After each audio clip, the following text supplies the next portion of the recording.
Testing 1 2, testing 1 2.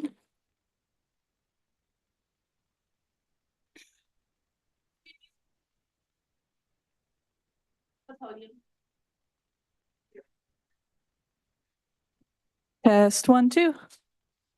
Test 1 2. How are you feeling about that, Jessica? Huh? How are we feeling about that?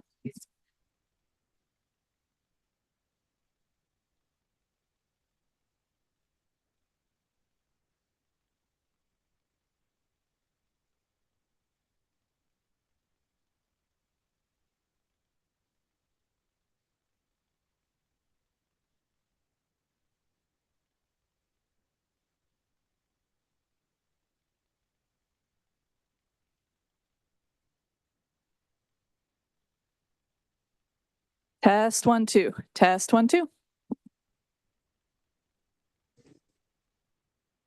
Morning, this is Region 6. Can you hear us okay?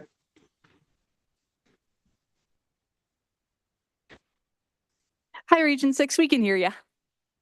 We'll have a video on shortly. Thank you very much.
Test 1 2.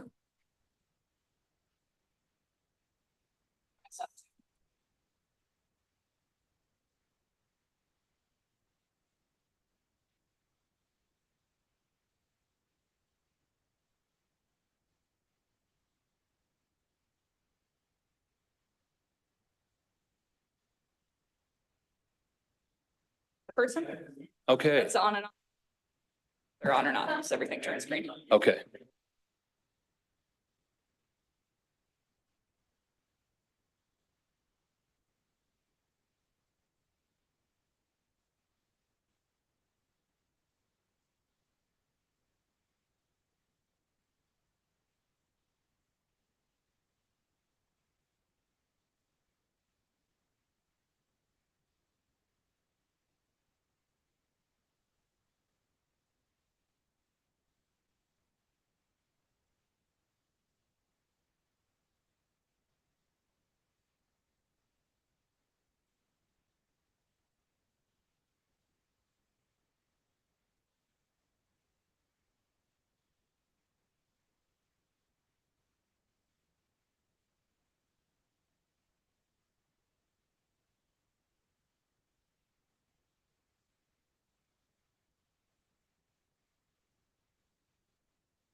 Still with that 2 line P, but. Yeah.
Mic test 1, 2.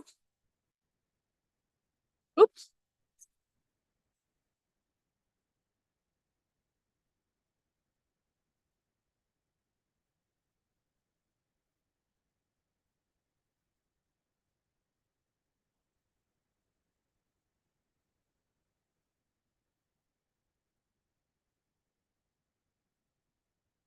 Test 1, 2.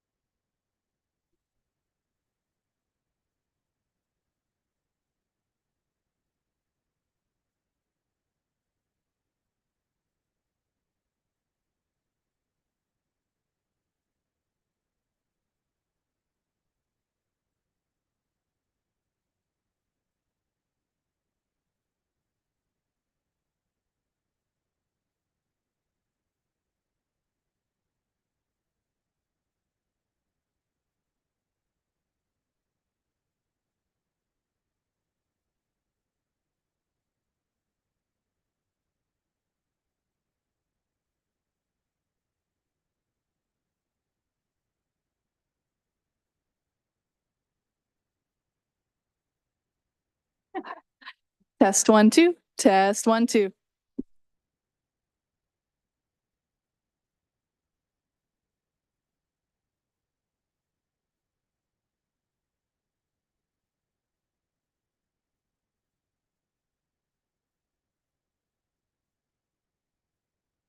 Here, so it's pretty clear, which I really like. Okay.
This is Commissioner Siebel testing my sound. Can you guys hear me okay? Yep. Yes, Thank you. Commissioner Siebel. Thank you. This is Lee in Region 1. Can you hear me? I can hear you, Yes, we Lee. can hear you. Okay. Thank you.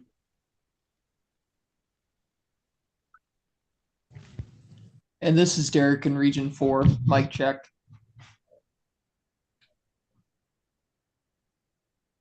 I can hear you.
I'll call the meeting to order. If everyone would please stand for the pledge, or yes, for the Pledge of Allegiance.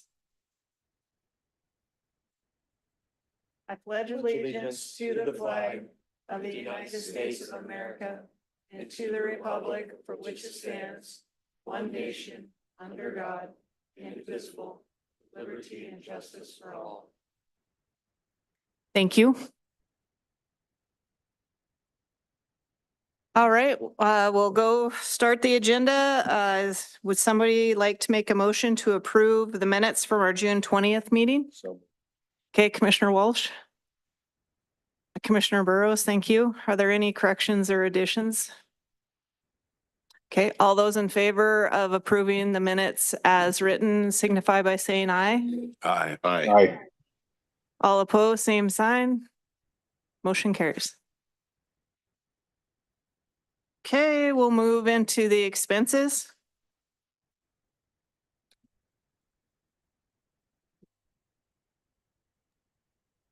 Madam Chair, I move to approve the expenses.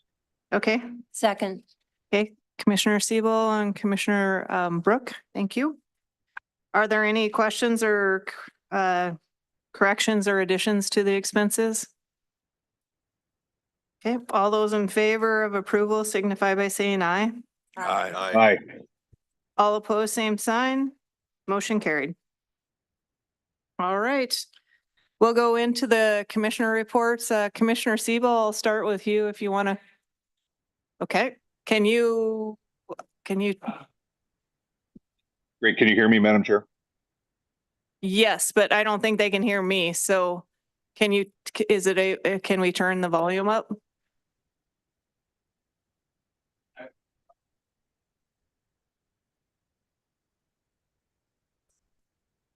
I'm close.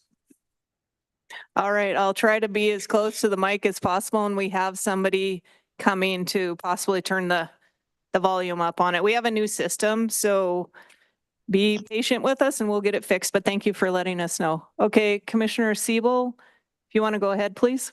Yes, thank you, Madam Chair, and I apologize for everyone for not being there in person today. Lots happening in Region 5 in the last couple of months. Recently, we had a really big windstorm and several rainstorms in Billings. There was some damage, some minor damage around the headquarters in Region 5. Lots of trees down, as everyone in the Billings area knows, but fortunately, no severe damage to the building. Just a broken window in a car, one of the vehicles, and still working to clean that up, but things are moving along well. The good news is part of that whole system that came through is that we ended up, we have a lot of stage 1 fire restrictions that have been, that are still in place, but a lot of our stage 2, including Sweetgrass County, has gone to no restrictions because we are getting moisture, and with that moisture and those fronts came cooler temperatures. So we also saw a lot of the hoot owl restrictions that were in place, especially the one on the Yellowstone River that began in July 26th. That was lifted on August 10th. So we're starting to see those starting to be lifted as well. So fortunately for us and everyone else here, I know on the call and in the meeting, the fall is in the air. The antelope surveys were completed. Our numbers in Region 5 were stable to slightly increasing in the region, which is good news. There were some quote adjustments made on a few of the areas and some reduction in doe fawn tags, particularly in hunting district 576. Help recover that herd to objective, and then other areas tended to be at or just slightly above objective. And with that, probably one of the biggest news items that we had here was that we just recently, in the last week, or excuse me, it was on August 11th, in the last 5 days, actually had a black bear attack south of Red Lodge in a private camping ground. Of course, Fish, Wildlife, and Parks, Carbon County Sheriff, the Police Department, Wyoming Game and Fish all responded. The child that was attacked in the tent, this was a black bear, is recovering well in Billings now. They did snare the bear, and the bear that was suspected of doing it based on the evidence was euthanized. And I can say now that the DNA evidence that was collected from the area, as I understand now, supports the fact that that was the bear that was involved in the attack on the child. So just a little too much trauma in Region 5 for us there. Our game wardens have been really busy summertime due to the 9-day saturation patrol in the Soroka Beartooth Wilderness, and really focused on patrol with fishermen in high mountain lakes. So it's very effective, and there was other wardens from other regions assisting. So a really interesting time, but great to see our wardens getting out in the backcountry. We will be having a Citizen Advisory Council for Region 5 this Monday at 2 p.m., and that'll be at the Pictograph State Park. So there'll be lots of really interesting discussions going on out there. And just as important, over-the-counter big game licenses went on sale on August 12th, just a few dadays ago, including the 005 005-00 elk B licenses, and then Region 5 whitetail doe tags. And of course, as I mentioned before, the antelope surveys were done, and the antelope drawing has been completed. So hopefully, everyone that was successful will be getting their tags if they put in for paper tags in the mail soon. And with that, Madam Chair, that is my update. Thank you. Did you meet with anybody, Commissioner Siebel? Madam Chair, the only, I apologize for not bringing that up. I didn't meet with any groups, except I did have a conversation directly with Cam Shelley at Yellowstone Park earlier this summer. Okay, thank you. Thank you. Commissioner Tabor. Thank you, Madam Chair. For Region 1, what is typically the case this time of year, the parks side of it has just been busier than all get out. Real heavy visitation all throughout, very busy camping season. They continue to make improvements to a variety of the different parks, and including a possibility of an agreement to create a trail segment across the property into Summers Beach State Park. So Summers Beach State Park, you may recall, is a relatively new entrant to the to the portfolio, and they've been continually working that, and it's just a wonderful asset to have. In the wildlife area, the surveys for deer and fawn have been completed. At least initial results feel very positive. The entire annual report's going to be published along with the others as well. Shout out to the crew that helped with that. Those two bears translocated down into YPE. The crowd up at the Region 1 was the ones that found them and caught them and was part of that whole project. So great work for those folks. In the fisheries area, there's been some really important fish counts on both the Middle Fork and North Forks of the Flathead Rivers, as well as juvenile bull counts in the Middle Fork and South Fork. So this is very vital data, especially for those rivers. Without doubt, probably one of the more important elements of the fishery. So we're looking forward to see what the results are. For the first time ever, there was a hoot owl up north. I know it's fairly common in the rest part of the state, but for the North Fork, there was a 2-week hoot owl. Went down very successfully. Everybody cooperated well, but it was lifted on August 7th. And they've already started the experimental netting to try to inform and help make decisions with regards to the suppression actions for lake trout on Swan Lake. And so they were out there gritting it out, experimenting around to try to determine the best action that they will take once they commence with that project. In the enforcement area, and it's funny, they provide this report to me talking about how the wardens are in the middle of what we call Angry August. I thought that was only a term when you run Wranglers, doing trail rides. So Angry August is an expression where people's tempers get a little bit short in crowded areas. And so in the case of the wardens, they've been dealing a lot with the high pressure points in the state parks, fishing access sites and on the water. And you'll probably recall there have been a number of different issues, drownings up in Region 1 on a variety of different waterways. And the wardens have been playing a very crucial role, as has communications with regards to water safety, boat safety, and making good decisions that don't put people in harm's way. And then a particular shout out to Sean Cox, who's in charge of the maintenance crew up in Region 1. They work their tails off, especially this time of year, trying to maintain all these facilities, get them all up and running. And in the meantime, they're also doing weed spraying and a variety of other projects in addition to just trying to keep the pace. And then finally, in the communications arena, September is the second annual Bear Awareness Month. Lots of bear human conflicts in Region 1. And so I continue to lead with education and trying to help folks make good decisions and protect food. Fortunately, we did dodge, for the most part, I guess this is wood, the fire bullet. So far, no real major incidents in Region 1, and most of the restrictions have been lifted. So with that, that's my report. The one group that I did meet with was the Wildlife Livelihoods Business Coalition relative to Commissioner Book's amendments. Okay. Thank you. I just want to make note too that Commissioner Lane will not be participating in the meeting today. Commissioner Walsh. Thank you, Madam Chair, and welcome all. It's great to be back in person in Helena. The hot season started earlier than normal throughout the state, and in Region 4, the Smith and Sun Rivers both went into hoot owl restrictions in early July. I do appreciate that the staff in Region 4 made an effort to get the word out earlier in announcing these restrictions, as that's super important to outfitters in the state and others who need a little notice before we go on to hoot owl. The water temps have improved, but the water levels are still low, so those rivers remain on hoot owl. The fisheries crews have been busy with field work since our last meeting, and we've hired 2 new fisheries biologists in Region 4. The Smith River basin-wide assessment final meetings were held in late June, and that's resulted in the pursuit of several restoration projects and lots of public interest in those meetings. Wesley Sarmento, the grizzly bear specialist out of Conrad for the past 7 years, will be leaving the department to get his PhD at the University of Montana. So we congratulate Wesley and welcome David Kemp, who started in mid-July, formerly with the Forest Service as an area biologist, will be the new grizzly bear specialist out of Conrad.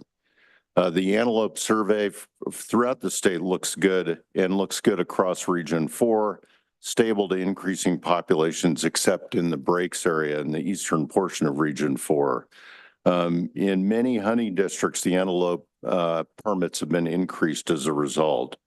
And I have only met with the Theodore Roosevelt Conservation Partnership staff regarding migration corridor crossings in several accident-prone areas in Montana, and we're working toward a meeting with the Department of Transportation and the governor in early September.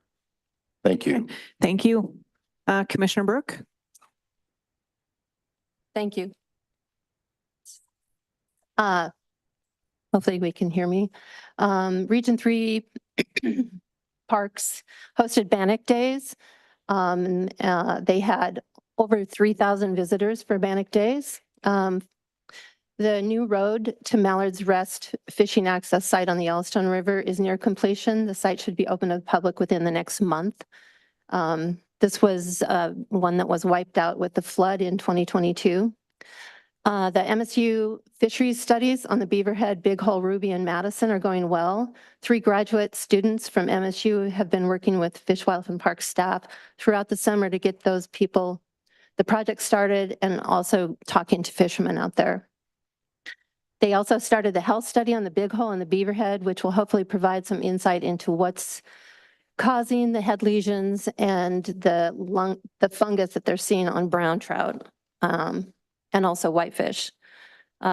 Region 3 biologist Julie Cunningham is beginning public scoping for the bighorn sheep translocations in the Madison Range. The Fish, Wildlife, and Parks work in this area has been successful in reestablishing healthy sheep populations along the range, and it's a key step for ensuring a diverse population in this area.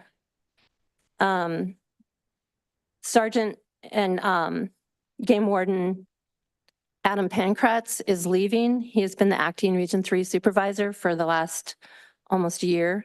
He's leaving to pursue a law enforcement career with MSU, and he is also working to develop the law enforcement degree at Gallatin College. And he's also going to be a professor there. So a shout out to him. He's a great guy and he'll do good work over there too. I just wanted to do a little bit, basically Region 3 has been completely under hoot owl or closures since early July. Right now, most of them have been lifted. There's still a few, and there's a couple of closures. They're still closed from Yellowstone to Hebgen, and it's complete closure. That's been a complicated one because it goes in and out of the state of Montana and Yellowstone Park. So Yellowstone Park also closed that section of the river, and it is still closed. The entire Jefferson is still closed because of low flows and high water temperatures. And we're going to see on the agenda later a program that's trying to help with the temperatures in the Jefferson. And then the Big Hole still has sections 1 and 5 are closed. Other than that, the hoot owls, you can get the update on that on the website, but the closures are still in effect on those sections. The groups that I met with, the Greater Yellowstone Coalition, Wild Livelihoods, Bear Creek Council, Park County Environmental Council, MOGA, Montana Wildlife Federation, Wolves of the Rockies, PERC, Trout Unlimited, and Dan Staler from Yellowstone National Park. Thank you. Commissioner Burrows? Madam Chair, good morning, everybody. I'll just start with the groups that I met with so I can get that out of the way. Mark Cook, Wolves of the Rockies, Casey York, Trap Free Montana, Foundation for Wildlife Management, Park County Environmental Coalition, Sportsmen for Fish, Wildlife, and the Mule Deer Foundation. From the regional supervisor, Trenton Heisel is the new Region 2 Access Manager. Trenton was previously the Regional Access Manager in Region 5 and will be making his transition to Region 2 later this month. Access program information is now available online at the regional office. Access staff are responding to inquiries about block management areas and other access programs. Field setup is underway to get private land access areas set up before they open on August 15th or September 1st. Wildlife out of the region, nothing noteworthy at this time. Communication and education. September is Montana's second annual Bear Aware Month, and FWP has several outreach events planned in Region 2, including open office hours Thursday, 3 to 6 p.m., and Friday, 11 a.m. to 1 p.m. at the Missoula office, where the public can stop by and hear bear safety tips and learn how to use bear spray. On the enforcement side, wardens have been busy this summer conducting water safety patrols on local rivers and lakes. Many of our recreation sites stayed busy all of July with warm temperatures. Wardens have also been patrolling the rivers to ensure angler compliance with hoot owl fishing restrictions. Game Warden Joe Cambick was promoted to sergeant in early July. Prior to his promotion, Joe was the Deer Lodge Game Warden for 15 years. Sergeant Cambick will be supervising field wardens in the Upper Clark Fork area. Parks and Outdoor Rec is working on cleanup after the windstorm that hit Missoula. There was a significant number of trees down at fishing access sites and state parks. Luckily, there was little infrastructure damage, and it is expecting we'll be cleaning up small debris the remainder of the 24 season and into 25. 2 new recreation managers were hired for Region 2. Cody Kenyon, an internal candidate, will be starting in the Hellgate District early August, and Ryan Schreiner comes from Washington State and Washington DNR. Ryan begins early September and will be working with Upper Clark Fork District. With low rivers and temps cooling, we're starting to see less public pressure at the sites. Sites remain busy, but we're over the hump of the peak season and campgrounds remain full and busy. On fisheries, very low water in our streams and rivers and exceedingly hot temps led to earlier than usual hoot owl restrictions and closures in many streams and rivers across the region. More recent rains and moderate temps has led to the lifting of many of the restrictions this week, but the following hoot owl restrictions remain. We have Bitterroot River from the mouth of Veterans Bridge to Hamilton, the Clark Fork above Rock Creek, and Silverbow Creek in its entirety. And a report. Thank you. I got a notice that they're working on the speakers in the back. Is it any better yet? Okay. Still need, okay, thank you. I'll keep checking. Okay, for Region 6, the biologists completed the aerial antelope surveys in July. Total antelope numbers are near average as buck and fawn ratios. License quotas were increased in hunting District 630 and decreased in hunting District 650. Around home, I am seeing a lot more antelope on the ground, lots of twins with the does this year, so it's a good sign. Upland game bird spring surveys as well as weather during spring and early summer suggests that upland game bird populations will be back to average or better across the entire region following several years of drought. With the numbers looking good over a much broader area this year, bird hunters should be able to spread out a lot more across Region 6 than in the previous 3 years. Under fisheries, Zach Crete, Austin Janes, and Russ Hartzell personally called all non-resident participants in the 2024 Governor's Cup fishing tournament at Fort Peck and alerted them of AIS inspection requirements. And in general, the response was extremely positive and with comments to the effect, I wish other states would do the same thing. So thank you to the staff for doing a good job on that. Harmful algae blooms are starting to pop up across the region. Staff are posting signs and filing reports with DEQ. Health, Heath and crew have started annual standardized gill netting at Fort Peck. This is a comprehensive 5-week sampling effort that measures relative abundance of most sport fish in the reservoir.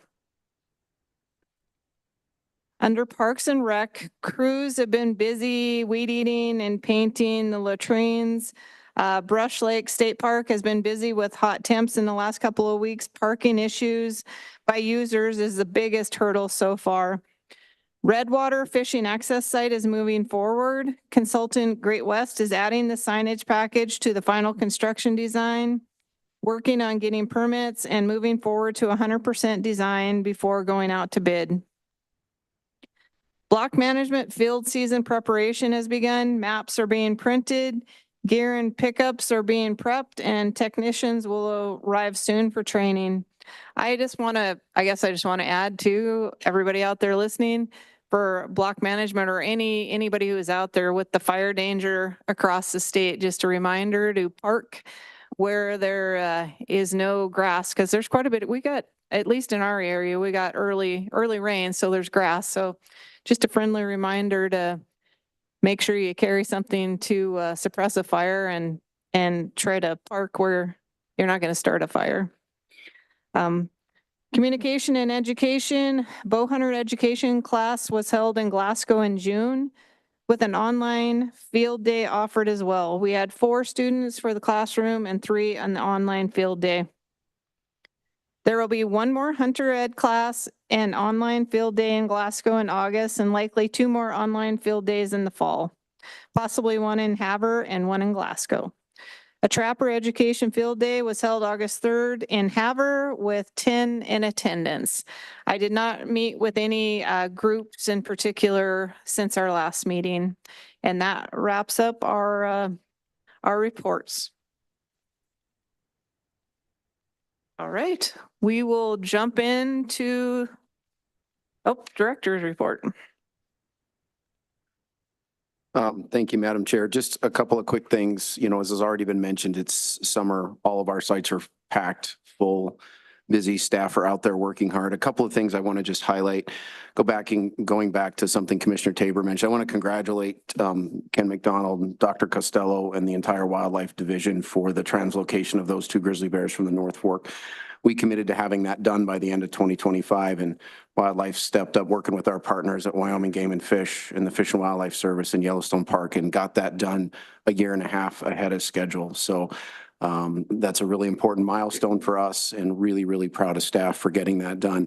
Our first round of habitat conservation leases, which you all approved at your June meeting, will be going to the Land Board on Monday for their final approval. So we're hoping to get their assent and get that new conservation tool put in place. And then lastly, we have been working over the past couple of years. We've heard a lot of interest from the public in an online block management reservation system. I know that our technology services division has a prototype, and we are going to have that available for at least some of our BMAs in the fall. Madam Chair. Thank you. Okay. Lena, would you like to go ahead with our first official agenda item?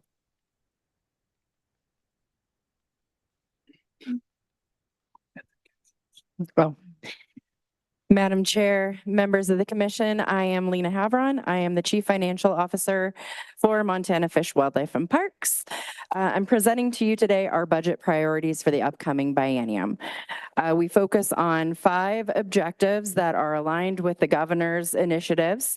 And then under those 5 objectives, we have goals. These goals will drive what we will request across the street in the upcoming session, as well as where we want to focus our additional work in the upcoming biennium, so fiscal year 26 and 27. Also in the packet, you have fund balance documents.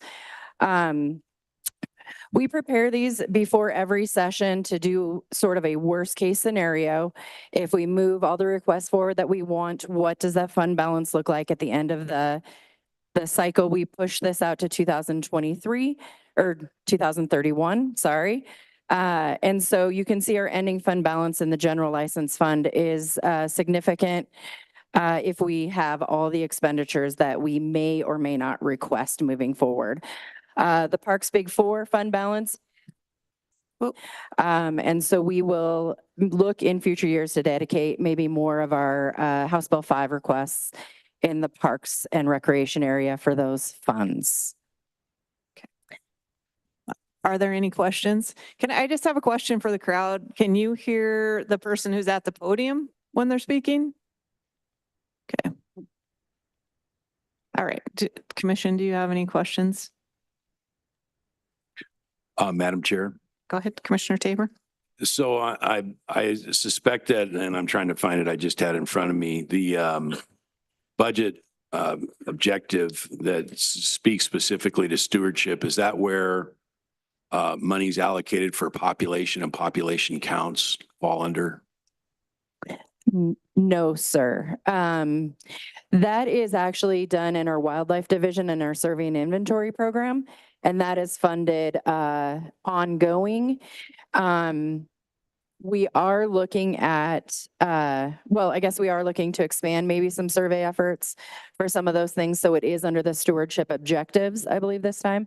And that's just for a simple expansion where some of our biologists have identified some areas that they want to further investigate survey numbers. So I guess at least from my perspective, I'm not exactly sure what format we're giving feedback or whatever, but I feel the more we can allocate to enhancing population estimate methodologies. I know I hear a lot of times, well, other states do that, but we don't really have the budget to do that here. Well, this would be a good time to maybe make it a priority relative to some of the species where there's frustrations by everyone that we would like to know more, but we don't have the resources to do so. So if we could make that a priority, that would be what I'd be looking for. Commissioner Burrows. Madam Chair, along those lines, and I don't know that it formally needs to be in the budget priority. One of the things that I've heard consistently from the groups that I've talked to around Region 2 are the game check stations, and the fact that they're only open on a number of them are only open on weekends. And my understanding is that was done through a process of like extrapolating data out from the weekends versus when the check stations were closed, and they said that data correlated. Well, that was done almost a decade ago. And I don't know, but I think some of the dynamics of how users are using, when they're hunting and how they're hunting may have changed over the last decade. So I've heard a lot of comments back that at least just check up on that data and maybe take a season and open some of those, especially like the Darby check station, which is really busy, kind of a main corridor for like our 270 mule deer hunting area. Try and get that open back up. And I've also for full time during the hunting season. And we've had a lot of offers from some of the NGOs that have offered, some of the foundations have offered to help staff that and help fund it. So I think with a partnership, we could probably get some of those main check stations open up. And I'd like to see that as, even if it's not amended into the budget priorities, at least keep that on the forefront. Commissioner Walsh. Thanks, Madam Chair. Lena, this is probably more directed at the director than you, but I was really pleased to see value our workforce as a key objective. And I think in this era of inflation, we've seen quite a bit of turnover in the staff at FWP. And I think a lot of that was compensation related. So I just encourage you to have a good close look at your competitive compensation schedules and make sure we're dedicating as much energy as we can to making sure that FWP is a competitive place to work. Yes, sir. Commissioner Brooke. Madam Chair, thank you. I don't know if this is directed at you, but I can't resist. If in the budget priorities, we could prioritize finishing installing bear-proof dumpsters at the fishing access sites and campgrounds in bear areas, that would be great too. So, thank you. Commissioner Tabor. I should have mentioned this when I spoke before, but the other thing that I'm consistently hearing about is licensing, and continue to get the compare and contrast to other states that have substantively superior, like especially data collection at the end of a hunting experience, or if it, even with fishing. And when I've inquired about licensing before, one of the unique things that I think I heard was that a material change in our licensing system would require us to acquire the rights to the software. There's something unique about Montana Fish, Wildlife and Parks where they actually have to own the software. And so perhaps that is driven by priorities done in legislation. And so if that would require a legislative change, I guess I'd like to know that as a commissioner. I'm sure other people would like to know. Because I think a lot of what I hear is there's so much better ways to get the data than what we're currently doing. So what's standing in our way of doing that? And a lot of times we'll hear, well, we're constricted by either budget or by statute. And so if we know what those restrictions are and we can maybe be part of the solution of lifting them, maybe we can make more progress towards that goal. Sure. Madam Chair, Commissioner Tabor. So in terms of what information we can collect as part of a licensing transaction with a customer, there's no barrier, either technological or statutory. It's simply what the commission wants to require. For example, mandatory reporting is a topic that comes up a lot. Certainly, if the commission chose to impose a mandatory reporting requirement, we can accommodate that. Commissioner Siebel, and if I miss you, please speak up. So. Well, I will. Yeah. Thank you, Madam Chair. I just wanted to echo what Commissioner Tabor said, first of all, and I would like to see a priority in the budget for better population estimations. And, and obviously my region, Black Bears in Region 5, that's one of we have a lot of questions about the number of licenses and the population and the bear tooths. That'd be an area of particular just to me. So I wanted to echo that that's something I'd like to see a priority. And in addition to that, I was really happy to hear the director's report today about the electronic reservations for block management. And I would just encourage, I see the emphasis on customer service. And I just want to applaud the department for doing that. And kind of along lines again with what Commissioner Tabor said, continue to improve that experience, continue to improve the ability to collect data. And personally, I think where we started 4 years ago when I got on the commission versus now, we have online licensing. We have online. You can punch your license online. Lots of things are improving. I think there's a lot more we can do, and I would definitely like to consider and think about the ramifications of reporting, even location reporting, time, species, to really gather good harvest data and good information on where hunters are having success, and get away more and more from statistics to real data. So I just wanted to applaud the department for that and encourage them to keep moving that direction and keep providing better and better solutions for our customers and better customer service. Thank you. Thank you. Any further questions? Okay. Yeah. Somebody like to make a motion?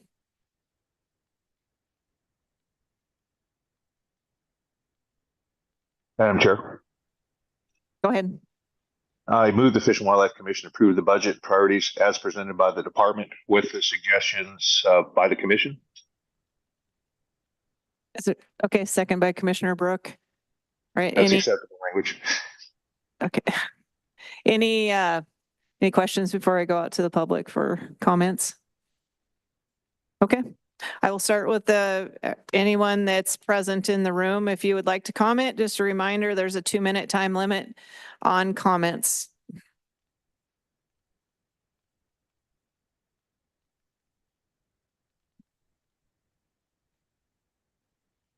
Good morning, Chair. Am I on? Hi, good morning, Chair and fellow commissioners. I'd like to applaud Fish, Wildlife and Parks for making delisting the grizzly bear and the NCD and the GYE a priority. Thank you for doing that. Thank you. Any further comments? Is there anyone in the regional offices? I guess just a reminder to the regional offices, if you can turn your camera on, if you have someone who would like to speak, it's a little better reminder for me. So I don't see anybody. Is there anyone online who would like to comment? Okay. Everyone online, the faster or the sooner you raise your hand, that's helpful too, so we know if someone needs to comment. All right, seeing Madam Chair. Yes, where are we at? I have a hand raised. Okay, great.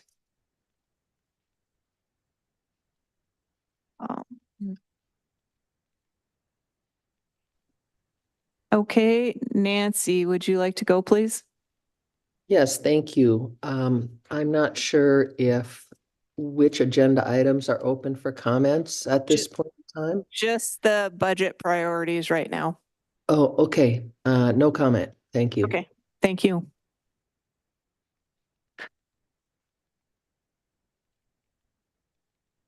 Okay, doesn't look like we have anybody to comment on this item. Any other questions before we go to a vote? All those in favor of the motion signify by saying aye. Aye. Aye. All opposed, same sign. Motion carried. Thank you. All right, let's move into licensing, please. Good morning, Madam Chair, members of the commission. My name is Emily Cooper. I'm the Licensing Bureau Chief with Montana Fish, Wildlife and Parks. The first agenda item I have for you today is the final adoption of administrative rules related to the resident super tag. These draft rules establish the conduct of the lottery, the use of the license, and the rotation between these species. So if the department or if the commission approves these today, this would include or conclude the formal MAPA process. Madam Chair. Okay, thank you. Any questions? Madam Chair, Commissioner Siebel? I move the Fish and Wildlife Commission adopt as final the proposed resident super tag administrative rules reflected in the draft rule adoption. Second. Okay, thank you, Commissioner Tabor, for the second. All right, is there anyone present who would like to comment on this? Madam Chair, does this include the auction tax? Nope, that's the next item. So anyone online who would like to speak to this arm? Okay, no one in the regional offices? Okay. All right. All those in favor of the motion signify by saying aye. Aye. All opposed, same sign. Motion carried. Okay, next we move into the selection of organizations for the auction. The next agenda item that you see is for the selection of organizations to auction moose license, sheep, goat, mule deer, and elk licenses. These are available to wildlife conservation organizations involved in conservation of each of these species. Montana Fish, Wildlife, and Parks solicits the proposals on behalf of the commission, and the commission selects the organization awarded to each license. Several of the organizations that submitted proposals are in the room today. Madam Chair. Thank you. So I will give each organization 2 minutes to do a presentation before we decide. And I think what I'm going to do is take motions separately on each species, but a lot of the organizations have put in for several species. So I'll just give 2 minutes to each organization to begin with. And when we're done with that, then we will move into moose. So if you want to step forward, you have 2 minutes, please.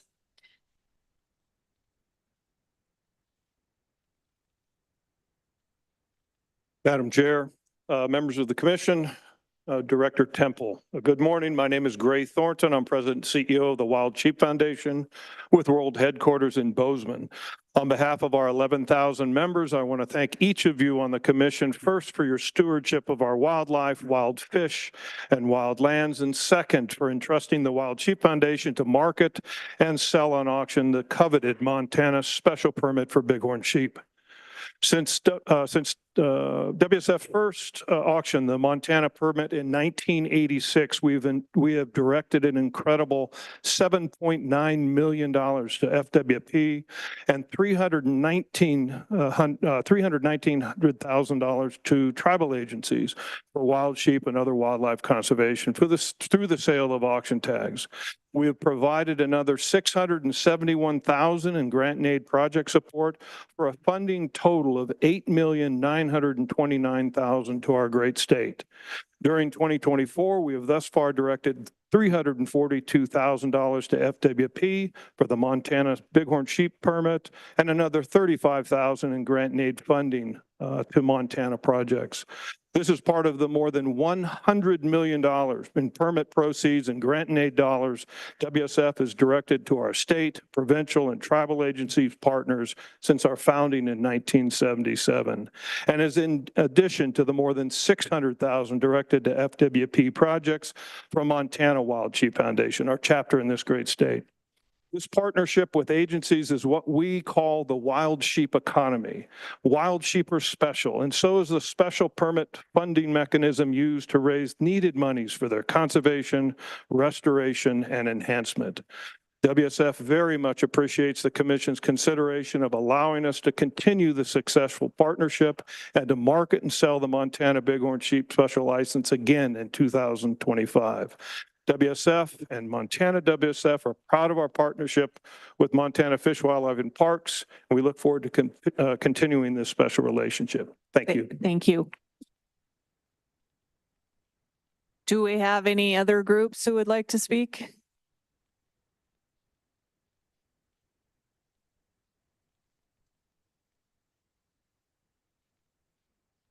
Madam Chair, members of the commission, my name is Brad Lencioni. I'm the current president of SCI Great Falls chapter. I'm here this morning asking that you guys would once again award the mountain goat tag to the Great Falls chapter. At our board meeting on Tuesday, August 13th, we voted to run a raffle this year instead of doing the live auction like we have in the past 14 years. We would still draw the winner at our banquet on February 15th, 2024. We have been awarded the goat tag here in Montana for the past 15 years. We estimate we can make between $80,000 and $100,000 through a raffle this year. We are the local chapter of SCI. The Great Falls chapter has given over $1.9 million for conservation, education, and hunting in the state of Montana. Of this, over $650,000 has been given directly to Montana Fish, Wildlife, and Parks for easements, goat, sheep, and turkey transplants and other projects. One of the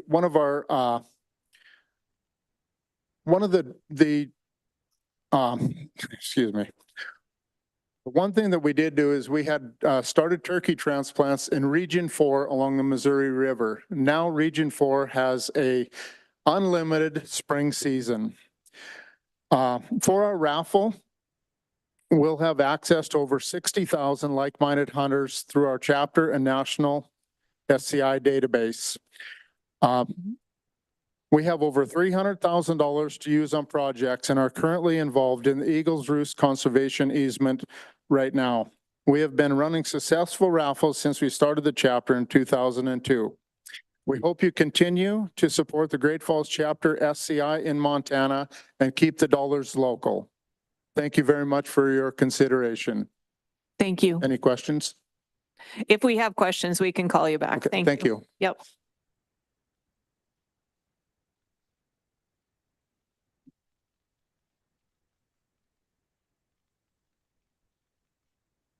Thank you, Commissioners, for letting us be here. I'm Trent Gill, Vice President of the Headwaters Chapter of Delta Waterfowl. First thing is just wanted to thank you guys for reading our proposal. We don't have the same history and numbers that we can present for comparison with SCI and Wild Sheep Foundation. Our biggest aspect right now is keeping all the money local. We are currently in works with the city of Bozeman for improving hen houses in all the city parks. We have contracts in place to be providing hen houses at the Ruby Habitat Foundation, which I'm sure several of you know about. So our biggest aspect is just trying to get ducks improving their habitat for breeding and growth within the state of Montana. I don't really have much more to add than that. We're new to the organization and we just really appreciate your time and looking at us. So thank you.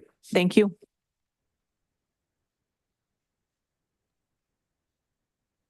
Madam Chair, Commissioners, my name is Mark Cook, C-O-O-K-E. I'm with Wolves of the Rockies.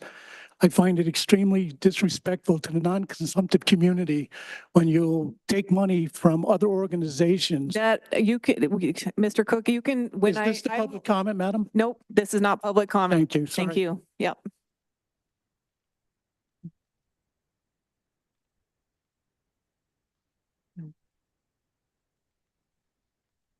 Madam Chair and Commissioners, my name is Chris Fortune, Fortune. I'm the Montana Regional Director for the Mule Deer Foundation.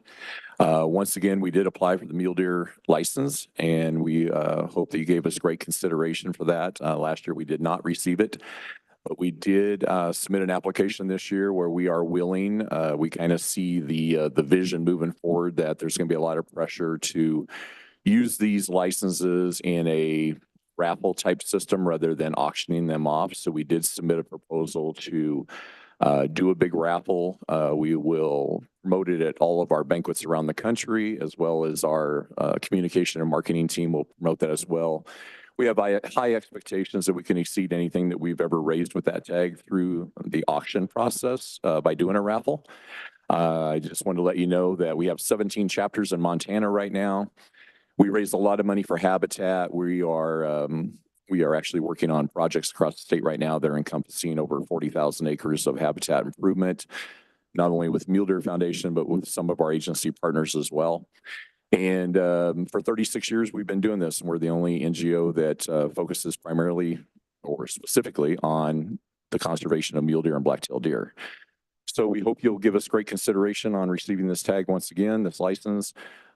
Just want you to know that one of my big goals as a regional director, and I've been doing this kind of work for 24 years, is that there is a need for building a bigger voice these days. I urge that at all my banquets across the state of Montana to let their voices be heard. I know that FWP is wanting to hear from our sportsmen and sportswomen, but they haven't been very successful at hearing from them. So I'm really urging them to speak up, let their concerns, their voices be heard on issues around the state so that we can kind of use that as a type of scientific data collection, if you want to call it that. So I just appreciate your time and consideration for the Mule Deer Foundation and receiving this coveted tag. Thank you. Thank you. Are there, okay, come on forward. Madam Chair, Commissioner, my name is Justin Spring. I'm the Executive Director of Pope and Young Club. I'm here before you today. You guys have not seen us before. I just took over as the Executive Director this year for the organization, and so I am coming to you. You will notice in our proposal that it's a little bit different. We've asked for 2 tags, one to be auctioned and a second one to be raffled. This is in an effort that Pope and Young would like to show the hunting public with our national organization and our national following the value of these tags, and also allow everybody to the opportunity to participate doing both a raffle and a auction. I'm here for any questions. I appreciate you considering us, and our convention is biennial, so it should be every 2 years you will be seeing me, not every year. So once every 2 years, I hope to be able to come to you guys and present some more. And if there's any questions on what we've put forward, I'm happy to answer them. Thank you. Any other organizations present or online? Okay. First of all, I would like our legal to speak to, there was some questions about raffle or lottery system and if that was okay to do in Montana. So I'd like you to just speak to that a little bit before we start, please. Madam Chair, may I interrupt? I had a hand raised late on the last item. Okay. I guess I need to I'm ask. sorry, the hand just went down. Okay, thank you. Okay, go ahead. Thank you. You bet. Jeff, did you want to start with this? I know that Fish, Wildlife and Parks had looked at it. I mean, I guess in general, my opinion is that what the commission is doing today is issuing the tag, not deciding on the specifics of how the auction or the raffle might occur. And my understanding is that within the agreement that is made with whatever group is awarded the tag, the agreement states that they must follow all laws, including Montana law, and the manner in which they conduct that auction or raffle. So that seems to address the issue from my perspective, and I'll let Jeff fill in the gaps.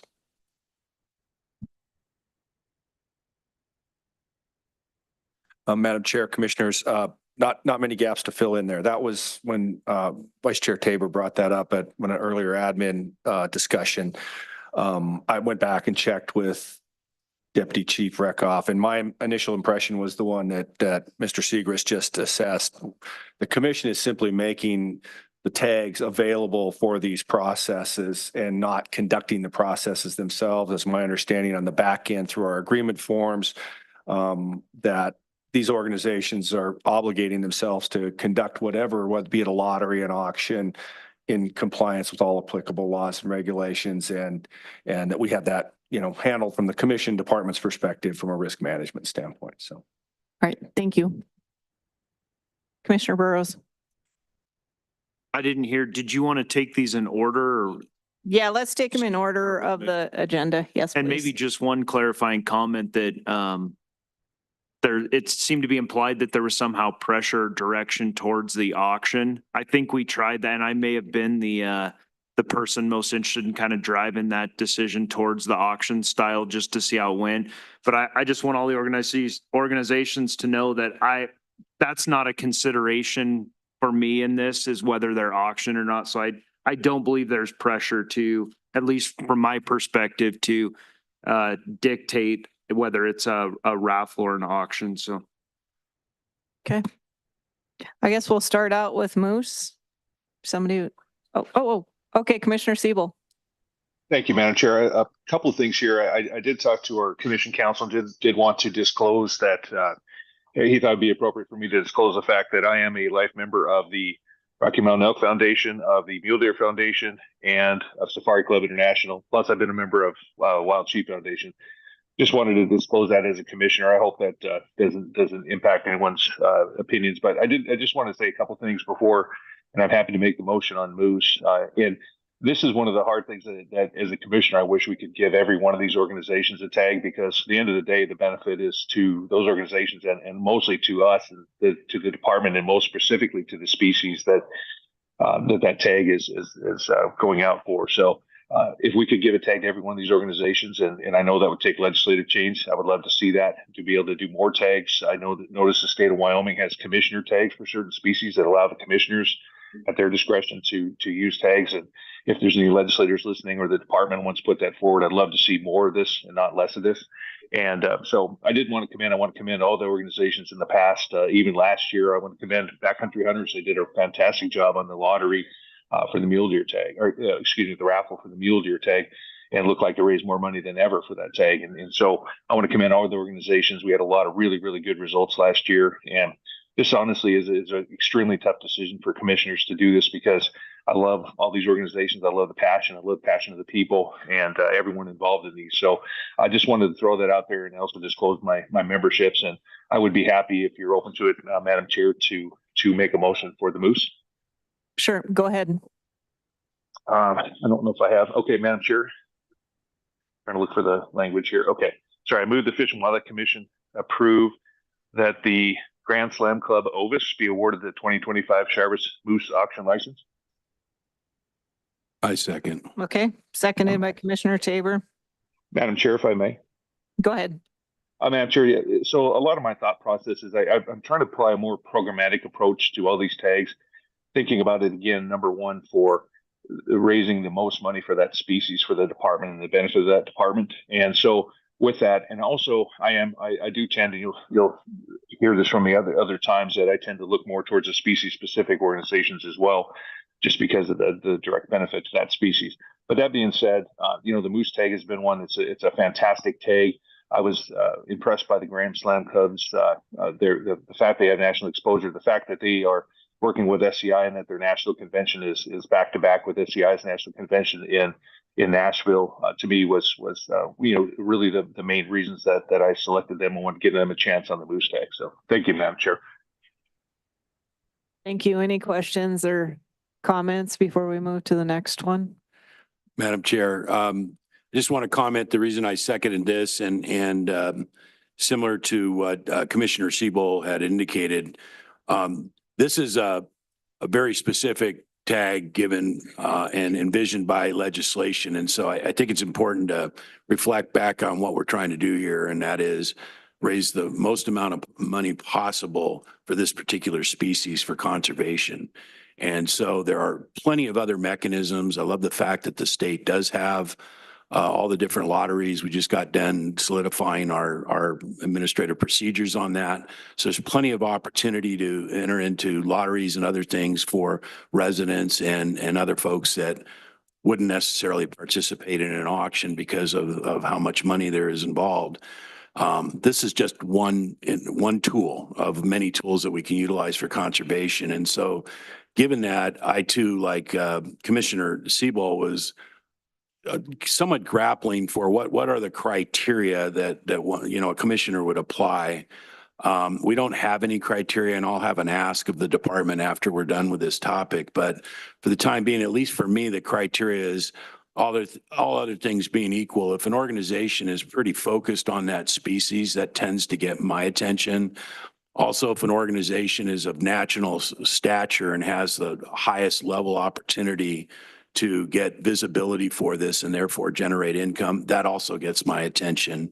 And then finally, it's my understanding that the way the proceeds work, the only money the chapter or whatever organization is really retaining is really just to underwrite the cost of putting it on. So it isn't actually a fundraiser for the chapter per se or for the organization. It's more the visibility it gives a chapter or banquet or everyone else. So I want to be clear when we talk about leaving the dollars wherever the dollars are left, it's really more about raising the dollars for the species. And that seems to be the goal of what we're doing here. So that's why I voted the way I did on this particular one. Thank you. And it's up to 10% and it is a reimbursable item, right? Okay. So thank you for that clarification. Okay, any other questions before we, I want to take motions on all of them and then we'll go out to public comment on all of them as a whole. So we'll move on to sheep next. Madam Chair. Madam Chair. Oh, Commissioner Walsh. Yep. I move the Fish and Wildlife Commission approve the Wild Sheep Foundation be awarded the 2025 Bighorn Sheep Auction License. Second. Okay, I think Commissioner Brooke beat you to it. So, okay, any questions or comments on that? And it seems like the speakers are working. Am I correct? Perfect. Thank you. Okay. If there's no questions, we can move on to goat. Madam Chair. Oh, Commissioner Siebel, I'm sorry. No, that's fine. I was going to move on. Someone else wants to speak. That's fine. Okay.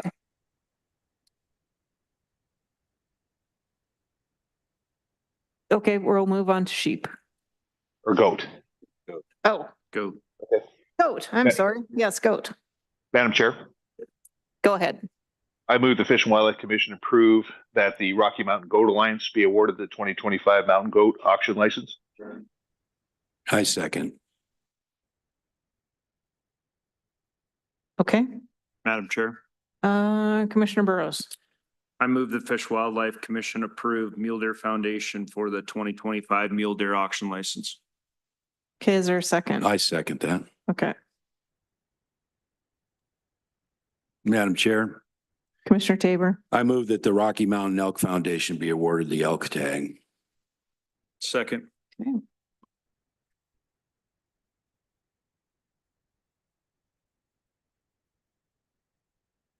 Okay. Everybody got that straight? Okay. Okay, so I'm going to repeat these before we go out to, so for the moose, the motion was for the Grand Slam Ovis to receive the tag. For the sheep, it was for the Wild Sheep Foundation to receive the tag. For goat, the Rocky Mountain Goat Alliance. For deer, the Mule Deer Foundation. And for elk, the Rocky Mountain Elk Foundation.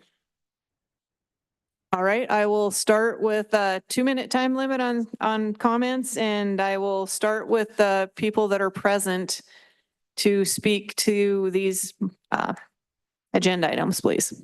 Madam Chair, Commissioners, first I want to apologize for breaking decorum. I didn't realize. I thought it was public comment. That's fine. My name is Mark Cook. I'm with Wolves of the Rockies, and I find it very disrespectful to the non-consumptive community that you will bend over backwards to raise funds from our friends in the consumptive world. But when we try to implement a wolf stamp, it seems that the senior leadership at FWP is hell-bent on not allowing that to happen. That's unjust, it's unfair, and it's wrong. Thank you. Thank you. Any other commenters?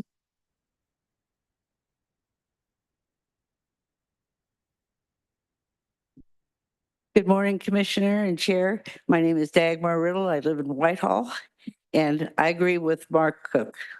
Okay, thank you.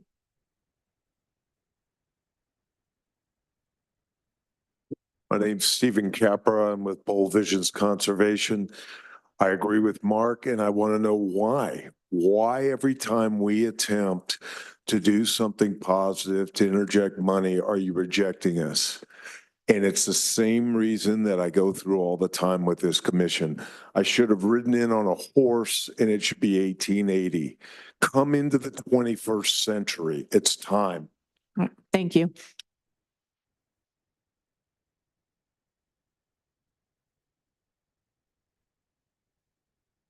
Madam Chair, members of the commission, I'd just like to ask you guys to reconsider the mountain goat tag.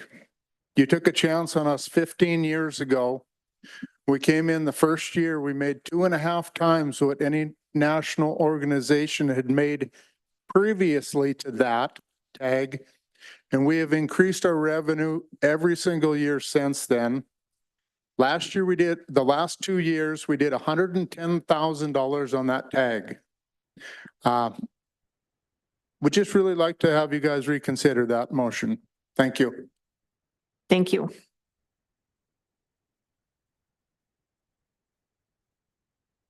Madam Chair, members of the commission, Gray Thornton, Wild Sheep Foundation. Again, I just want to comment on the process, and I want to congratulate this commission on your dedication to raising the most money for the wildlife resource.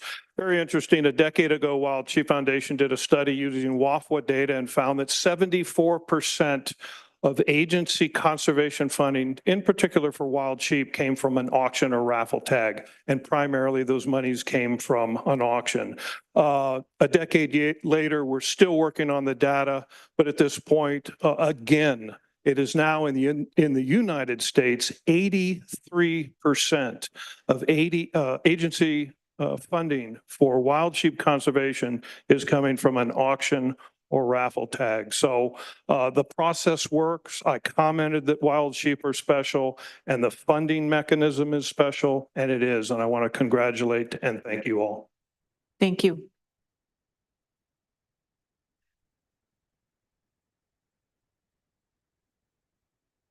Madam Commissioner and the Commission, I too would like to see you reconsider the goat tag. Safari Club International Great Falls, Montana chapter has had that tag for 15 years. We have got a history of making a lot of money on that tag.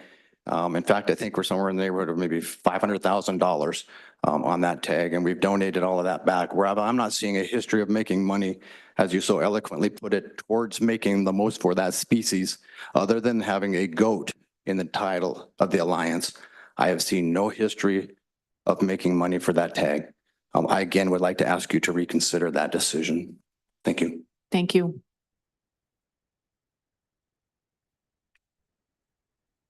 Madam Chair, members of the commission, my name is Clark Dodd, and I would like to speak in support of the motion to award the mountain goat tag to the Rocky Mountain Goat Alliance. We are affiliated with the Wild Sheep Foundation.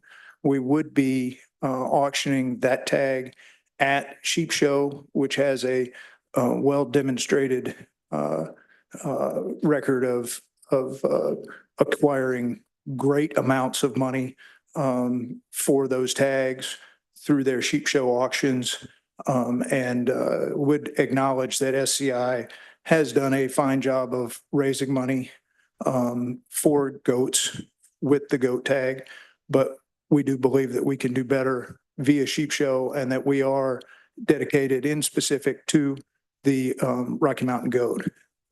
So would like to second, or excuse me, to express our support for the seconding of the motion to award that to us, to the Goat Alliance. Thank you. Thank you. Madam Chair, Commissioners, I just wanted to thank you again for your time on behalf of Delta Waterfall. I'm not asking for you to reconsider us in any of those, but I would ask you to reconsider the GOAT tag for SEI Great Falls. I think that they have proven substantially over the last 15 years that they are able to raise the money. And if raising the money is what we're looking for, it also allows people within the state of Montana to have a better option to possibly get one of those tags, as they're already hard to get. And I know all the money is, you guys are trying to raise as much money as possible. And the Goat Alliance may offer that at the sheep show, which is in a way awarding the sheep show a second tag as well. So that would be my recommendation, to reconsider and let SCI continue with their auction this year, or their raffle this year, for the Montana goat tag. Thank you. Thank you. Anyone else present? Okay. Okay, I see there are two people. If you could make sure that you are speaking to the motions on the floor right now. So Cindy, would you mind going, please? You're muted. Yes, hi. I would like to vote with Mark Cook for the wolves and other predators that I feel are being left out. We're doing everything for hunters and ranchers, but we don't do anything for our wildlife. And I think this is something that's extremely important, because we're getting to the point where there'll be nothing left. And they are very beneficial to the ecosystems and to life in general. So I'm asking you to please help the wolves and other predators that live in this world and live on this earth with us, to live with instead of against. Man is the most invasive species on this earth. Okay, can you speak to the motions that are on the table, please? These are the tags that are being voted on right now.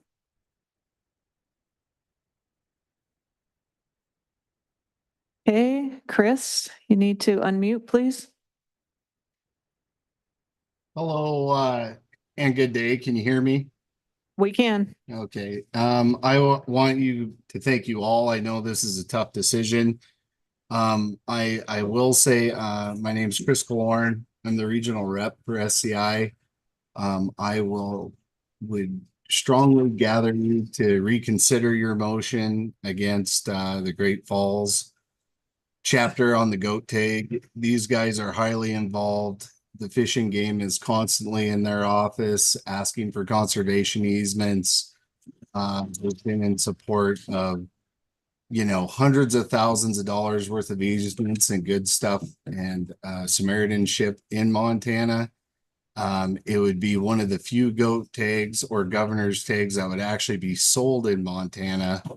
Even though the Rocky Mountain Goat Alliance is in Bozeman, they don't have any formal banquets. I don't know their track record either. I'm not going to say that. They're a great organization. I'm a life member of, over 15 hunter organizations. And I hate to see Great Falls lose a tag that they've done so much good with, and they're known for selling. So again, I'd like the commission to reconsider that if you could. Thank you. Thank you. I don't see any other hands raised, and I don't see anybody in the regional offices. No. Okay. Madam Chair. Oh, go ahead, Commissioner Brooke. I would like to offer an amendment that awards the goat tag to SCI Great Falls.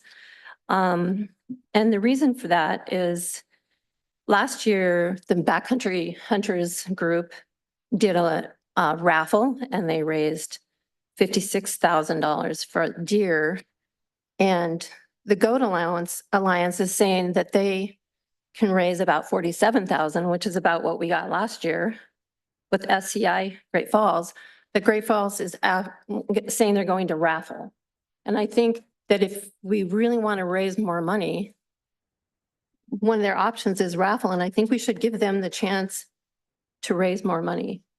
Okay, so in the past, we have a new legal, so I'm gonna run this by him, but in the past, I have gone out with two different motions. And then I had them voted in order. And if the first one passes, then the second one is obsolete. If the first one does not pass, I move to the second motion. Madam Chair, the only thing I would add is that there has to be a second to the Right, motion. exactly. To move forward. Yep, but I just wanted clarification. Yep. That works. Thank you. Okay. So Commissioner Brooke, I would take that motion, but is there a second? I'll second. Okay. Madam Chair. Commissioner Siebel. Yes, Madam Chair, that was my motion for the tag, for the GO tag, and I would accept Commissioner Brooks' amendment as a friendly amendment. Okay, so you just want to drop your first motion that you made, or? I'll explain. Yeah, I chose Rocky Mountain Goat Alliance to be consistent with my principles. Again, talking about what myself and Vice Chair Tabor were discussing, looking at national exposure, species specific. But I've been involved with Safari Club in Montana, and I really appreciate the efforts of Great Falls. And so I don't see any reason not to. I'm happy to support that, and I'll take that as a friendly amendment to my motion. Well, actually, I think what you need to do is withdraw your original motion, and then this would replace it. Okay, Madam Chair, I withdraw my motion for the Mountain Goat Tag. Okay. Throw my second. Okay. Okay. So it's Commissioner Brooke and Commissioner Walsh with the new motion. Yes. Do I need to go back out? Public. Okay.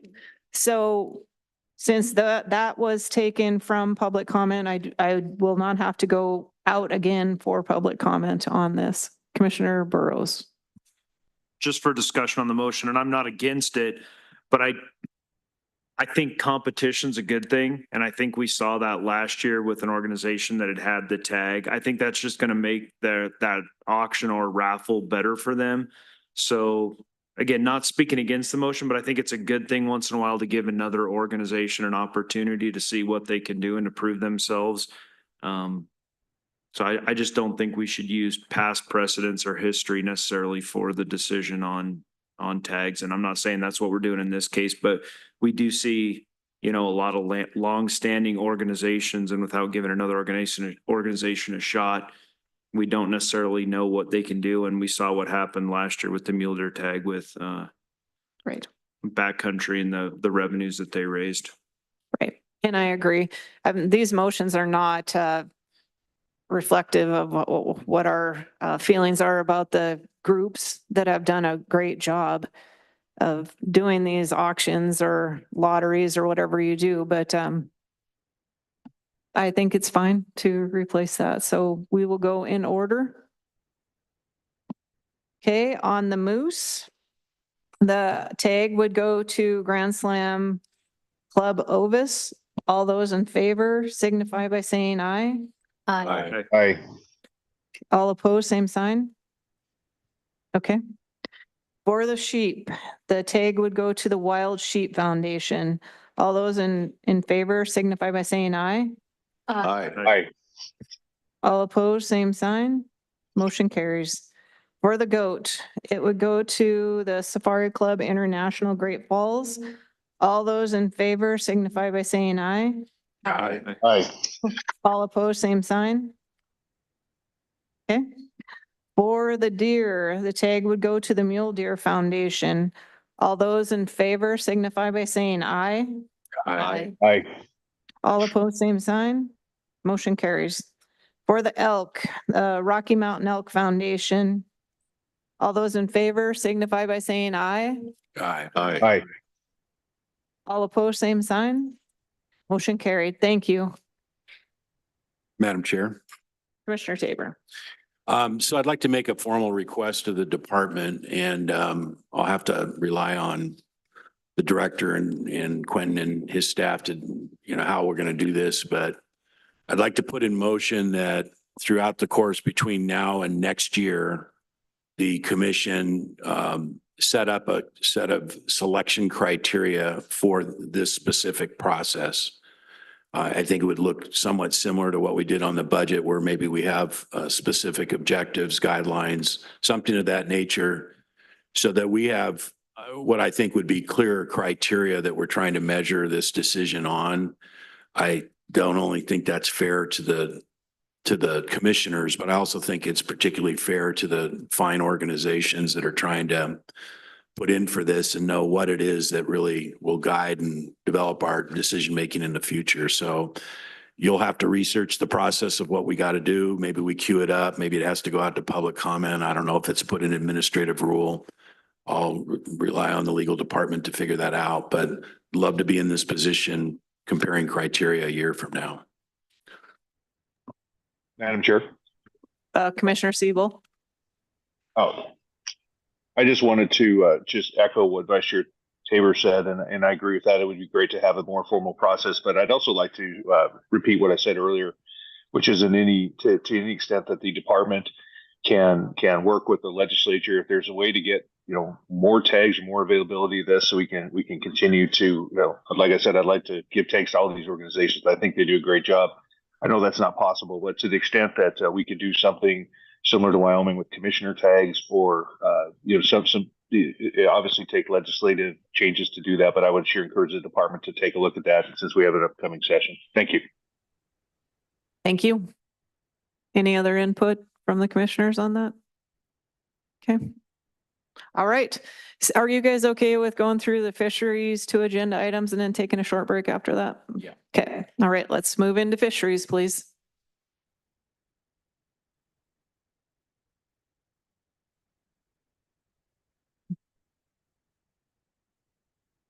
Madam Chair, members of the commission, Adam Strainer, I'm the Habitat Bureau Chief in Fisheries.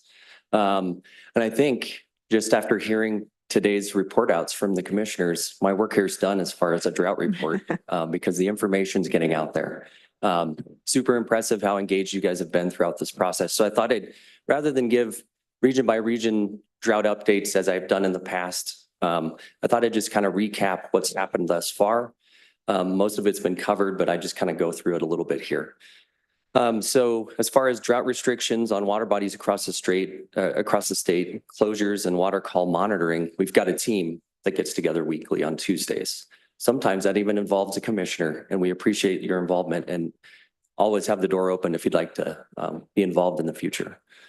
As part of that team, we basically do things like we look at the current weather forecast.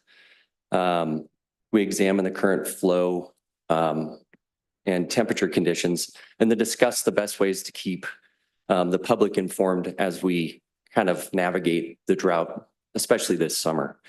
And so as to recap kind of what that process looks like, from July 12th to 20th this summer, we put 21 hoot owl restrictions and 1 closure on water bodies across regions 2, 3, and 4. And that's a monumental effort. That's staying in connection with the ComEd division, getting press releases out, staying in connection with the commissioners to get their approval. It's a big effort, a lot of moving parts. And so in the middle of July, we basically began that process. And throughout those regions I discussed. And then towards the latter part of July, we started adding additional closures on water bodies that already had hoot owl restrictions. And so that's kind of the natural progress. And then what's great today is I'm here to report, we began actually lifting some of those, as most of the commissioners mentioned. And that brings a lot of relief to places like the Missouri River below Holter, for example, where when drought closures are in place across the state, it pushes anglers to elsewhere. So as we start to see temperatures recover into the 50s at night, that's a good sign that we're less than probably a month from having all our closures come off. So once again, and that happened as early or just yesterday with sections of the Big Hole removing some of those closures. So it's happening slowly. And I anticipate in the next few weeks, we'll probably start to see most of them across the state come off. Notably, I think Commissioner Tabor did mention we had an unprecedented hoot owl go on the North Fork of the Flathead River this year. So we're starting to consider water body closures in areas that we haven't ever done before. So just something to keep in mind as we move forward. And then another part of our monitoring of water temperatures across the state involves making water call. And I'd like to get a special shout out to our water staff in the lands division, Amy Groen, Andy Drummond, Bill Schenk, and I know and Stephen Begley for their tireless effort in putting water calls on FWP's junior water rights across the state. To date, they've put over 400 letters in the mail to over 350 FWP water rights, asking irrigators to, make the best conditions possible for fisheries across the state.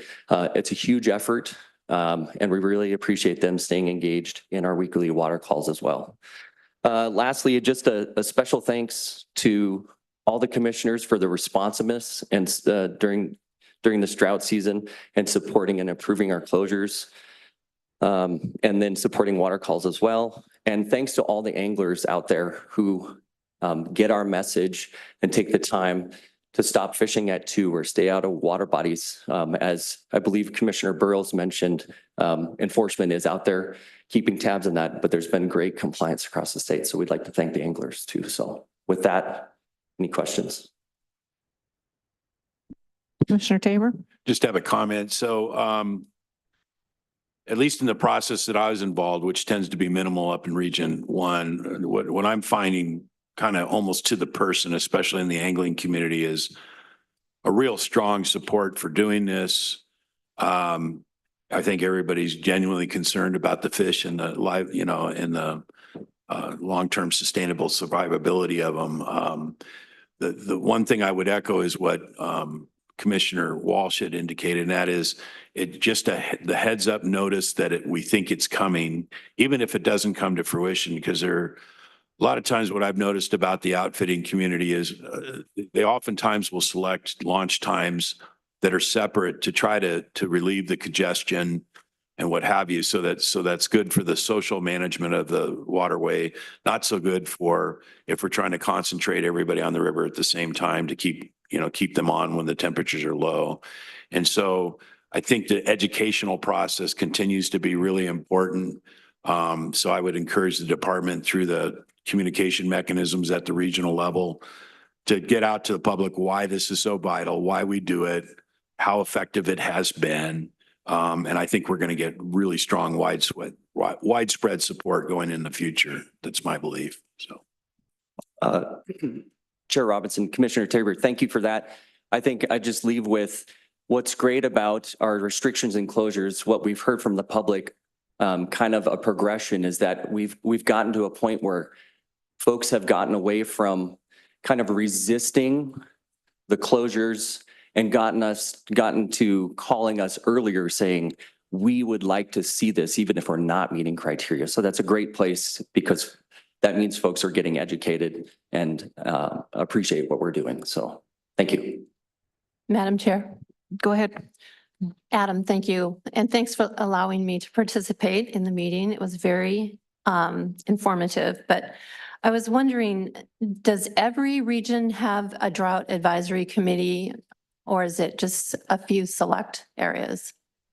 Chair Robinson, Commissioner Brook. So it's a statewide panel. So we've got a fish manager from each region that sits in on that call. So no, we do not have regional specific folks, although staff in each region kind of collaborate to provide that information to the managers who report out to the group that you met with each week. So really it is region by region and a statewide effort simultaneously. Thank you. Yeah. Any other questions? Okay, thank you. Thank you.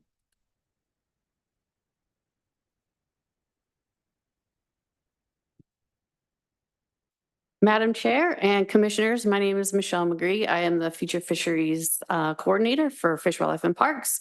Today, I come to you from the Future Fisheries Improvement Program, which provides funding for projects that restore fish habitat in streams, rivers, and lakes for the benefit of wild fisheries.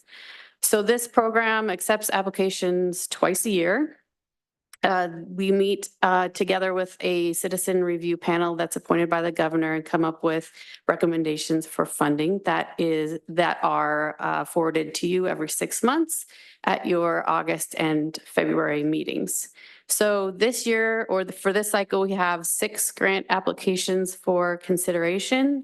The program cost is $386,246, which represents full funding recommendations from the panel. Together, we have matching funds and other contributions that total nearly $540,000, which produces a ratio of just over $3 to 1 in external contributions to Fish, Wildlife, and Parks FFIP funding. And the other thing I'll note regarding this program and where we are right now is that we have a legislative report that was provided to you that should be on the table. It's for the 2025 legislative session. If you would like to see an electronic copy of that, please let me know. We don't have the legislative report website up yet, but I'm happy to share that. And I will take questions. Any questions? Go ahead, Commissioner Walsh. Madam Chair, I'd just like to thank you and thank the Citizen Review Panel for the work that you do on this. It's an important program and really beneficial to the fisheries of the state. And with that, I move the Fish and Wildlife Commission approve the Citizen Review Panel funding recommendations for the summer 2024 funding cycle of the Future Fisheries Improvement Program. I second. Okay. Commissioner Walsh and Commissioner Tabor, thank you. Any other questions before I go out for comments? Okay. Thank you.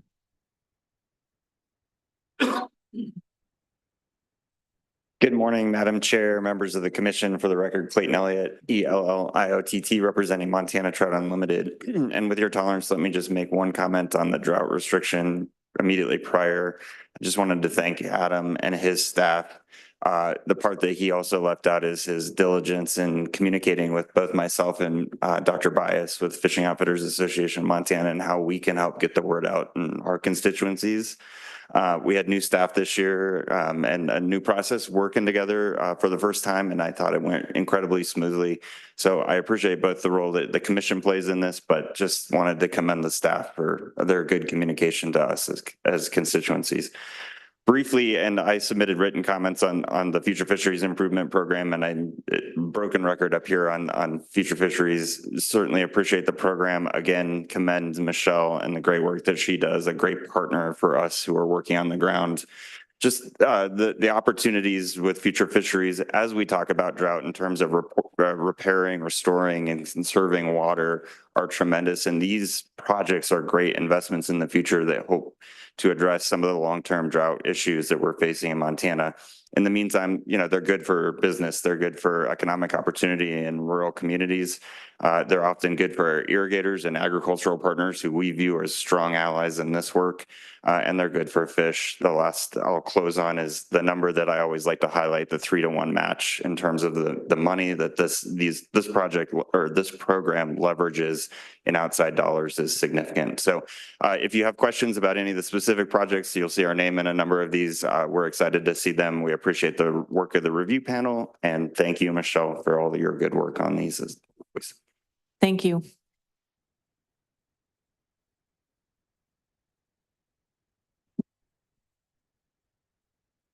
Madam Chair, members of the commission, my name is Jeff Lucas, Lukas, Conservation Director with Montana Wildlife Federation.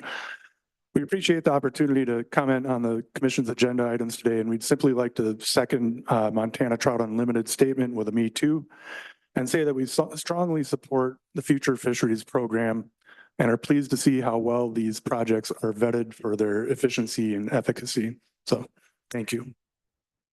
Thank you. Anyone else present who would like to speak to this motion? Okay. Anyone in the regional offices who would like to speak to the Future Fisheries Improvement Program motion?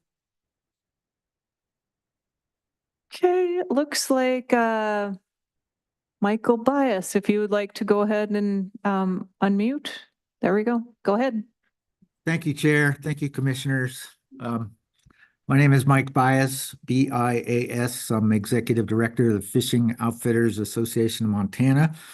Coming to you from West Yellowstone, Montana, where it's 54 degrees and it's been raining the last 2 days. It's quite chilly up here. So our drought, that's the West Yellowstone drought report. On behalf of the professionally licensed outfitters and guides across the state and our members, we would like to urge you to support the future fisheries funding recommendations for active projects submitted by the Citizen Review Panel. This would certainly provide funds to assist in the completion of projects that certainly improve the habitat for wild fish populations across the state. I'm especially excited to see the Camp Ashore Spring Creek project on there, as that's centrally located on the Big Hole River, and anything we can do to help spawning trout on the Big Hole is a great thing. So we would urge you to support the funding of these important future fisheries projects and conservation and enhancement across the state to improve wild fisheries. Thank you for your time. Thank you. Doesn't look like we have any other hands raised. Okay. All those in favor of the motion to approve the Future Fisheries Improvement Program funding cycle signify by saying aye. Aye. Aye. All opposed, same sign. Motion carries. Okay, let's take a little break. Let's see, like a 10-minute break, about 5 to. Oh, wait, I'm looking at the wrong one. Let's do, yeah, I gotta quit looking at that clock. 10-minute break, 10:15.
Just going to let you know that I am going to wait till after lunch to do the fur bear and wolf trapping hunting seasons and quotas, just so that I know that we have enough time and don't have to take a break in between. So I just want to let you know that now. I'm sure that we'll get some other items in, so I'm going to skip over that until after lunch. Okay, the next thing on the agenda is the 24 through 27 Highland Mountains removal of diseased bighorn sheep.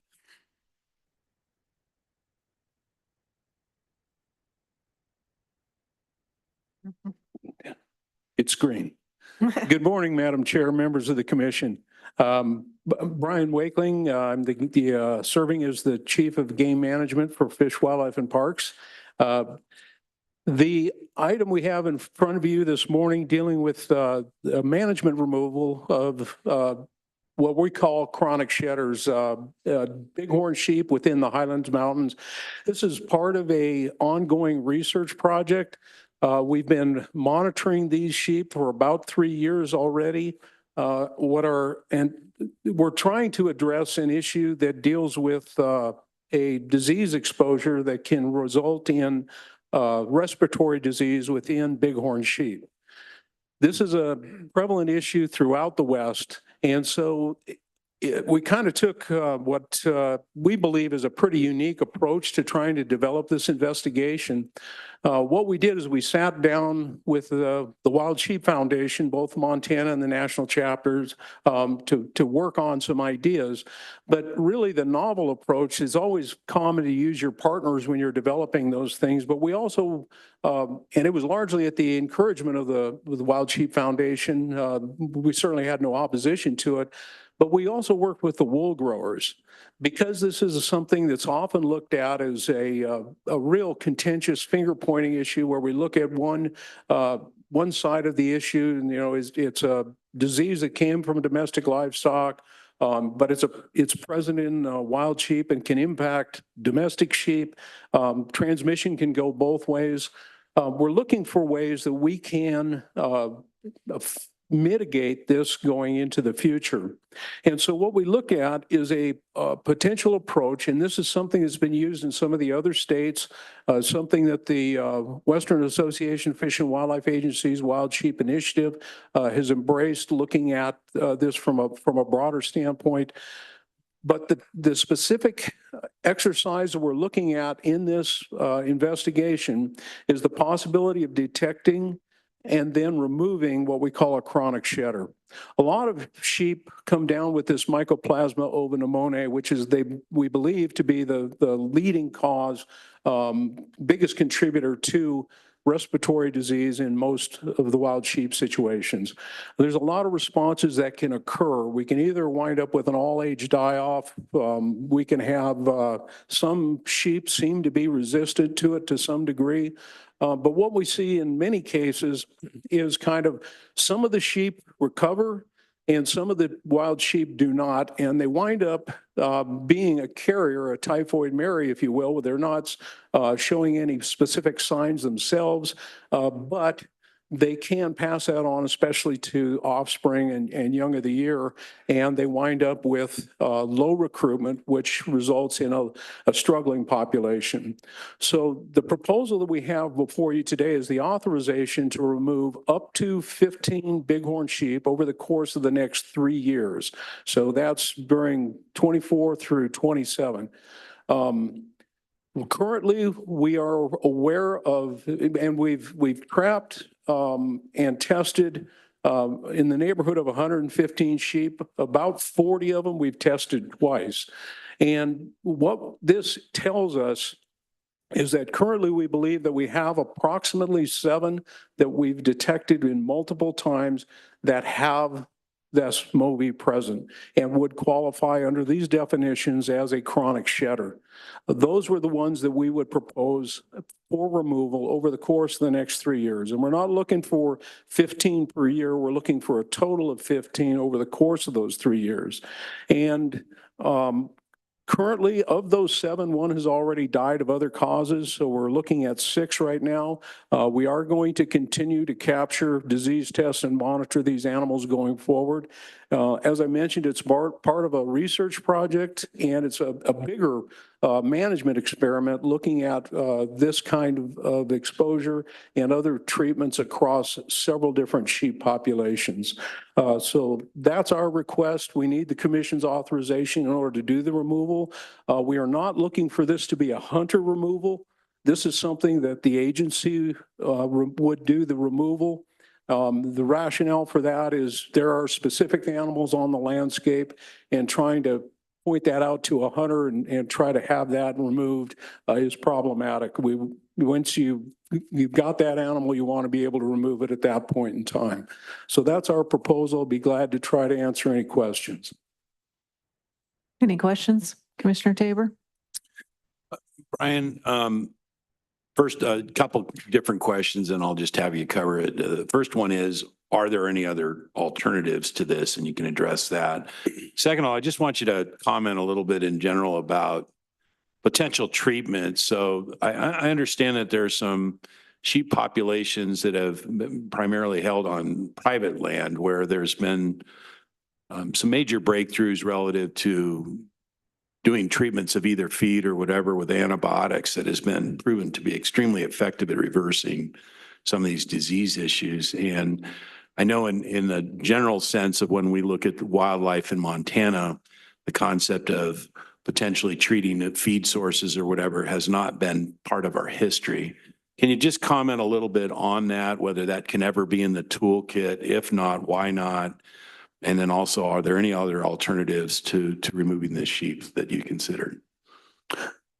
Thank you for that question, Commissioner Tabor. Madam Chair, members of the commission. It can be extremely challenging to implement any kind of disease treatment that would involve individual treatment of individual animals, be it some type of an injection or be it an oral treatment. In most cases with wildlife, it's extremely difficult to be able to implement something like that throughout a herd. In this particular herd that we're looking at, our initial estimates were there was probably somewhere in the neighborhood of 115 animals in that herd. We've currently caught that many, so we know there's more than 115 in the population. So trying to treat each individual animal to remove the exposure is extremely difficult to do. Secondly, there's been an awful lot of work that has been done primarily through Washington State University, but also through South Dakota State University, looking at this particular disease and what might be used to try to eradicate, remedy, or anything of that nature.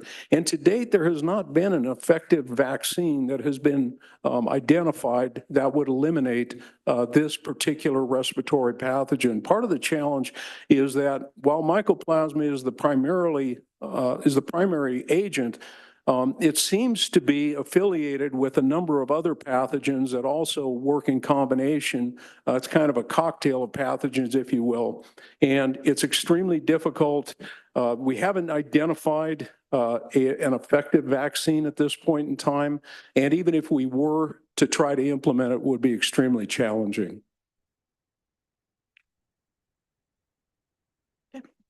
Any other questions? So I guess I have a question. If we do this, if we do approve this, will you be giving us periodic updates, I guess, on how it's going? Because it's a three-year process.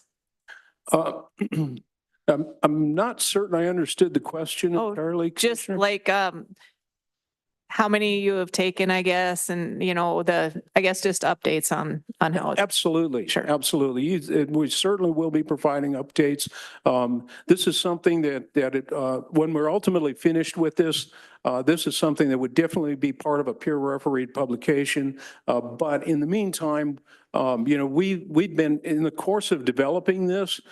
We have been trying to share the information through a variety of outlets and meetings, but us reporting back to the commission is absolutely imperative. We certainly would be doing that. Okay, thank you. It could be as simple as an email. Yep. Okay, thank you. Would someone like to make a motion? Oh, I guess, okay. Commissioner Siebel had to step off for a while, so he's going to try to get back on. Madam Chair. Commissioner Brooke. Let's see. Let me get the right one. Sorry. I move the Fish and Wildlife Commission approve the department's request to remove up to 15 bighorn sheep, regardless of sex, if identified as chronic carrier of MOVI during 2024 through 2027 within the Highland Mountains in Montana. Second. Okay, Commissioner Walsh, thank you. Madam Chair. Commissioner Tabor. Just a point of clarification, Brian, in terms of a carrier of MOVI, is it more significant that it is identified as a potential super shedder? Like if we added that clarification to it, would that make it more accurate with regards to who we're targeting? I think it's probably a bit more difficult, Mr. Vice Chair. It's an excellent question. But we don't have any way to determine that it's the degree to which it's shedding, but we can determine that it's chronically infected.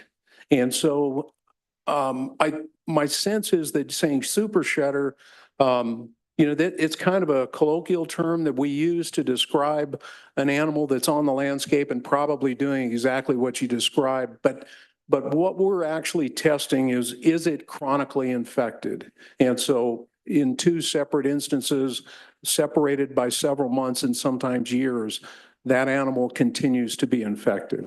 A follow-up. Go ahead. So I guess the thing that because I'm just using the analogy of CWD, where we wind up finding that there's some animals that actually have this built-in resistance, and that's the group we want to survive. Is there a similar set of sheep out there that get exposed to this, they do get sick, but they have a built-in resistance, and that's the one that we want to survive? And do we run the risk if they're just identified as infected versus identified and infected inability to then shed? That's another great question. There's certainly speculation on that front that, some have a particular genetic predisposition to having some better resistance. But at this point, we don't really have any conclusive evidence to that. What we do have conclusive evidence of is that those animals, if they remain on the landscape, have the ability to transmit that to the young. And so what you see is an animal that has it and is chronically infected and stays alive, but the population doesn't perform well because all of the recruitment winds up with high mortality. And so, as I said, this is part of an experimentation. This is one population within Montana, and it's consistent with what other states have seen. However, I would argue that in this case, our analysis, because of the approach that we're taking and the intensity of the study that we're undertaking, we're probably going to have far more definitive results than any of the other states have.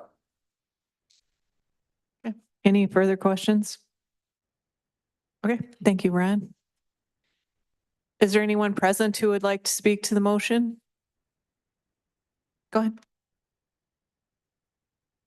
Madam Chair, through you, members of the commission, Gray Thornton Wild Sheep Foundation, we stand in full support of Fish, Wildlife and Parks proposal. As Brian pointed out, it's a complex issue. Other states have used this, while draconian in its action, has been very, very effective in a solution. The Hells Canyon complex has been kind of the fishbowl and the test for this. Very, very effective in removing Mycoplasma ova pneumonia off that landscape, working very closely with Idaho Fish and Game, Oregon, and Washington. It is being now done in the Salmon River complex. Also great results up in British Columbia in the Fraser River complex.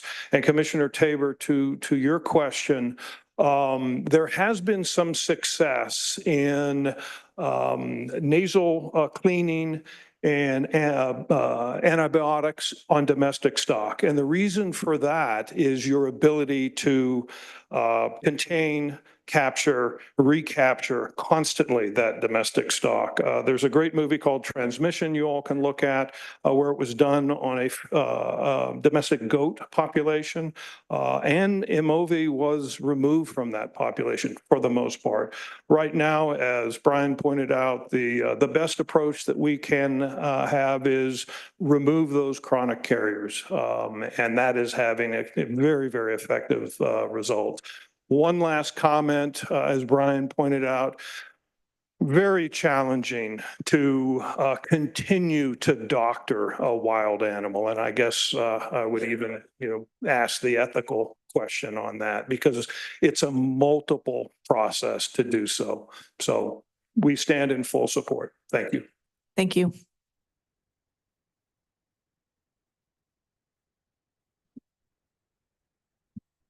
Madam Chair, members of the commission, I'm Jeff Lucas with Montana Wildlife Federation.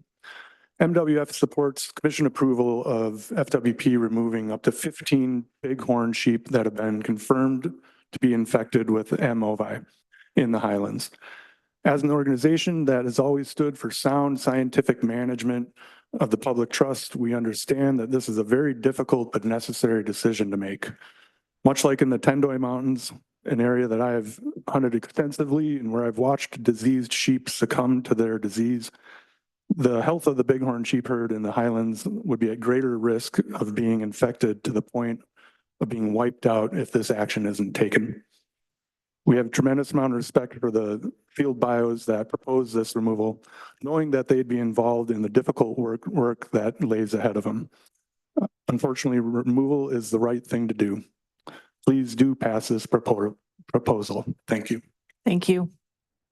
Anyone else present who would like to speak to this motion? Okay. Anyone in the regional offices? Okay. It looks like we have one hand raised. Okay. Ty, if you would go ahead. Thank you.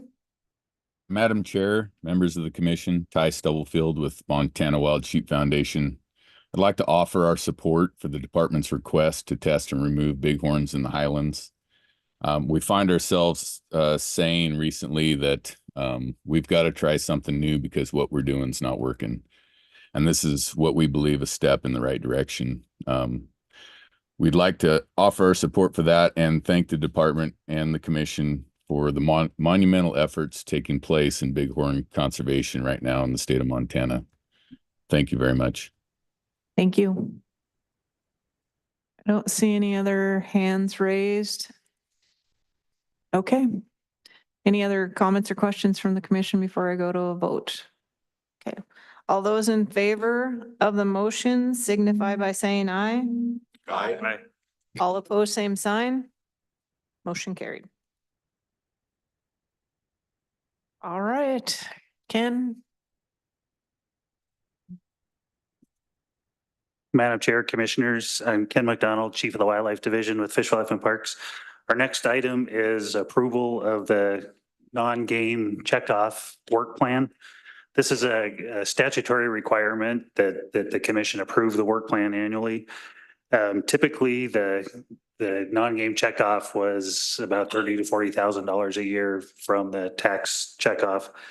A couple years ago, the legislature passed House Bill 701 that resulted in 4% of the marijuana tax revenue going into being deposited in the non-game account. So we're now asking you to approve a work plan that is a little over $1.1 million. The work plan itself is in your packet, the proposed distribution of that work, basically in 5 different categories: species and habitat conservation, inventory and monitoring, research, some internships, and then a portion for education and wildlife viewing.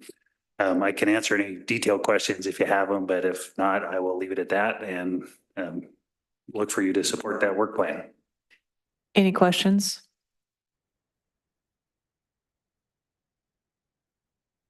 Okay, Commissioner Walsh. Yeah, Madam Chair, I move the Fish and Wildlife Commission approve the proposed non-game wildlife account work plan for fiscal year 2023 with emphasis on finding ways to minimize impacts of Endangered Species Act listings on landowners, recreationists, and other user groups. Second. Okay, thank you, Commissioner Burrows. Any questions before I go out for a comment? Okay. All right, anyone present who would like to comment to this motion, please?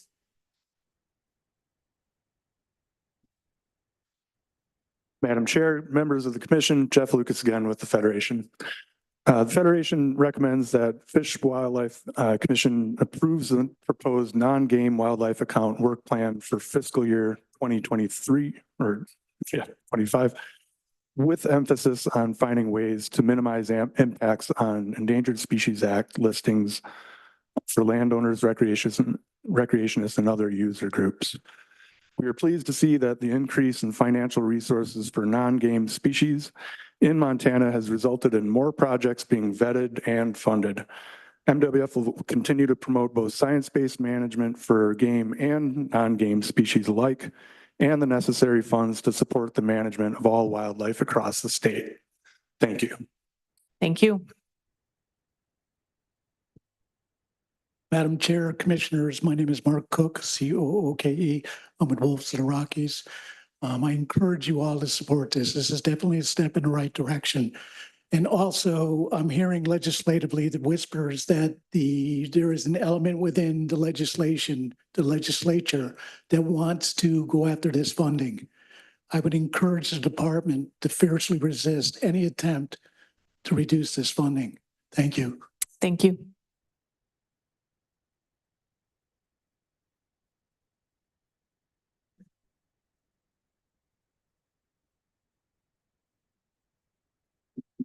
Sorry.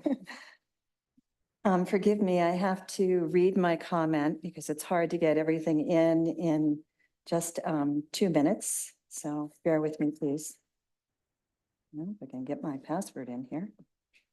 I get nervous up here, even though I've done this multiple times.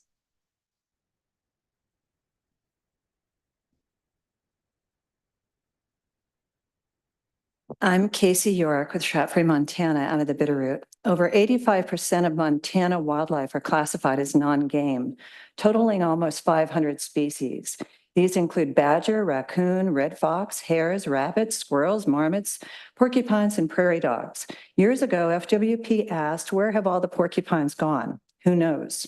Non-game can be trapped and killed year-round, unlimited, unreported, and no trapping license is required for residents. So non-game is an oxymoron.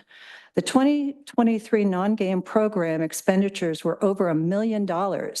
Now you are asked to approve the 2023 work plan with an emphasis on minimizing impacts of the endangered species listings on people, not on the species themselves.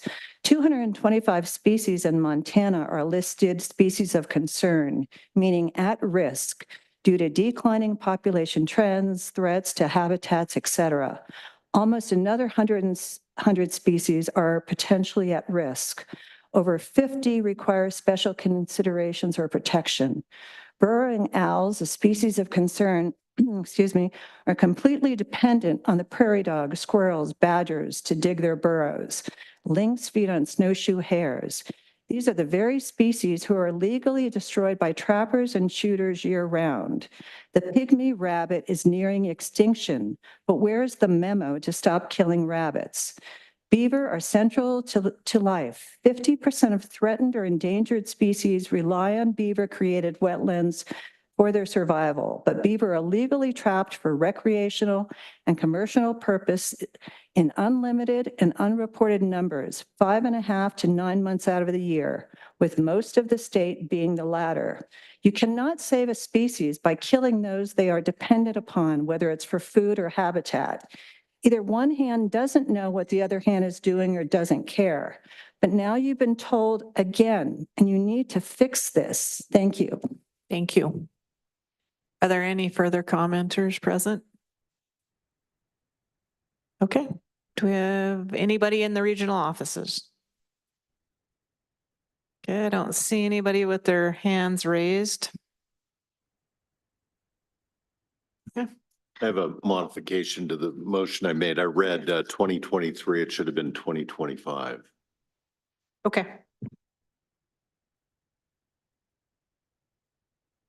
So that's Commissioner Burrows, you were the second on that. Okay with that correction? Okay. All right. All those in favor of the motion signify by saying aye. Aye. Aye. All opposed, same sign. Motion carried.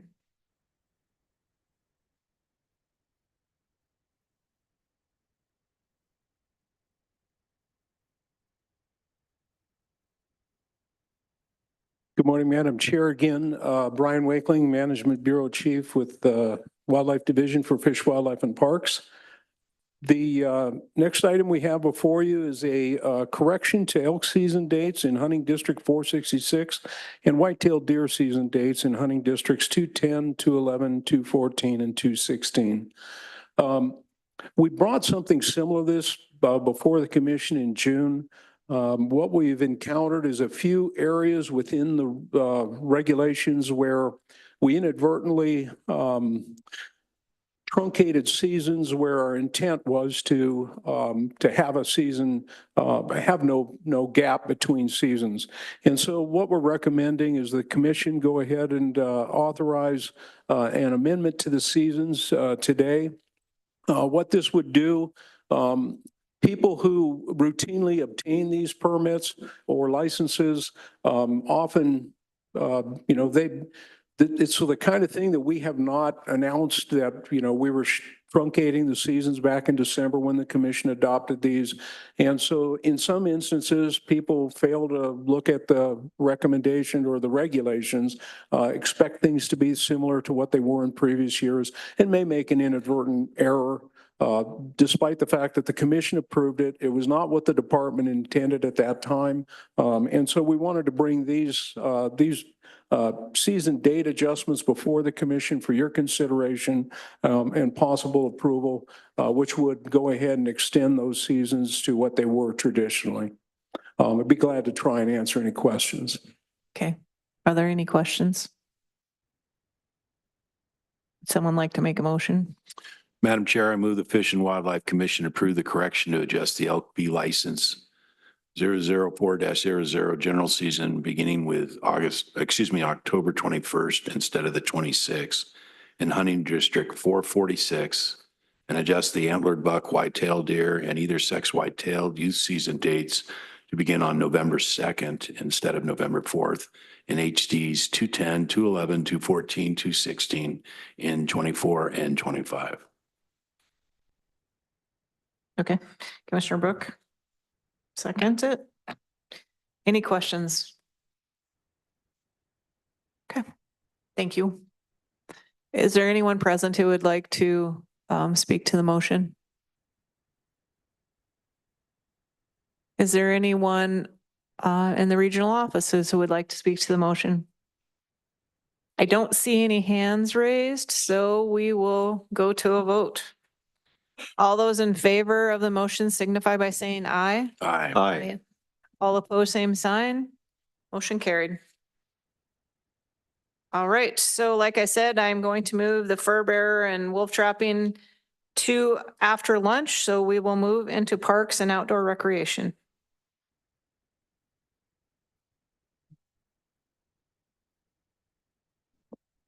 Good morning, Madam Chair, Vice Chair, Commissioners.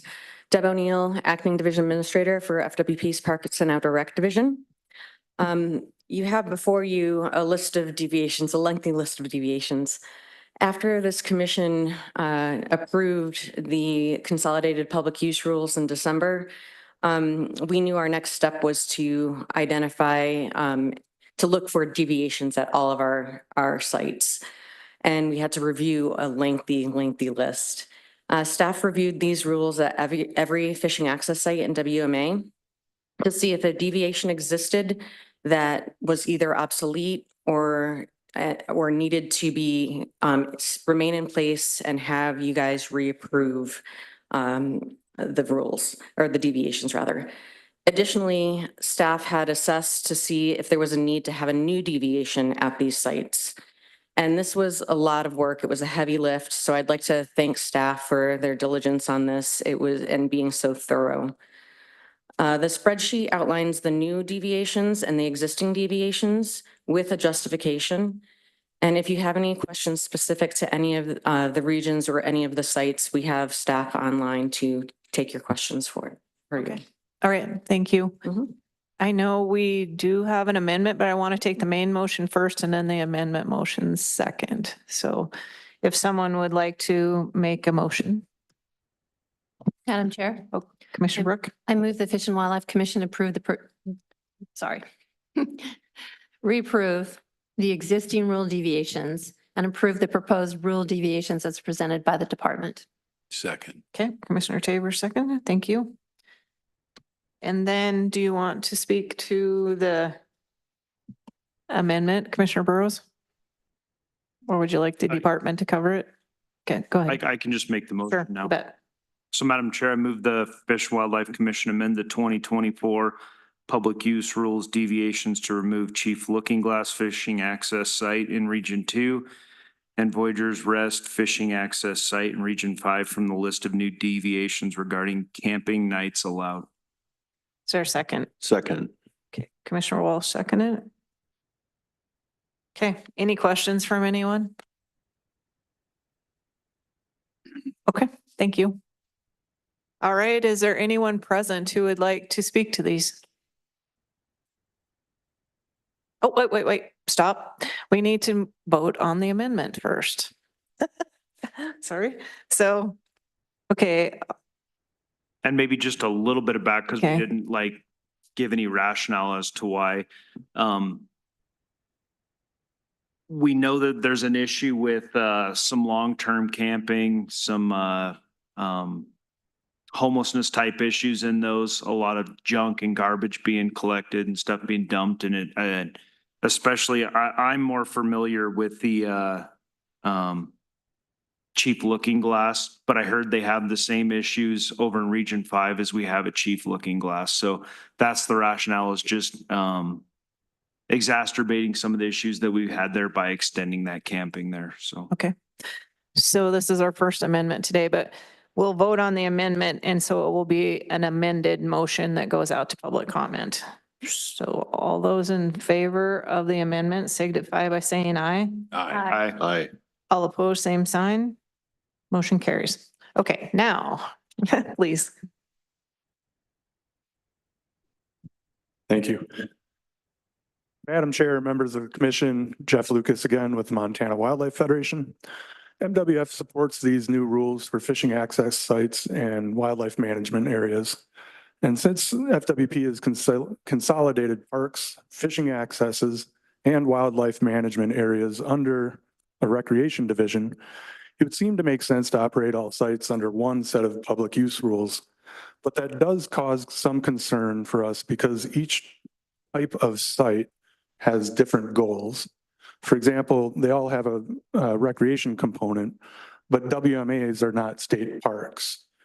MWF does not want to see recreation prioritized over habitat and wildlife security, and that's the main point that we want to make. This list of deviations does address some of the inconsistencies between site types, but we're also not sure if the list of rules plus the list of deviations is any clearer or shorter than the previous regulations. But overall, we do support these new rules, especially because they will be reviewed next year to gauge their efficacy. Thank you. Thank you. Anyone else present? Madam Chair, Commissioners, Casey York again with Trap Free Montana out of the Bitterroot. Instead of trapping being permitted unless posted now with these rule changes, it needs to be the inverse for public safety. Anglers have a right to know traps could be in the water. Bird dog hunters have a right to know snares could be along that WMA. Folks who like to frequent fishing access sites that, in my history, did not permit trapping now need to know when they go to take their dog for a swim or a kid goes in the water, trapping is present. Not the other way around. The way it reads is there will be no signage unless it's not allowed. Signs need to be up that trapping is occurring or will be occurring. Same thing with state parks. How many of the general public or visitors know that our state parks may now allow trapping, and which ones? This is really a disservice to the public, to the recreationists, to all user groups, not to have that knowledge, and it's a safety issue. Please, we ask that you make that amendment, that where there is trapping or maybe trapping, it is well posted. Otherwise, it's an accident and could be a very serious one looking to happen. Thank you. Thank you. Steve Capra, Footloose, Montana. I concur with the comments that were just made. It's a public safety issue. We're dealing in Bozeman. We're preparing to get a trail closed in Bozeman. that's highly used by the general public. It's part in the city, part on national forest lands. Next month, there'll be a vote to end trapping on that trail. And the rationale is public safety. I have gone down to that trail and handed out leaflets to people who had no idea that people could trap on that trail. Not only were they outraged, they were with their children and they were with their dogs. These are often mothers with children and pets that are walking down that trail. And they looked at me like they couldn't believe that it was occurring. And frankly, they couldn't believe trapping was occurring in our state. But the bottom line is this is a major public safety issue, and you need to make it clear to people if this is occurring. And if you don't, then you're going to see the continuing closing of areas to trapping because the people in this state, by and large, don't want to see it. Thank you. Thank you.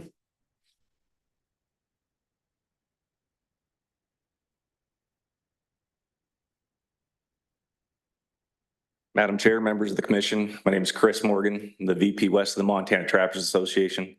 I'd just like to point out that statistically speaking, anyone in this room is more likely to die in a vehicle accident than they are to have their pet caught in a trap. Appreciate that. Thank you. Any further commenters?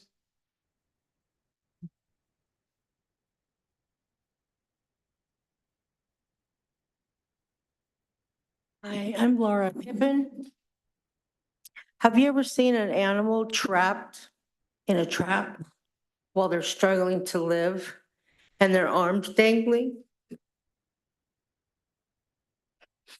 Have you ever seen a wolf next to a dog? I mean, I had a Malamute.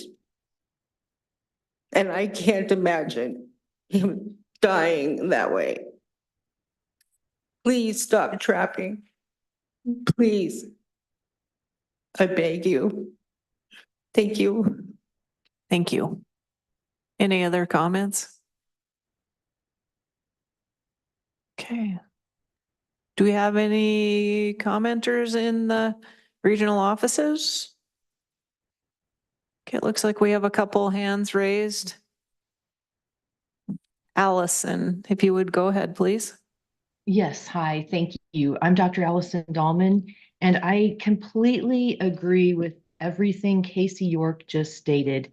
It is illogical not to warn people for their own safety, as well as their pets, their kids, and everybody that's spoken is correct. People don't know those traps are there, and given how archaic they are, most people wouldn't even think about traps being in these areas, especially because it's such a tourist attraction. So it also seems like quite a liability to me. So it's just to me common sense to warn people that trapping is there, and to do the public a public service by giving them fair warning. Hey, we trap in this state and you could get hurt. Thank you for your time. Thank you. Okay, any further questions or comments from the commission? Okay, so we will go ahead and vote on the amended motion. All those in favor signify by saying aye. Aye. Aye. All opposed, same sign. Motion carries.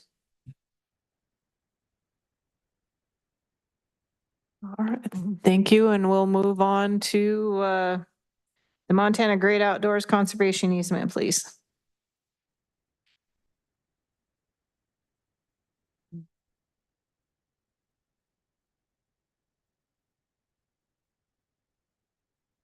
Good morning, Madam Chair and members of the commission. Bill Schenk for Fish, Wildlife and Parks Land and Water Program.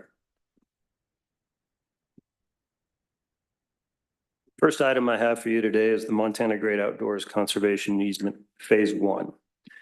This is the first phase of what was originally envisioned as a single conservation easement, but for purposes of limitations on funding, we've had to break it into 2 phases.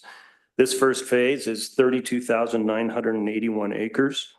It is one of several conservation easements, some existing already, a couple more that will come in the future if we're successful here, that are in the northwestern part of the state. I'm going to pause just a second here.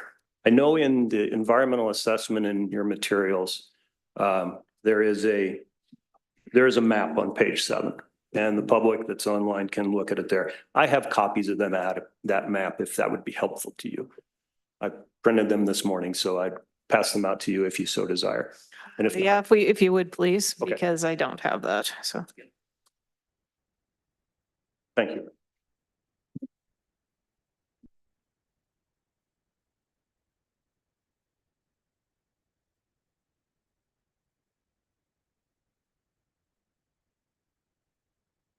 Just a second, I'll let you get that in hand.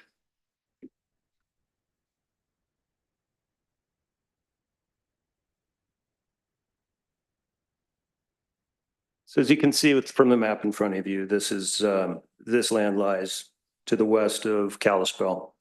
The blue in the middle, that Thompson chain of lakes along the Highway 2 there to orient you somewhat. The original proposal for this conservation easement was, you can see the 2 phases. Phase 1 is now what we're currently dealing with, and that is in orange.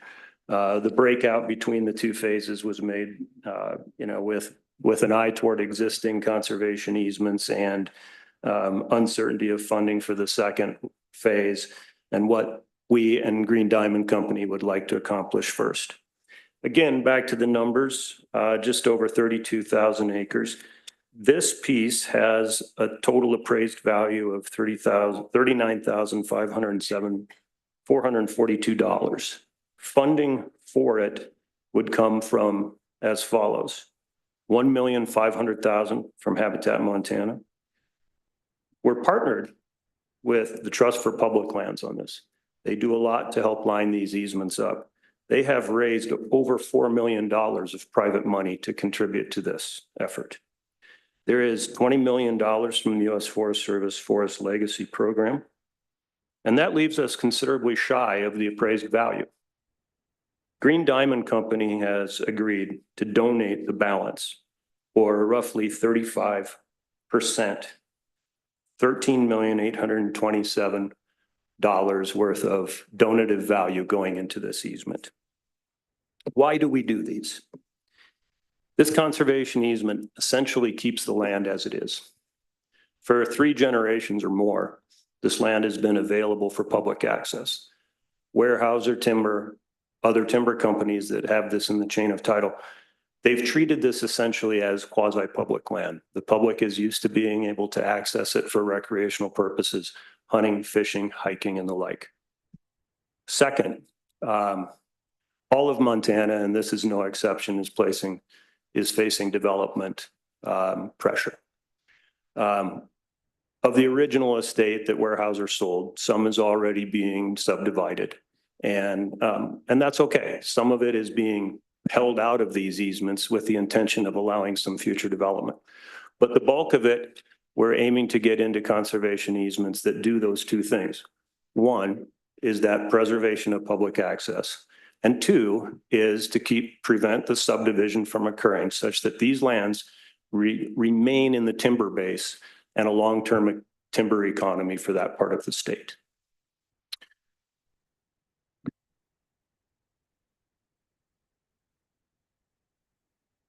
An EA was available for public comment from April 15th to May 15th. A decision notice was published on June 20th, recommending that this project advance to the commission. I'm not going to go into detail, but I know this isn't happening in a vacuum, and I know you know that a lawsuit has been filed. That is for your counsel to discuss with you. I will say, though, I just want to note the fact that whereas a preliminary injunction was issued, it prevents us from closing on the, I'm sorry, yeah. A temporary restraining order was issued. It prevents us from closing on the project. It does not prevent your consideration today. Thank you. Yep, thank you. So any questions, clarifications? Madam Chair, I move that the Fish and Wildlife Commission approve the purchase of the Montana Great Outdoors Conservation Easement Phase 1 as proposed. Second. Okay, thank you, Commissioner Burrows. Okay, Commissioner Tabor, go ahead. Yeah, so this is in Region 1. I'm got a long history and understanding of the Plum Creek versus Weyerhaeuser versus the succession of owners. And I can tell you that this area is just absolutely vital and critical to maintaining public access up in Region 1. When you look at the historical maps of what Plum Creek used to represent, both out in this area as well as down in the Swan, and then how it's all gotten chopped up. If we don't work hard at preserving this, the public access and the amount of public availability of funds in the future is greatly threatened. So I really encourage the other commissioners to support this. Commissioner Brooke. I guess, first of all, kudos to you for all this hard work on this. It's pretty impressive. I just wanted to thank you for all your work to make this accessible to the public, and was hoping that we could be kept in the loop about the lawsuit. I was not aware of the lawsuit in these materials. But one other question, if this is approved and goes forward, does the land board have final approval on this? Madam Chair, Commissioner Brooke, yes, it does. Okay. By virtue of the fact that we would have committed over $1 million of state funds to the project, it would require land board approval. Okay, thank you. Commissioner Walsh. Madam Chair, I wonder if council or Mr. Schenk could comment on the nature of the lawsuit and fill us in. I had a hard time opening the electronic document related to that. Yeah, Madam Chair, Commissioner Walsh.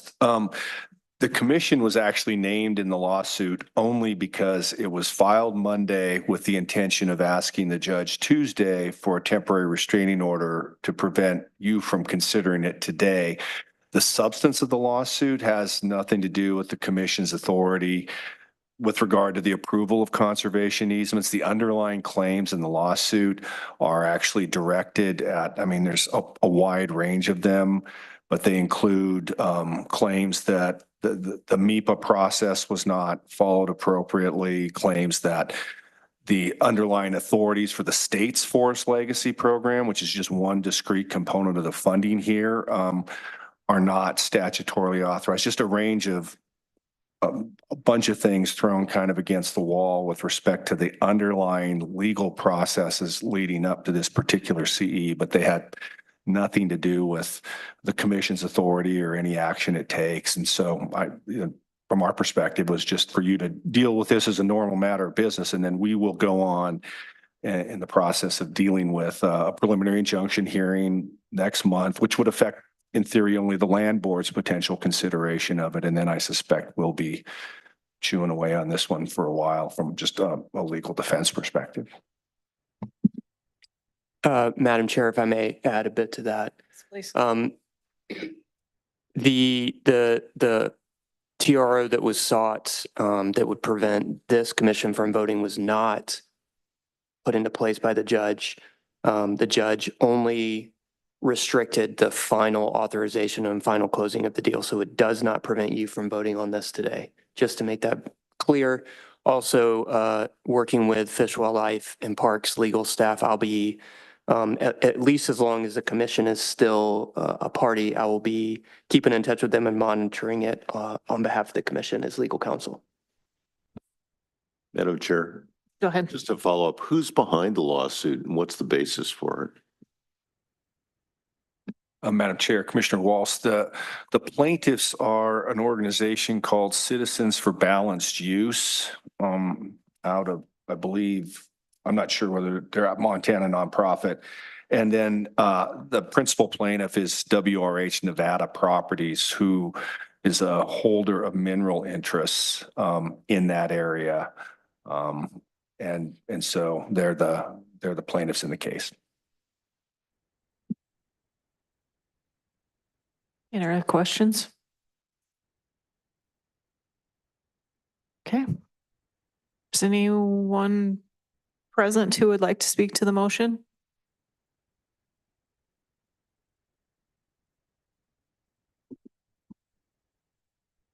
Madam Chair, members of the commission, Jeff Lucas again with Wildlife Federation. MWF strongly supports approval of the Montana Great Outdoors Conservation Easement. It's kind of a no-brainer. We would like to thank the good folks at Green Diamond for allowing Montana to protect close to 33,000 acres of Green Diamond commercial timberlands in the Upper Thompson drainage. And we're looking forward to phase 2, which would protect about twice as much acreage. To solidify this much acreage for the public to recreate on is a massive win for the public and state of Montana. I've been fishing a portion of this property for decades, and like many other folks that hunt, fish, and recreate on those lands, I'm humbled by the generosity of Green Diamond and previous owners for sharing these lands over the years. This one's easy to support for us, and we hope it is for you too. Thank you.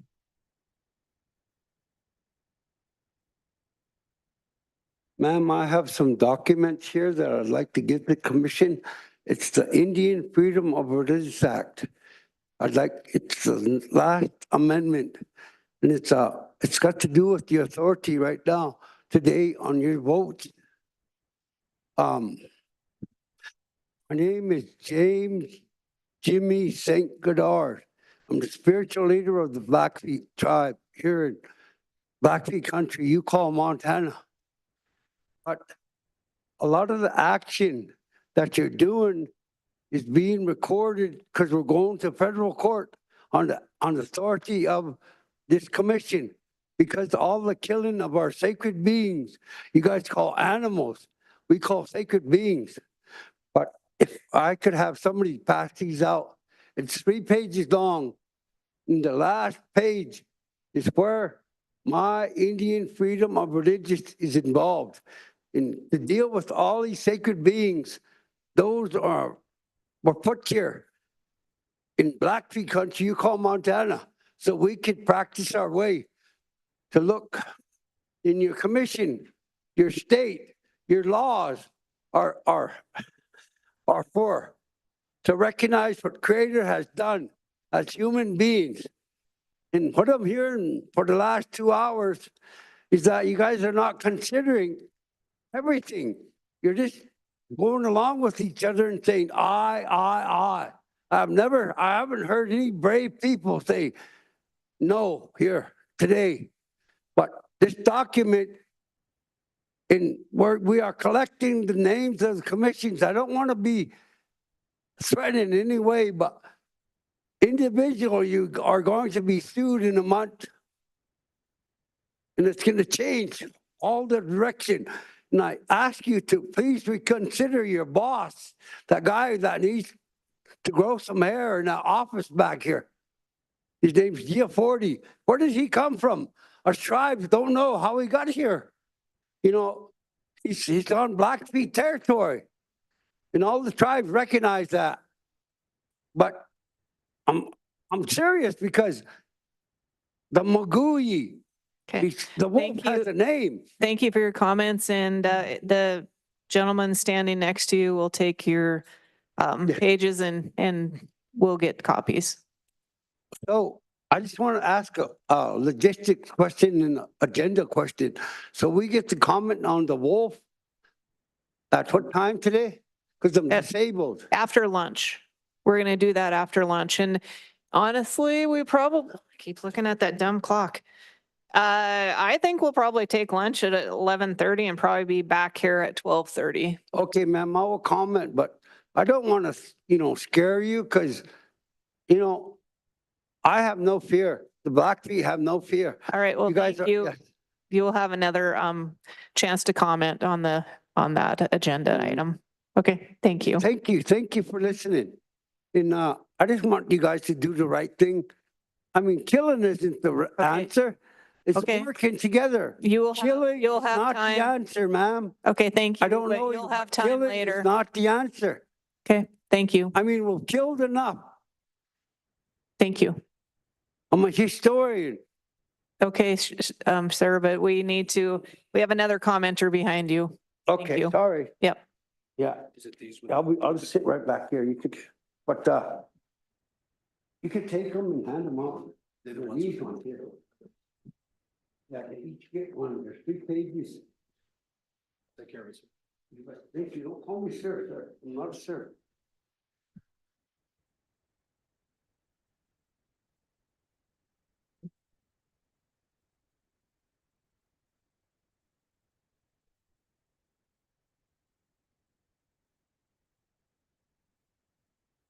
Okay, go ahead. Thank you, Madam Commissioner, Madam Chair, Commissioners. My name is John Davis, Vice President and General Manager for Green Diamond Resource Company. Responsible for the Mountain West Timberlands, which include the Northwest Montana. Just wanted to, I'm here to advocate for a yes vote on the MGOP. I also wanted to extend my gratitude and thanks to Fish, Wildlife and Parks and Trust for Public Lands and the community for the support that's been shown and the time and effort everybody's put into this project. We are a family-owned, private family-owned business founded in 1890. Timber is our bread and butter, has been for 134 years. And in our view, these projects, these conservation easements line up well with our timber operations. The properties, it's been mentioned, the properties we purchased, just under 300,000 acres. Our area manager often tells his experience with the properties. I shouldn't say he enjoys telling the story. Commissioner, as you pointed out, he's been with he started with Plum Creek a little over 10 years ago. When he started, Plum Creek owned 1.2 million acres in the state of Montana. That transaction where Weyerhaeuser sold the properties, just over 600,000 acres remained at that time. We purchased 300,000 acres of that. So in just a very short period of time, 10, 15 years, we've seen that land base of productive commercial timberland shrink dramatically. These conservation easements are an opportunity for us to keep large blocks of commercial timberland in play, open to the public. And we believe that our version of commercial forestry is good for wildlife, good for fish. It's good for the tax base. It's good for the economy, the communities where we rely on employees to come from. We rely on the contractors that come out of those communities. So again, I just want to take that brief moment to say thank you for considering this and thank you to all that have helped and support us to get to this point. Thank you. Thank you. Madam Chair, members of the commission, my name is Lucas Kane, a representative of Trust for Public Land. Thank you for the consideration of phase 1 of the Montana Great Outdoors Conservation Easement. This project is a vital proposal to safeguard the natural heritage, economy, and way of life that define Northwest Montana. First, I want to extend our gratitude to staff and leadership at FWP, as well as our landowner partners at Green Diamond Resource Company for their unwavering commitment to this essential work. When Weyerhaeuser announced in late 2019 that they would sell their entire 630,000 acres, Montanans collectively held their breath. These lands have long been managed by private timber companies and have provided good paying jobs, generous public access for multiple use recreation. Phase 1 of this project is a collective effort to protect nearly 33,000 acres from the very real threat of subdivision and fragmentation. Support for this project has been extensive and widespread, from sportsmen's and women's groups to legislators and county commissioners, as well as the Montana delegation. There is a unified front backing this effort. This conservation easement will ensure the land remains in timber production. With the recent mill closures in Seeley Lake and Missoula, the stakes have never been higher. Along with sustaining timber jobs and rural communities, this project is crucial for forest health and wildfire prevention. Moreover, the easement will protect public recreational access, ensuring that the public can continue to enjoy the same hunting, fishing, and camping and exploration that we cherish today. Importantly, the financial impact of this project is overwhelmingly positive. The land will remain in private ownership, continuing to contribute to property taxes with no additional burden on Montana taxpayers. The cost of the easement is being covered through the combination of landowners' generous donation and contributions from Forest Legacy Program, as well as private fundraising and Habitat Montana. For every dollar of state investment, the project leverages more than $26 from additional sources. In closing, Montanans from all walks of life have strong personal ties to these lands. As hunters, anglers, outdoor enthusiasts, and residents, Phase 1 of the Montana Great Outdoors Project is more than a conservation easement. It is a commitment to protecting the very essence of what makes Northwest Montana special. Thanks for your time and consideration of this effort. Thank you. Any other commenters present? Okay, it doesn't look like we have anybody in the regional offices, but we have one hand raised. Ben Lamb, if you, okay, go ahead. Madam Chair, members of the commission, for the record, my name is Ben Lamb, Lamb, with the Montana Conservation Society.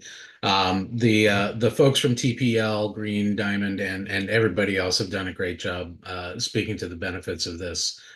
So we just want to give a hearty me too. Thank you. Thank you. All right, doesn't look like we have any other commenters. Is there any comments, questions, clarifications needed before we go to a vote? Okay. All those in favor of the motion signify by saying aye. Aye. All opposed, same sign. Motion carries. Madam Chair. Yes. I again want to reiterate thanks to not only Bill and to Green Diamond, but also to Lee Anderson and the team up in Region 1. I know this has been a massive all hands on deck effort by everybody, and it's greatly appreciated. Okay, thank you. All right, we'll do this. We'll do this next agenda item, and then we will break for lunch when we are finished with that. Thank you, Madam Chair. Once again, Bill Schenk for FWP Land and Water Program. The second item I have for you is the Parsons Slough and Willow Spring Creek Water Management and Lease Agreement. Parsons Slough and Willow Creek and Willow Spring Creek are tributaries to the Jefferson River near Waterloo. They provide cold water refugia along with important spawning habitat for brown and rainbow trout. The water in these sloughs and this creek and slough is reported to be 8 degrees cooler than the Jefferson River itself at this time of year, or in warm water times of year. This project is basically to take existing irrigation that comes from these two water bodies, the creek and the slough, move a point of diversion, working closely with the landowner, obviously, moving a point of diversion to the Jefferson River proper. That leaves that irrigation water in the sloughs and becomes, those systems themselves become that much more effective for cold water refugia, along with putting cooler water into the Jefferson River. The cost of the project is considerable. It involves putting a new pump onto the river and the infrastructure to get that water to 2 existing pivots. That water, we need to design and implement a system that will move at a minimum 4.03 CFS. And so the funding package here, or the consideration, is to fund that for the landowner, that system. That's an initial upfront payment of $330,000, followed by $10,000 per year in operational, in payment for the water lease itself. So there's 2 components. One, temperature is very important here, but there's also a water savings component in which the department, or my program, will take that saved water as a result of this particular system and change it to in-stream flow in both Parsons Slough and Willow Spring Creek. We're excited about the fact that this is a type of project that has some considerable fisheries benefits, not only for the landowner. The landowner's manager is very much on board with the project and an advocate for the project. There's also, on one of those 2 water bodies, there's one other owner who has already expressed interest as well, or one other water right user, I should say, who's already expressed interest as well. The contract itself is not quite complete, but we're very, very close.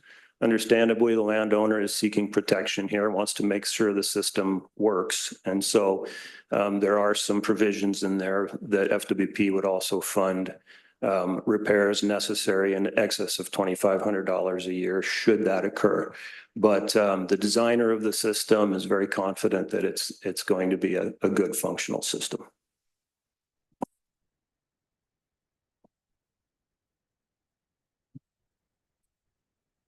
Madam Chair, Commissioner Tabor. I move that the Fish and Wildlife Commission approve the water management and lease agreement with Treasured Mountain Holdings LLC and direct FWP staff to make application to DNRC to temporarily change the irrigation water rights to in-stream flow in accordance with this agreement. A second. Okay, thank you. And a quick comment. Sure, go ahead. During my commission report, I talked about the Jefferson, which is closed because of the water temperature. And this is the project that I was referring to that will help try to correct that problem that we're consistently having on the Jefferson. Commissioner Walsh. I just had a few questions. One is, will this assure that 100% of Parsons Slough and Willow Creek will flow into the Jefferson, or are there other irrigators who may continue to pull water out of those two waterways? Yeah, Madam Chair, Commissioner Walsh, as I mentioned and forgive me, I can't remember which one it is, but one of those two sources has one other irrigator on the source, and that individual has already expressed interest in working with us on a similar arrangement. So, I mean, we're not close to getting anything in front of you working with this other irrigator, but they are interested. And one follow-up, what's the meaning of temporarily change the water rights? Yeah, Commissioner Walsh, Madam Chair. Whenever you do an in-stream flow when working with private parties for a leased water right, the lease itself is temporary. It can be renewed a number of times, which we fully intend to do here. But when you take that change application to the DNRC, generally speaking, you're doing it temporarily. So if the lease should go away, if the landowner after 10 years wants out, there's an automatic reversion of that water, that saved water away from in-stream flow and back to irrigation. Now, FWP has the ability on water rights that it owns in fee to make permanent changes, but that's very limited. And so generally working with private owners under a lease, it's a temporary change that reverts if it goes back to the original use. Go ahead. One final one, who will own the pump and the infrastructure? And yeah, Commissioner Walsh, Madam Chair, that the infrastructure will be owned by the producer, by the lessor. The payment, the upfront payment is made so that that individual can purchase the system and contract for its installation. Okay, any other questions? Okay, Those are, go ahead. follow up.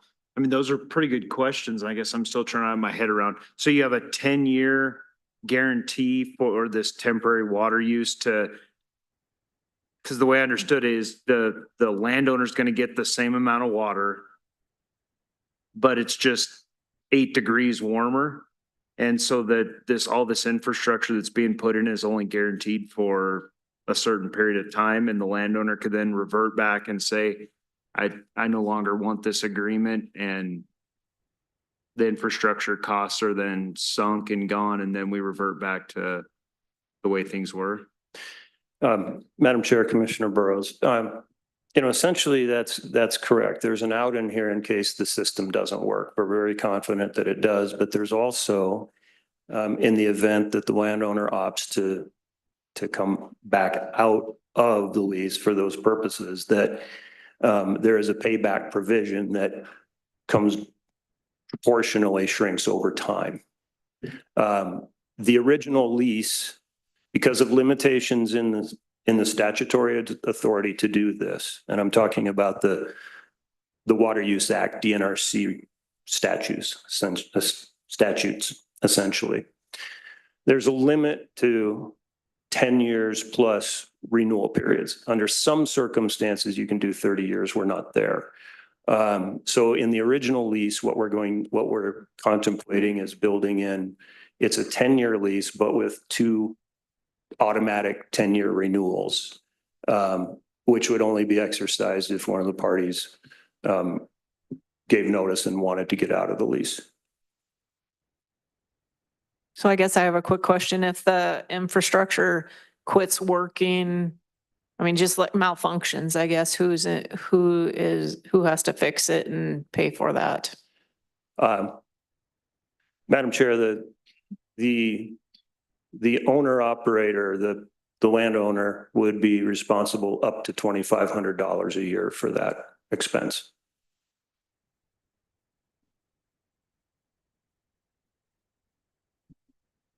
Commissioner Walsh. Just one other comment. I don't, you said that in your comments that this pumped water will be feeding a pivot. Is it currently pivot irrigated or is it flood irrigated?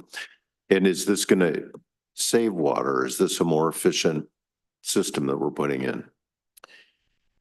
Commissioner Walsh and Madam Chair, members, what is currently occurring out there is there are 2 existing pivots, and there is a considerable amount of land that was historically flood irrigated. The landowner is considering trying to put that back under irrigation right now. If the system is in place, the landowner could do it with 2 more small pivots, but will not be flood irrigating. We would supply it. So there is, as contemplated under the agreement, there is excess water to change to in-stream flow. There is a lease component. It is not simply temperature. The landowner has a right and to use more water than he's currently using, has expressed interest and plans to do so. Part of this is trying to work with him to minimize that additional use and keep the water in those sources.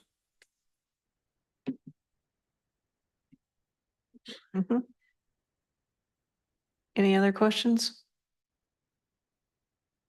Okay. Thank you. Thank you. Is there anyone present who would like to speak to this motion?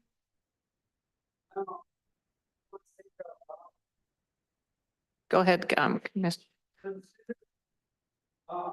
Sir, if I'm sorry, but I have someone that's stepping up to the podium to speak to this motion.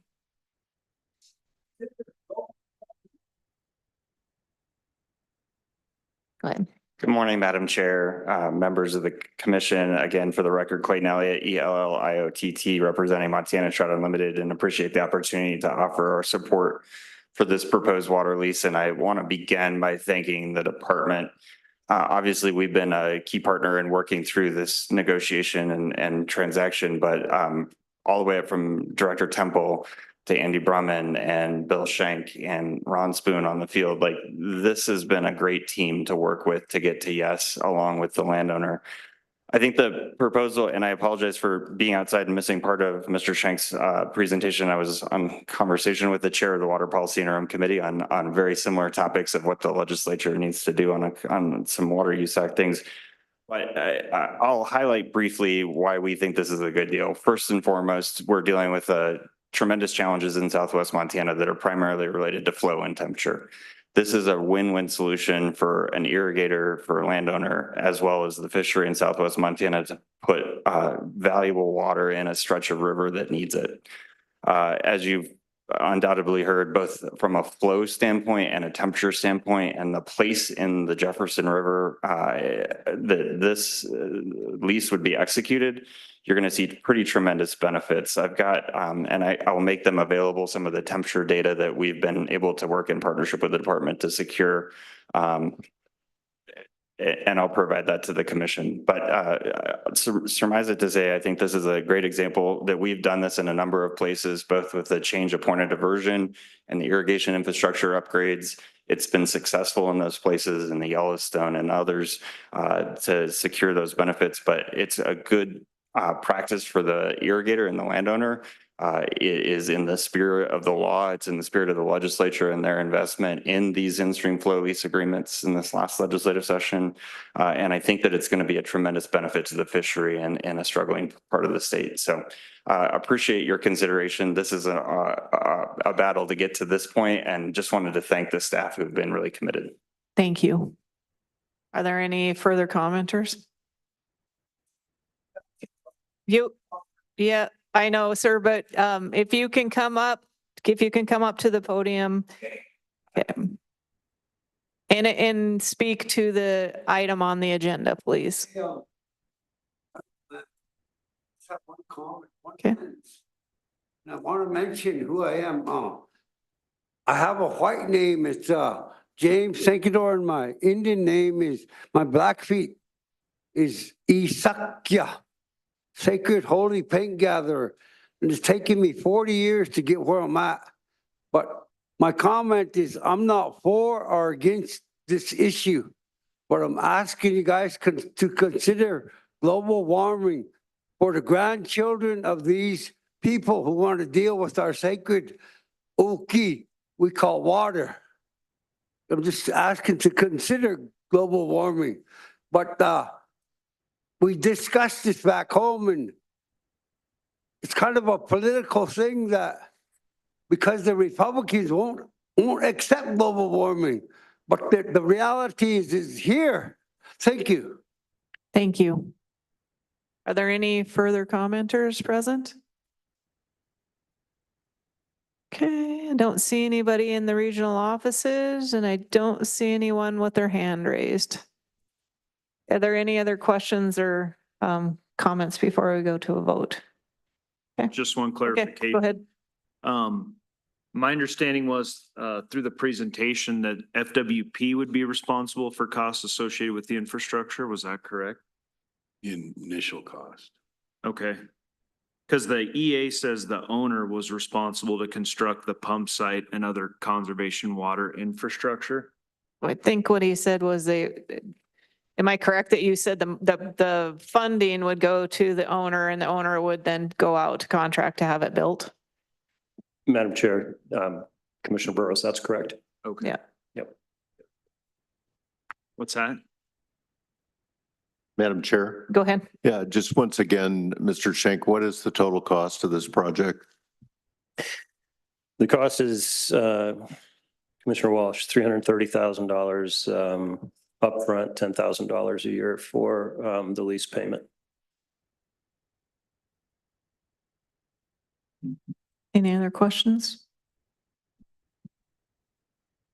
Okay, thank you. All those in favor of the motion signify by saying aye. Aye. All opposed, same sign. Motion carries. Madam Chair. Commissioner Tabor. Mr. Schenk, I'd like you to do something for me. So I've had the pleasure of being on this commission for 3.5 years, and I've watched you come up time in and time again, promoting a variety of different types of projects for our consideration. I'm just curious, all told over the last 3.5 years, how many things have you and your department and all the hardworking people in the department brought forward in terms of either gaining more access, better protection, kind of in the form of acreage? Because just today alone, when I count up some of the things we've done, we're clocking pretty close to, 50, 60,000 acres. We had the ones that Director Temple had just talked about that are going in front of the land board, those new lease mechanisms. But I am curious, how many different things have you brought to our attention over the last 3.5 years?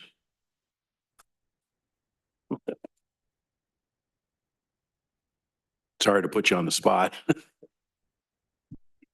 Commissioner Tabor and members, I could easily get you the exact numbers. I mean, we can generate that very handily.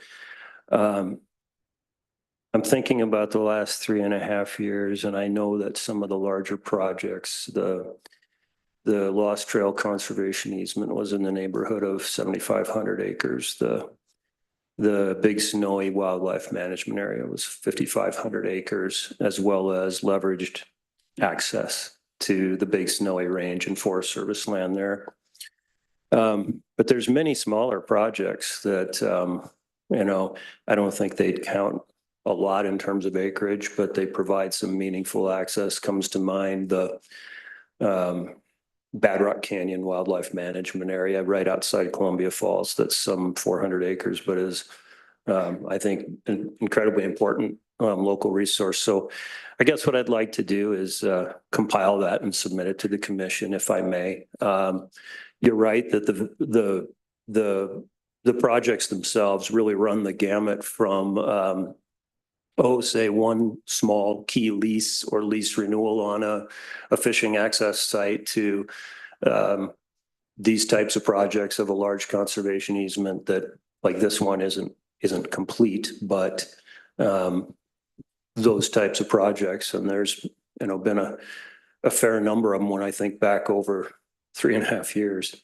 So I'd be happy to after the meeting get you a list.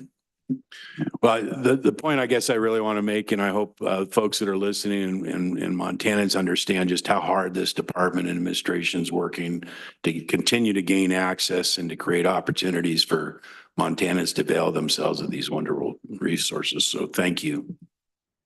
Thank you. All right, thank you. We are going to break for lunch and we'll come back at 12:45.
Good.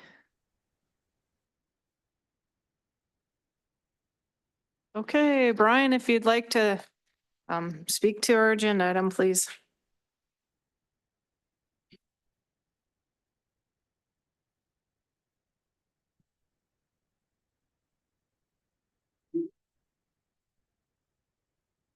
Good afternoon, Madam Chair, members of the commission. Brian Wakeling, Game Management Bureau Chief.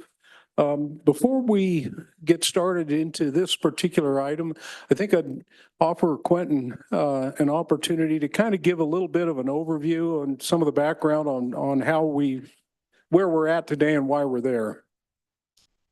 Okay, I don't know who's visiting in the back, but if you're going to visit, please go in the hallway. Thank you.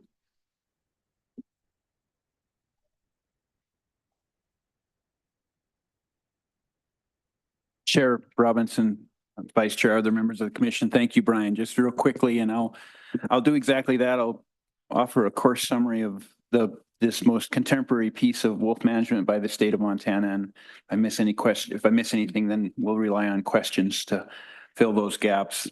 And here we are at the point of setting the 2024 wolf season. If you look back, just to give a little bit of context from whence we've come, in 2009 and 2011, we had wolf management unit specific hunting quotas, harvest quotas.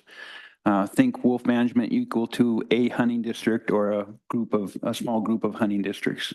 Was no season in 2010. That was when wolves were temporarily relisted. In 2012, we did not have any statewide quota. We had quotas only in a couple of wolf management units. You all know them well, 313, 316, and 110. 110 is west of Glacier National Park.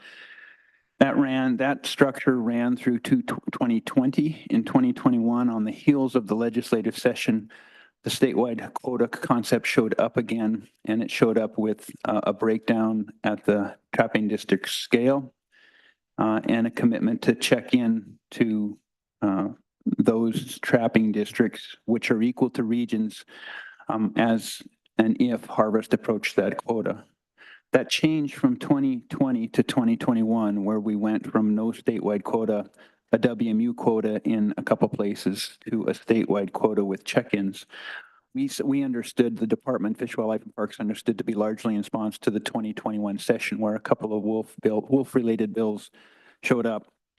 In specific, House Bill 224 talked about the requirement, the use of the word must, or snares. The wolf season has to make room for the use of snares. 225 spoke to expanding the trapping season dates starting the Monday after Thanksgiving, and they're allowed some flexibility in that language, and that flexibility showed up with this commission in the example of the floating start date for some parts of Montana. And then 314, which directs the commission to reduce the wolf population to a sustainable level, not less than the number of wolves necessary to support at least 15 breeding pairs. We've been operationally applying that guidance as an agency to say something less than the currently approximately 1,100 wolves. That's a number tied to our estimate of the 2023 wolf population. That's the wolf population as the end at December 31st, 2023. Something less than that, something more than 450. We do not see, Fish, Wildlife, and Parks does not see the 450 as a target.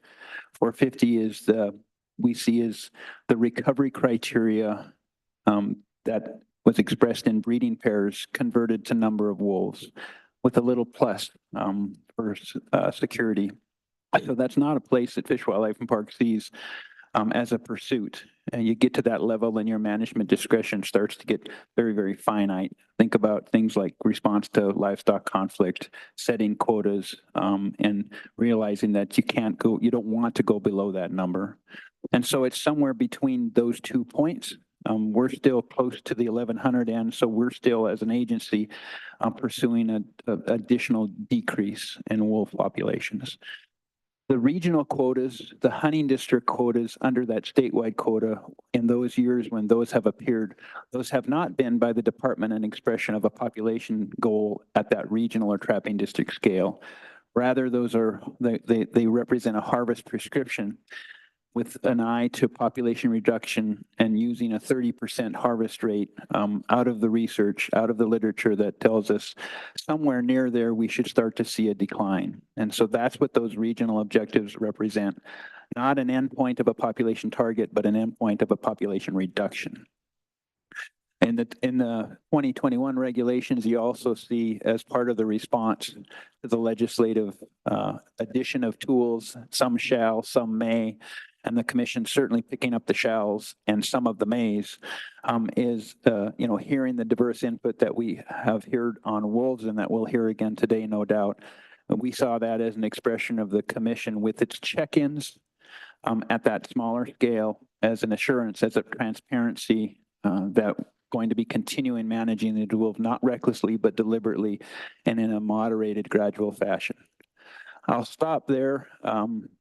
Thinking that context might be enough to get us started. Certainly happy to hear questions.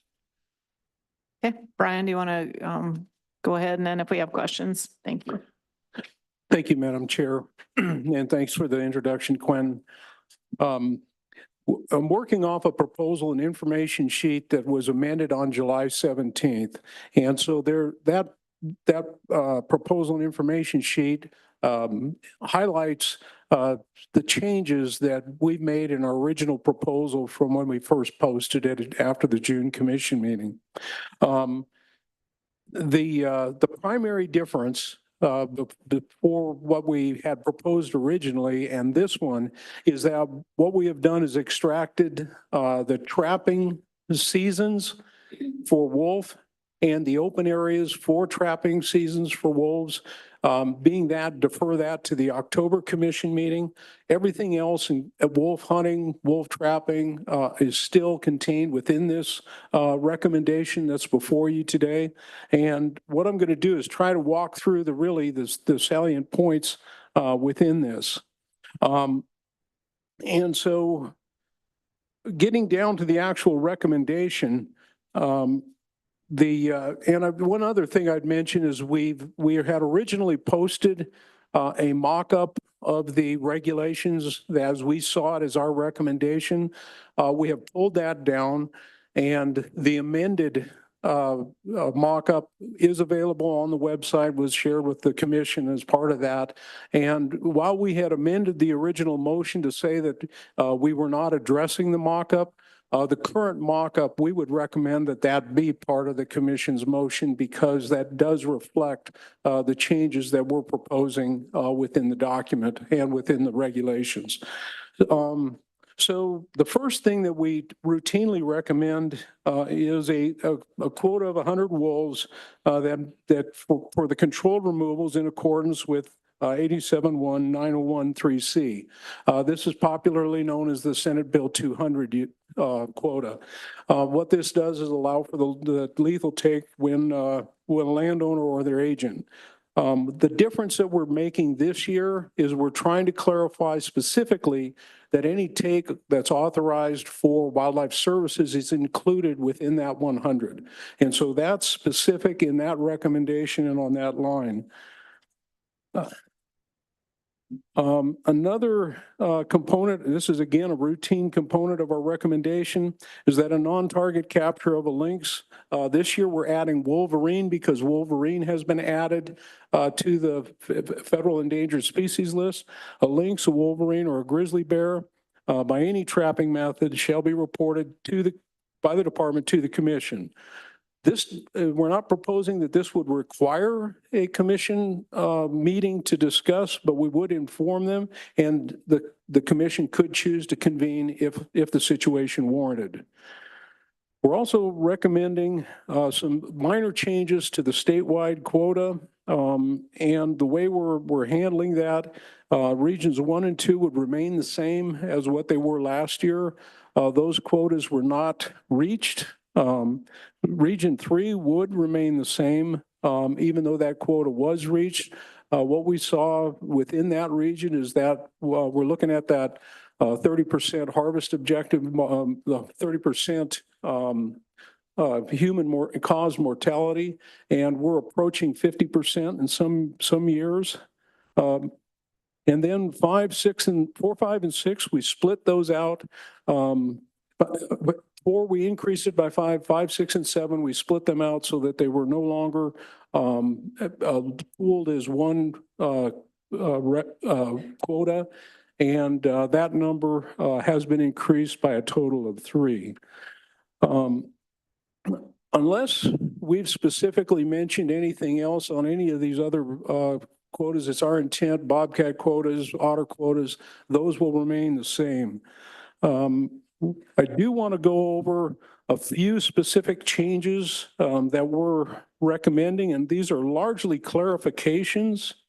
I don't believe that there are any of these that are dramatically different. We're proposing a change to the ground set CR. What our proposal there is to add snare specifically to that. By definition, trap includes snare, but it would be more clear to trappers that snares are included simply by adding or snare in there. Also taking the information about 2 swivels, including a center swivel on the base of the trap and the remainder of that already exists. But we're just placing it in a place where it specifically speaks to ground sets and it's less confusing. So that's not a change, but it's just being incorporated in a different CR. We're also recommending the addition of specific language on littering. This is actually in MCA, so this applies already. And it's just by convenience including it within the trapping regs, so it's clear. One thing I should note is that we had a typographical error in here on where it looks on privately owned land.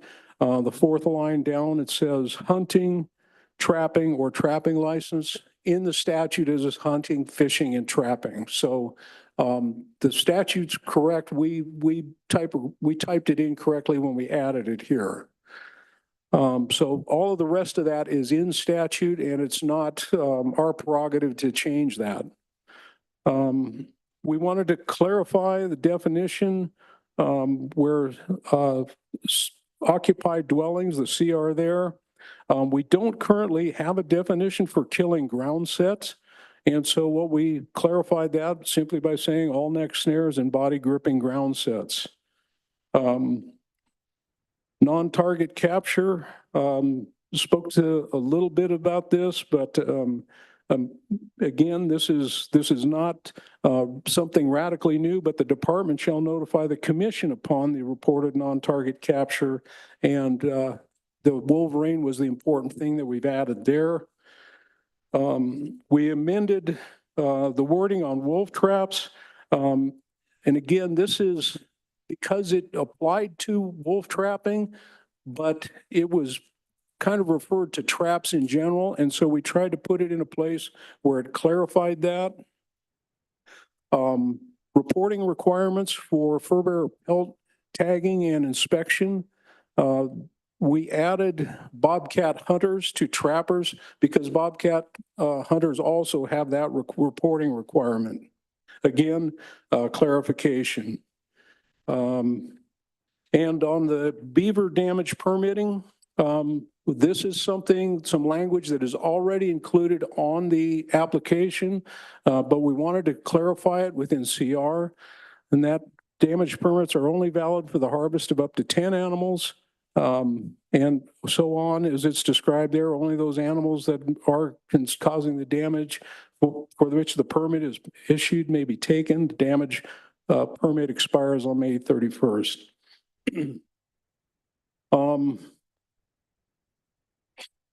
Also, adding some clarifying language under the wolf quotas. And this is taking away the requirement that the commission would reconvene. Certainly the commission's prerogative to reconvene, but removing that obligation because of the transparency and the performance that we've seen over the past few years. Adding or actually removing, because we have the mandatory inspection of otters or martins rather, we had required a 24-hour reporting. We don't need both, and so we're eliminating the 24-hour harvest reporting requirement. And then finally, adding wolverine to kind of the amendment because of their listing, removing any quota from that and just basically replicating the same language we use for lynx currently. Those are a real quick overview of the changes that we're proposing. I've got a couple of other staff here with me today. Nate Klug is our fur bearer coordinator and Molly Parks is our large carnivore coordinator. So if there's any specific questions that any of us can answer, we'd be happy to try to address those. Madam Chair. Commissioner Brooke. Thank you for that. On the wolverine definition, that language, is that existing language somewhere or is you guys came up with that language? Madam Chair, and Nate, correct me if I'm wrong, that is the identical language from what's currently on the links page. And the only thing that's changed is lynx has been replaced by wolverine. So the first sentence, it says, avoid placing sets that might attract wolverines. If I'm a trapper, what does that mean? It seems pretty general. I'm going to let Nate Klug respond. Thank you. Madam Chair, Commissioner Brook. So trapping can be done in a very selective way to avoid placing sets that might attract wolverines. One of the primary things that you can do before that is scouting before you're putting out any sets to see. Trail cameras are used very widespread in the trapping community to be able to see what other species are in that area. If wolverines are frequenting that area, that's one of the primary things you can do is just not set there. But some of the other things that you can do is if you're marten trapping or trapping for fisher, those are two species that really occur in areas that wolverines also are. You can put in, if you're using cubby sets, you can have an opening to that set that would restrict a wolverine from going into it. That is one of the primary reasons why we have a definition of ground sets, is because if we're using conibear traps on ground sets, there is a size restriction of 7 inches by 7 inches for that opening to help mitigate any wolverine take. Okay, thank you. Welcome. Any other questions? Madam Chair. Oh, Commissioner Siebel. Thank you, Madam Chair. Just a clarification question for Brian did I hear you correctly that you, in the recommended motion or proposed motion for us, it has the regulation mock-up crossed out. Did I hear you say that you would like to have that included in the motion today, the regulation mock-up? Madam Chair, Commissioner Siebel, that is correct. The current mock-up that we provided is accurate. Okay, thank you. And then follow up, Madam Chair. Go ahead.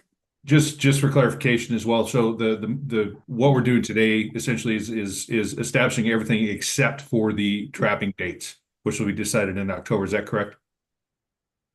Madam Chair. Wrapping and snaring. Yeah, trapping and snaring dates and open areas where those would apply. Okay. Seasons. Thank you. And Madam Chair, whenever you would entertain a motion, I'm happy to make it. Oh, wait, hold. Commissioner Walsh has a question. I just had a couple of follow-up questions for Mr. Kujala and just clarifying our role in all of this, that we have a mandate to reduce the population of wolves in the state that was legislated in a prior legislative session, correct? Chair Robinson, Commissioner Walsh, that's correct. So for folks who are interested in eliminating quotas or not having hunting for wolves, the place they really need to go argue their case is with the legislature. Chair Robinson, Commissioner Walsh, that's correct. And then earlier today, we heard when we were talking about super tags, concern about a wolf stamp. And correct me if I'm wrong on this, but I think that's also a legislated matter that in the case of the super tags, those came out of the legislature. Chair Robinson, Commissioner Walsh, correct. They have a legislative origin. It's a source of revenue. And then earlier today, when we were talking about parks and rec, I was interested in the comments about trapping on state park lands. And it's very clear here. It says trapping is prohibited in state parks unless authorized by the board.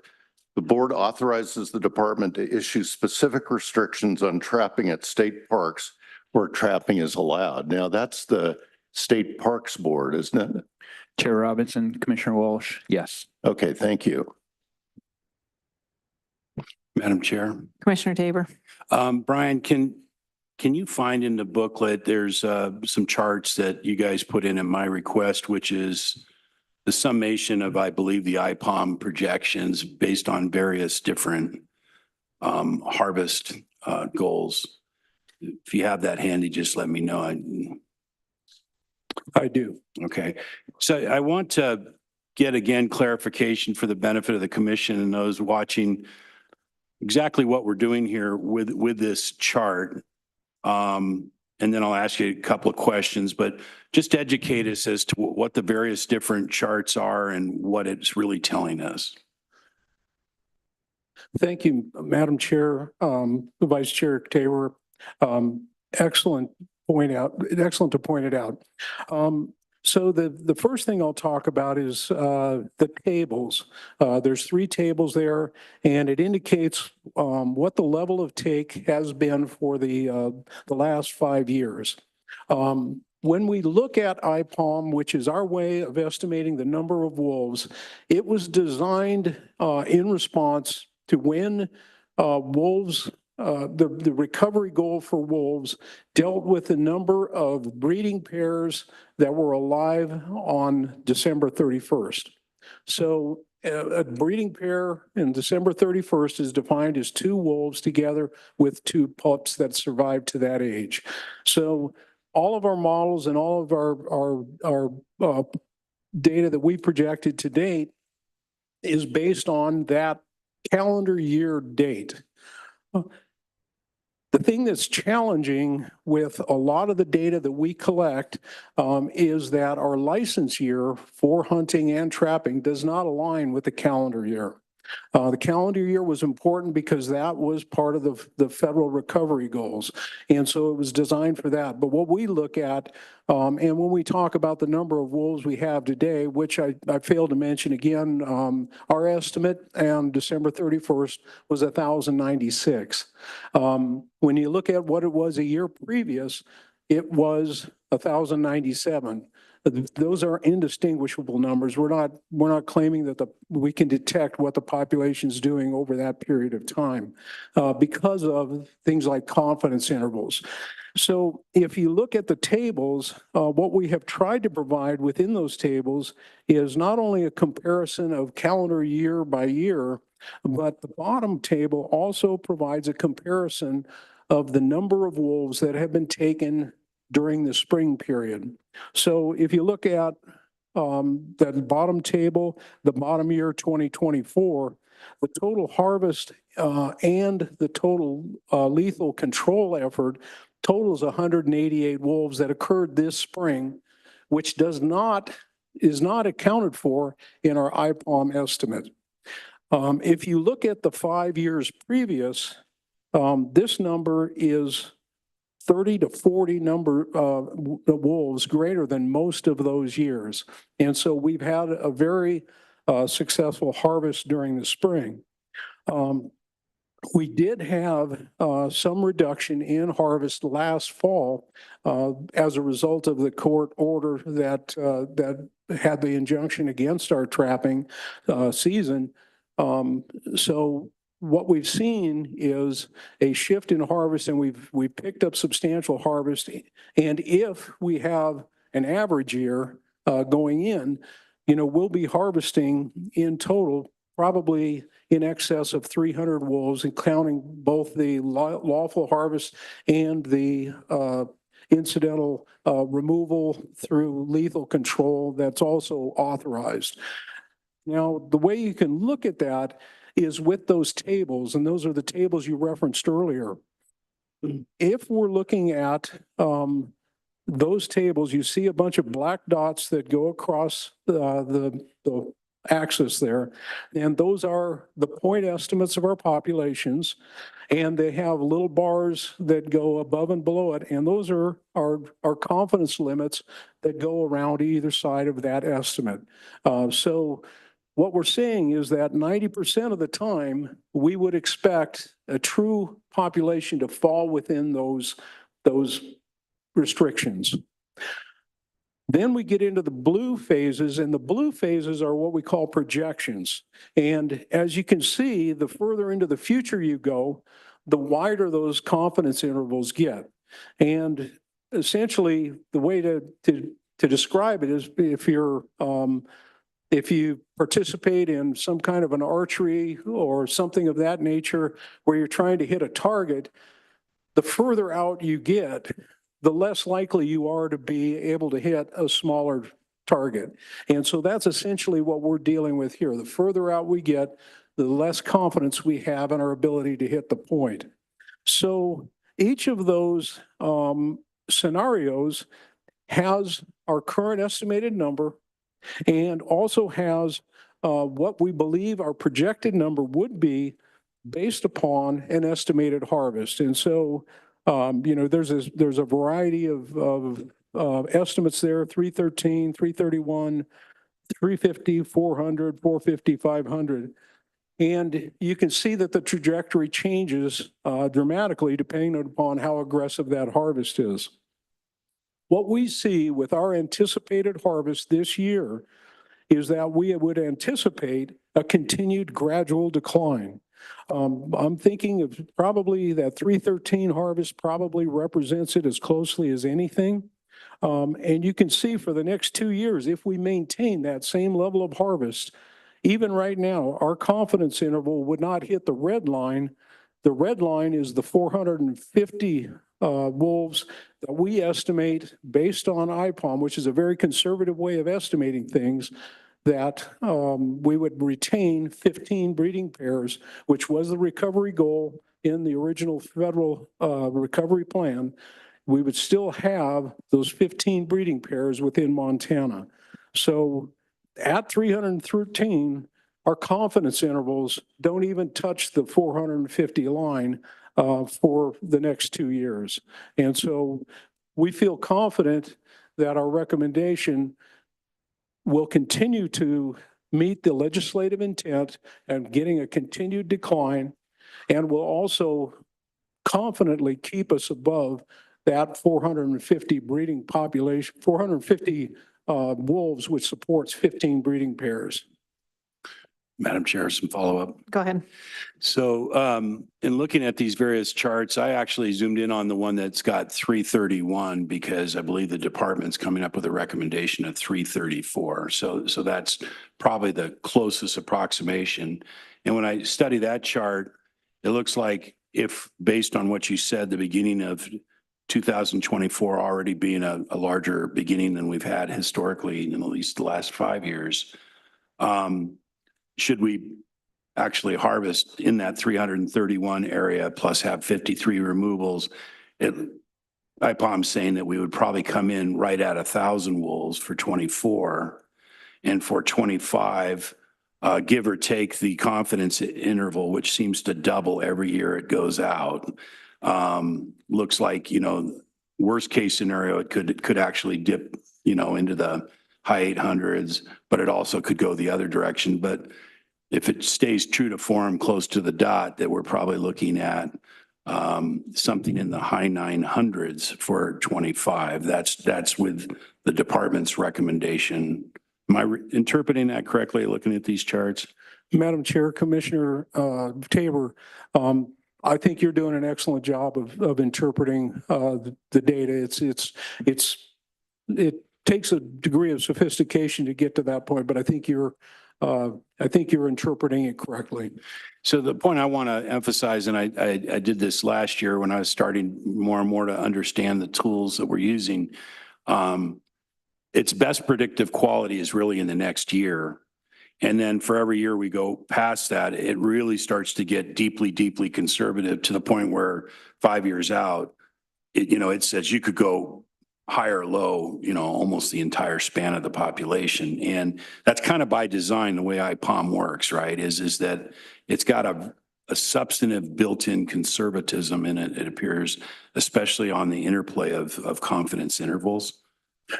Madam Chair, Commissioner Tabor, I think you're doing a pretty fair job of describing it. I don't think I would say that IPOM is conservative, but it tries to define our uncertainty. And so it's not like it's designed to overestimate the numbers, but it does try to define what our uncertainty is so we can recognize that.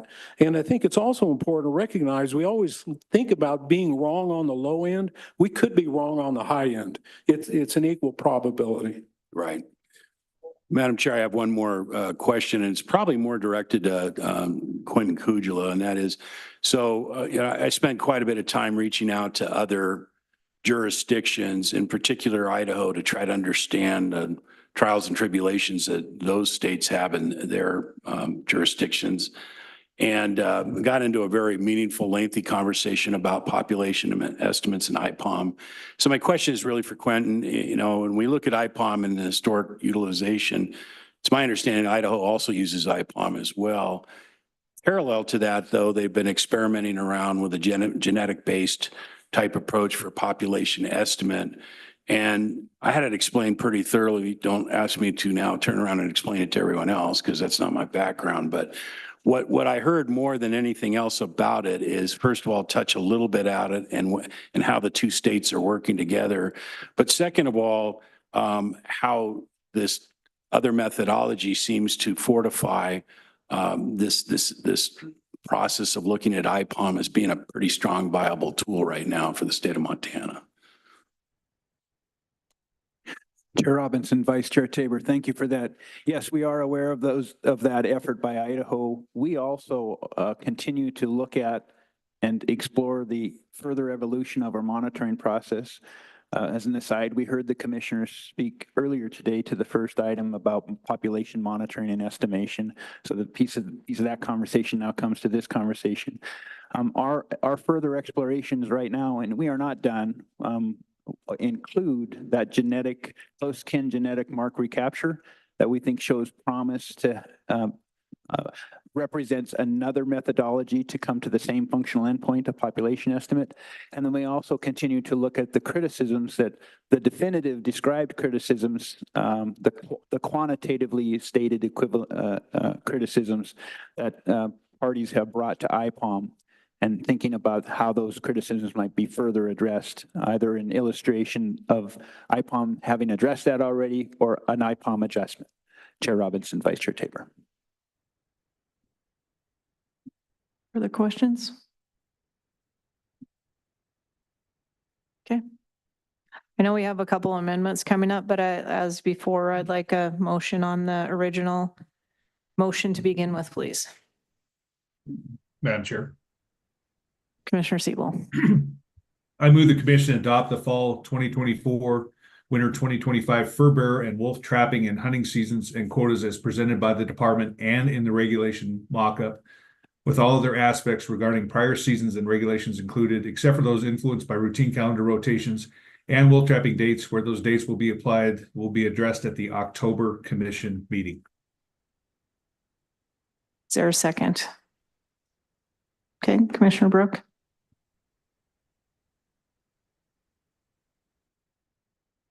Okay, and on my copy of a proposed motion, it had a strike through on the end in the regulation mock-up. So which is the proper?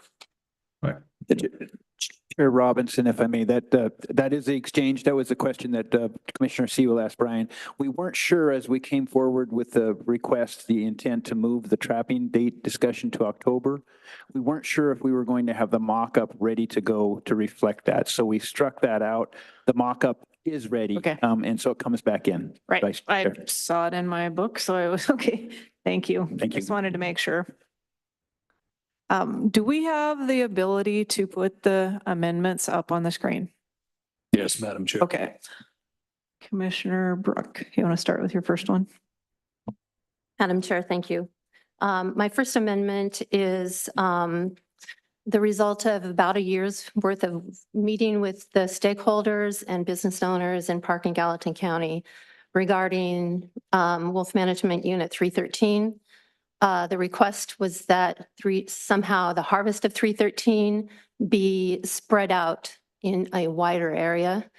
So the proposal that we came up with is going back to the historic 313, 316 hunting districts with a quota of 3 in each new wolf management unit. My background information, one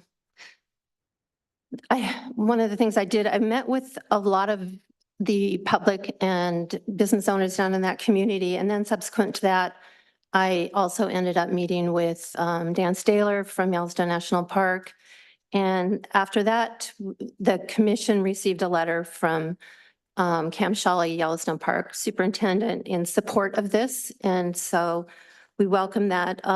So I'll go ahead. Do I need to read the whole boundary change? Can we get it up on the screen, please?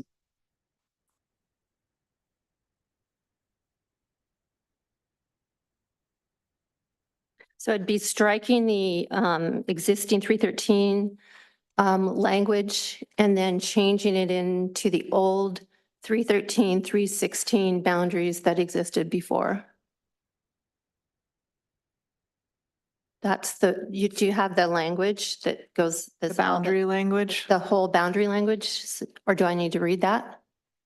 I don't have that prepared on the slide. What? Okay, so should I read the whole thing? Yeah, you probably better. Yep. All right, I move the Fish and Wildlife Commission amend the 2024-25 wolf and fur bearer regulations to revert Wolf Management Unit 313 to the historical boundaries of 313 and 316 with a harvest quota of 3 in each unit. These two WMUs will be exempt from the commission review during the season. 313 Gardner, these portions of the Park County line within the following described boundary, beginning at the intersection of the Cottonwood Hell Roaring Creek Divide and Yellowstone National Park boundary, then westerly along said boundary to U.S. Forest Service Trail 106, then northeasterly along said trail to the head of Mill Creek, then northeasterly along said creek to Cinnabar Creek, then easterly along said creek to the Yellowstone River, then northernly along said river to Cedar Creek, and then easternly along said creek to U.S. Forest Service Trail 72 at the head of Cedar Creek, then easternly along said Cedar Creek, Bear Creek Divide, then easternly along said Divide to Monitor Peak, then southeasternly along Mill, Hell Roaring, Bear Creek Divide to Ash Mountain, and then southerly along Crevice Hell Roaring Creek Divide and Cottonwood Hell Roaring Creek Divide to the Yellowstone National Park boundary, the point of the beginning. And then, okay, 316 Absaroka.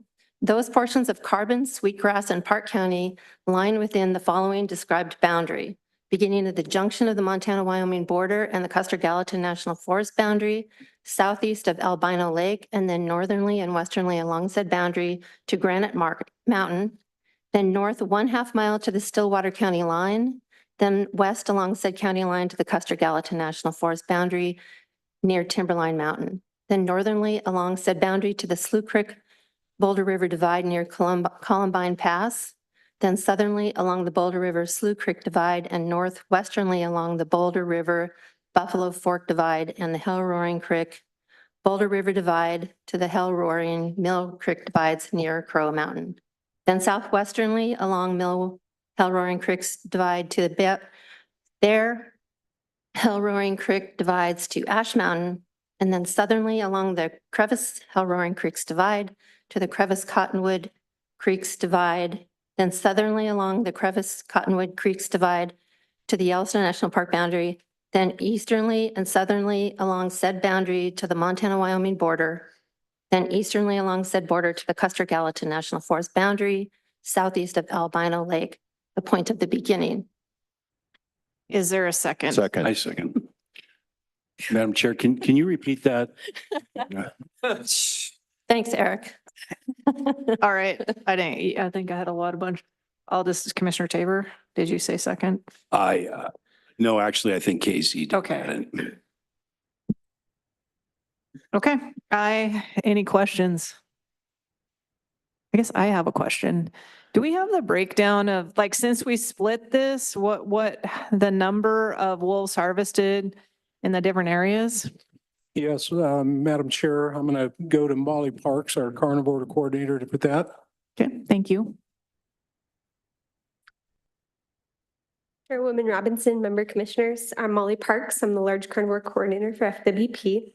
So starting in license year 21, this was prior to combining 313 and 316, just for reference, there were 15 hunted wolves and and let's see, I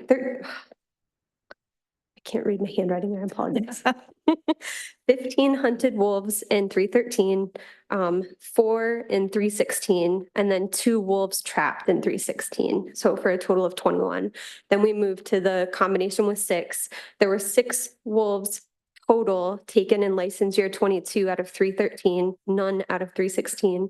And in license year 23, again, 6 were taken out of 313 and none out of 316.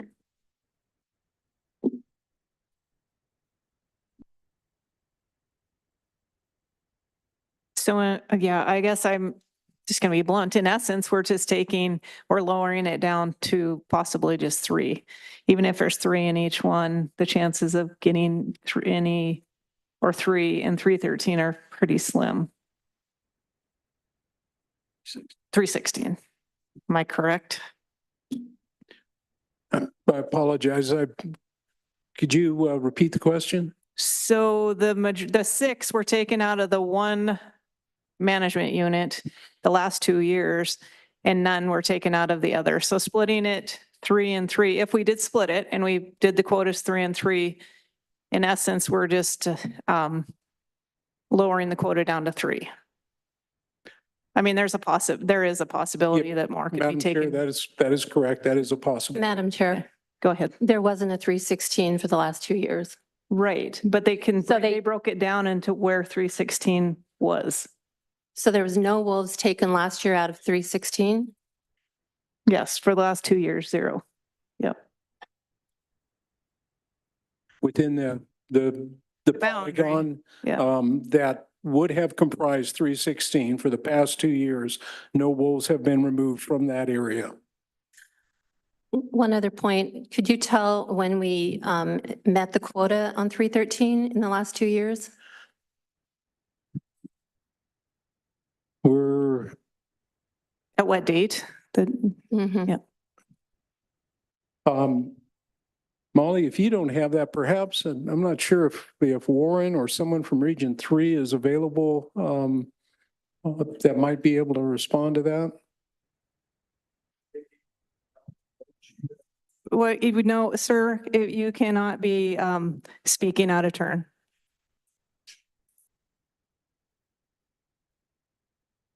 Quinn. Chair, I just would, Chair Robinson, Commissioner Brook, I just wonder if you could repeat the question. I didn't hear it. Maybe everybody else did. Maybe I'm the only one, but. So what was the date that the quota was met for 313 in the last 2 years when it was 313? Yeah, I would just restate Brian's message to regional staff. We got some staff that should be able to chase that down pretty quick.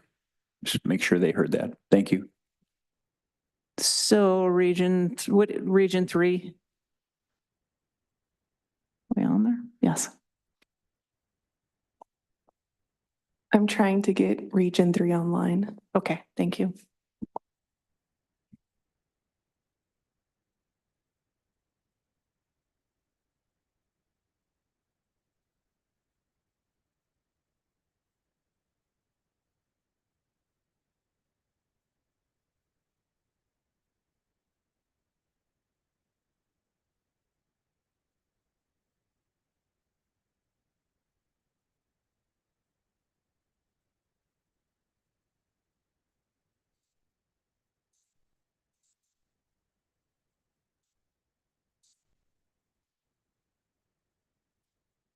Okay. This last year. Yes, my point is that the 313 quota is met very quickly for the last 2 years. I'm sorry. My point that I'm trying to make is that the 313 quota has been met very early in the season, the last 2 years, which is why there's no really possibility for any wolves that would be taken in 316. Madam Chair, Commissioner Brook, I'm hesitant to confirm that off of my memory. That does seem consistent, but I can't be certain of that. Okay. I may have an answer. Okay, I think Region 3 is actually on. They just need to unmute.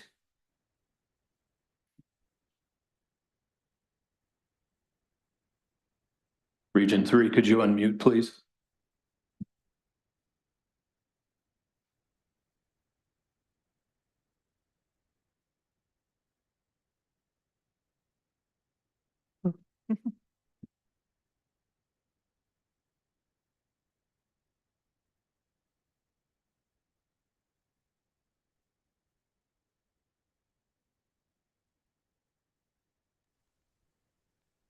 Okay. All right. Looks like we got you. Want to come online and see if we can hear you? Region 3. Oh.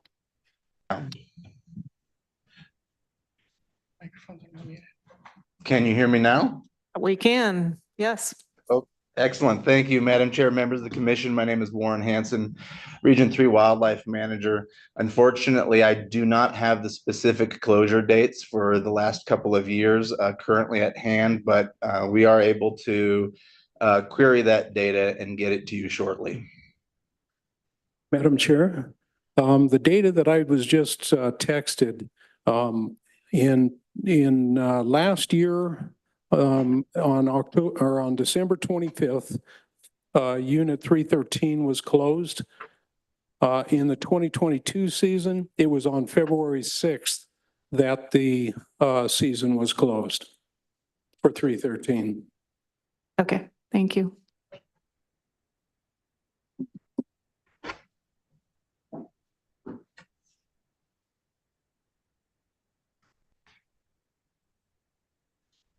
Are there any other comments or questions? I did have a question. Quinn, this is back to you. In the body of the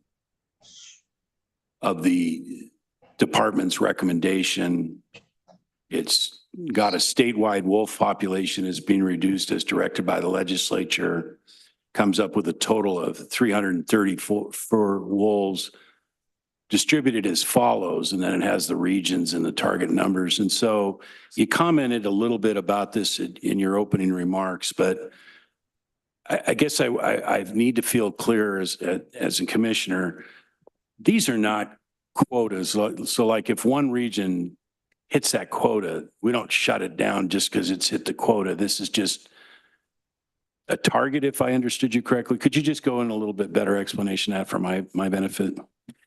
Chair Robinson, Vice Chair Tabor, I'm sorry for the confusion. They are represented here as quotas, and if that harvest were to meet that number, as it sits right now, that season would close. Again, they're harvest targets with an eye to reduce the population and refined to a regional scale, not an endpoint population target, but a target of reduction based on percent harvest of the harvest as a percent of the population. So by way of example, I heard from a number of folks in Region 7, and they all indicated, boy, there's a lot more wolves here than anybody thought there was. We're seeing more and more, but we have a fixed quota of 6 to 7 wolves. What will be the mechanism in the future if we continue to get those observations from folks on the ground and they're now advocating for maybe a larger part of the state's take being focused on Region 7? Chair Robinson, Vice Chair Tabor. So from one year to another, there is this venue to do that. The wolf, unlike most other species, is an annual setting for the trapping and hunting season. There's also the point at any time needing only due public notice by the commission to convene a revisit to the quota and add to that quota during the season if the commission chose to do that. Vice Chair, I'm sorry, Chair Robinson, on the 313, 316, just not sure this is helpful or not, but just pulling some stuff out of my memory, and we should all be careful with that, certainly me, but I remember harvest in 316 consistent with that backcountry nature that 316 represents more than 313. And we did, you would see harvest relatively early with some of those backcountry efforts. The flip side of that is as season progresses, it's a little less available. I don't know how or if that's helpful, but just as we wait for some harvest information, that's another element between those two WMUs. Chair. Madam Chair. Okay, go ahead. Just some additional data. Again, just recently had this, and this is from 2012 on. The realized harvest within Wolf Management Unit 316. In 2012, it was 2. In 13, it was 2. In 14, it was 2. In 15, there was 1. In 16, there were 3. In 17, there were 2. In 18, there was 1. There was 0 in 19 and in 20. And in 2021, there were 3. And then the last 2 years, we have not had any harvest there. There's also been a fluctuation in the overall quota. It's ranged from 3 and kind of trended down. It was 3 until 2015, in which time it became 2, which it remained at 2 until 2020, in which time it became 1. And then in 2021, things started to change again.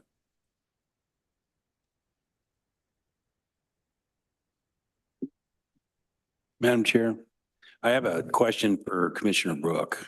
I'm curious, Commissioner Brook, we've gone through the process. We kind of settled in on what was originally a recommendation of 10, and then we cut it down to 6, just kind of to try to get to a point where we could maybe put this behind us.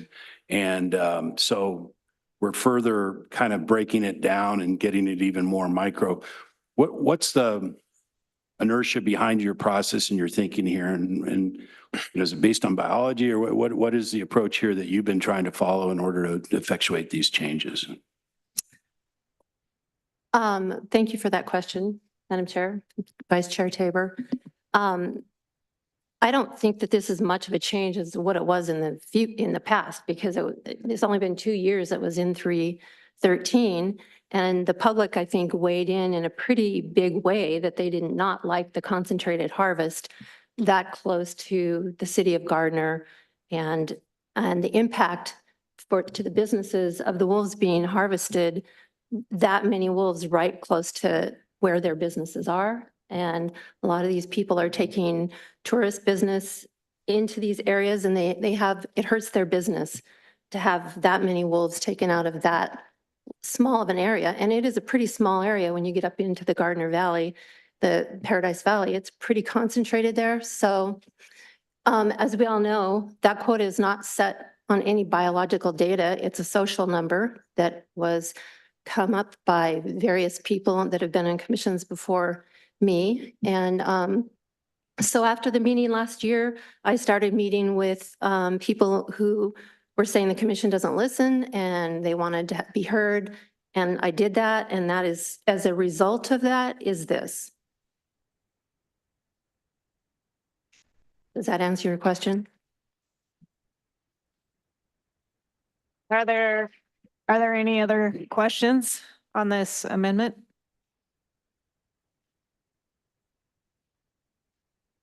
No, I'm going to do it in I do order. have a question. Yeah. Brian, when you went through those numbers and you gave us the 316 harvest, what was the quote? Was there a quota set specifically for 316 in those years, or was how those years prior to combining them, were there individual quotas in each of those WMUs? Yes, Madam Chair, Commissioner Burrows. And I tried to bring this up in 2012. There was for the period of 2012 through 2020, there was a specific quota for 316. Between 2012 and 2014, it was 3. Between 2015 and 2019, it was 2. And in 2020, it was 1.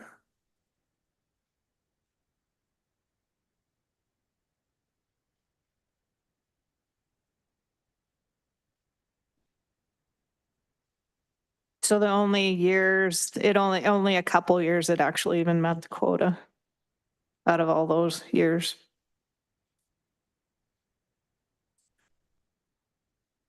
All right, any other comments? So what was the breakdown of the split of 3 and 3? Was that was just a split the baby, basically? There was no discussion about this unit contains more wolves or less wolves, so therefore we should shift the quota? Madam Chair, Commissioner Burrows, that's correct. Just strictly a social number of tolerance for business owners that felt like they could live with that split.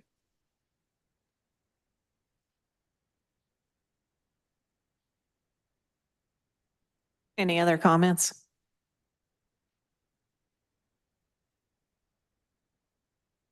All right, we are going to vote on this amendment then. All in favor of the amendment signify by saying aye. Aye. All opposed, same sign. Motion carries.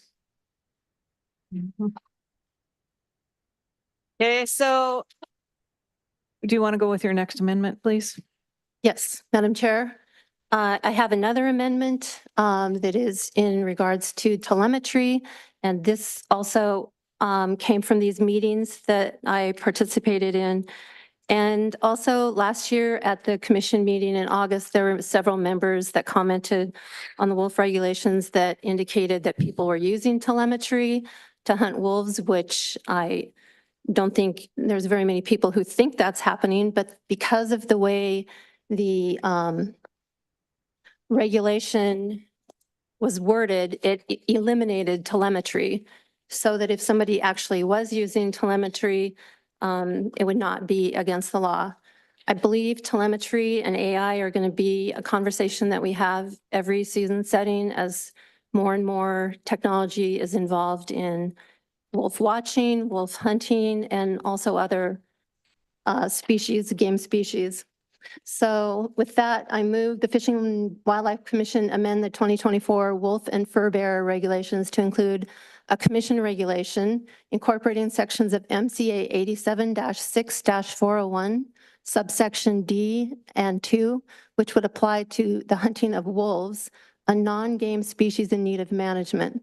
Specifically, a person may not, while hunting, use any electronic motion tracking device or mechanism as defined by commission rule that is designed to track the motions of a wolf and relay information on the animal's movement to the hunter.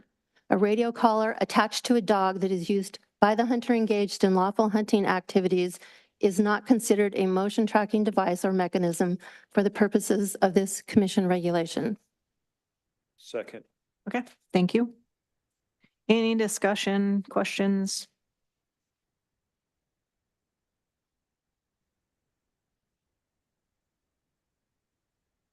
Okay, if there's no questions, I will go ahead and go to a vote on this amendment. All those in favor of the amendment number 2 signify by saying aye. Aye. Aye.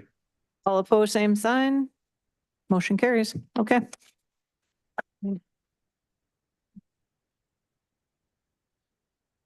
All right, so are there any questions? Are there any other amendments? Are there any questions before I go out for, before I go for public comment?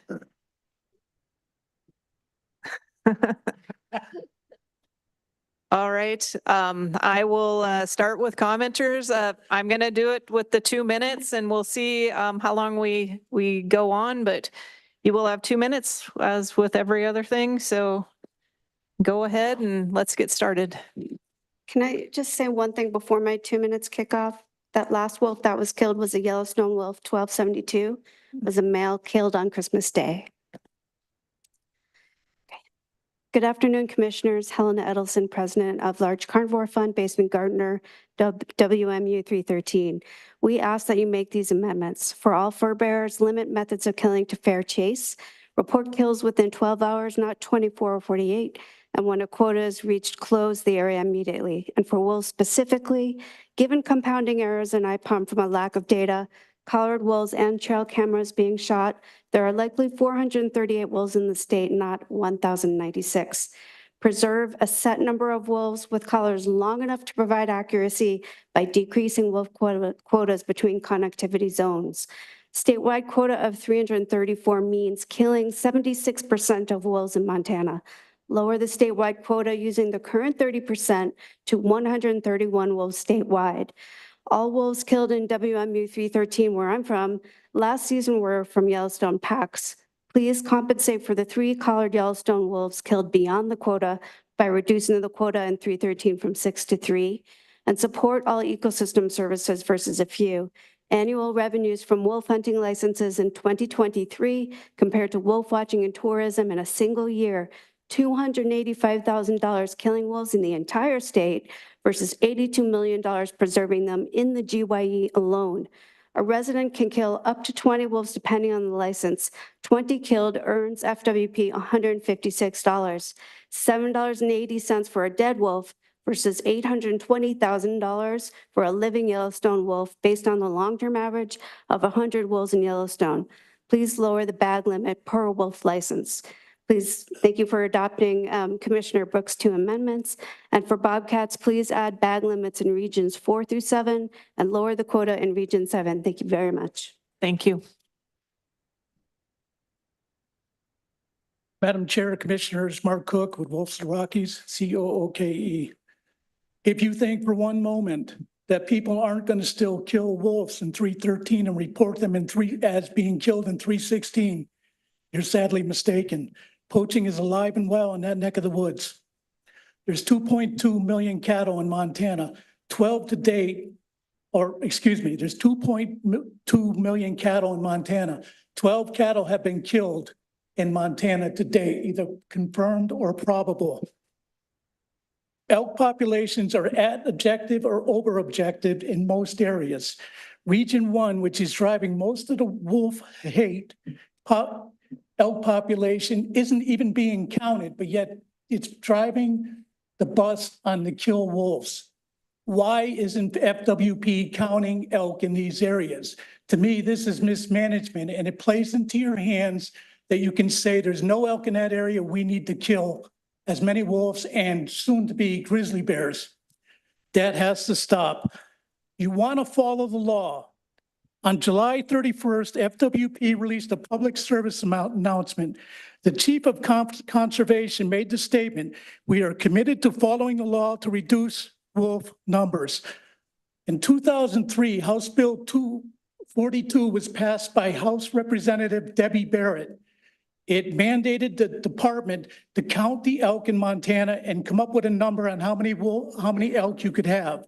The number was, but the department referred to me, was 95,000.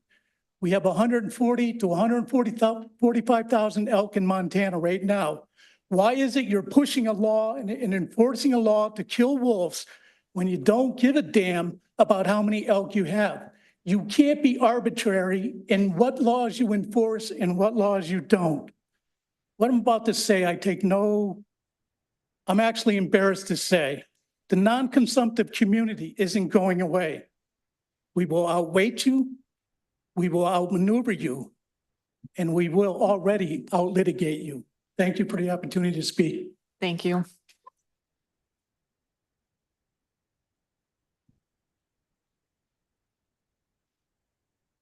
Madam Chair, members of the commission, I'm Jeff Lucas again with the Montana Wildlife Federation. I'd like to start by saying that MWF supports fur bear and wolf trapping, season setting, and quotas, as well as Commissioner Brooks' First Amendment on splitting 316 or 313 into 2. I'd like to focus my comments mostly on Commissioner Brooks' Second Amendment. We fully support this amendment because it is very forward-thinking and necessary. Around 15 years ago, using drones for scouting was considered futuristic and not something that was currently being done by the public, but we did see the need to outlaw it. We did the same with using radios for putting people on big game. Technology creep is all around us, and considering emerging AI technologies, this amendment addresses the fundamental issue here, which is fair chase. The vast majority of hunters in Montana have good ethics, and they believe in fair chase and the North American model, but there will always be people looking for an edge. Taking the fair out of fair chase only cheapens the hunt and will be a black eye for all of us that take pride in the effort between a good harvest or behind a good harvest.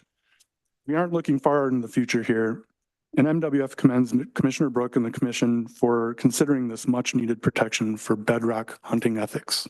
Thank you. Thank you.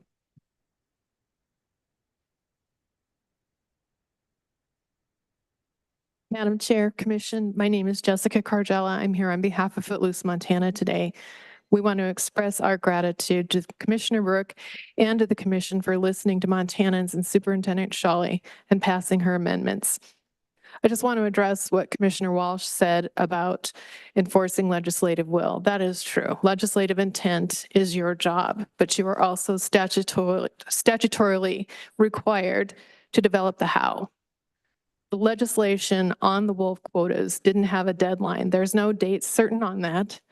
So we don't need to rush to kill all of them down to the level that was legislated.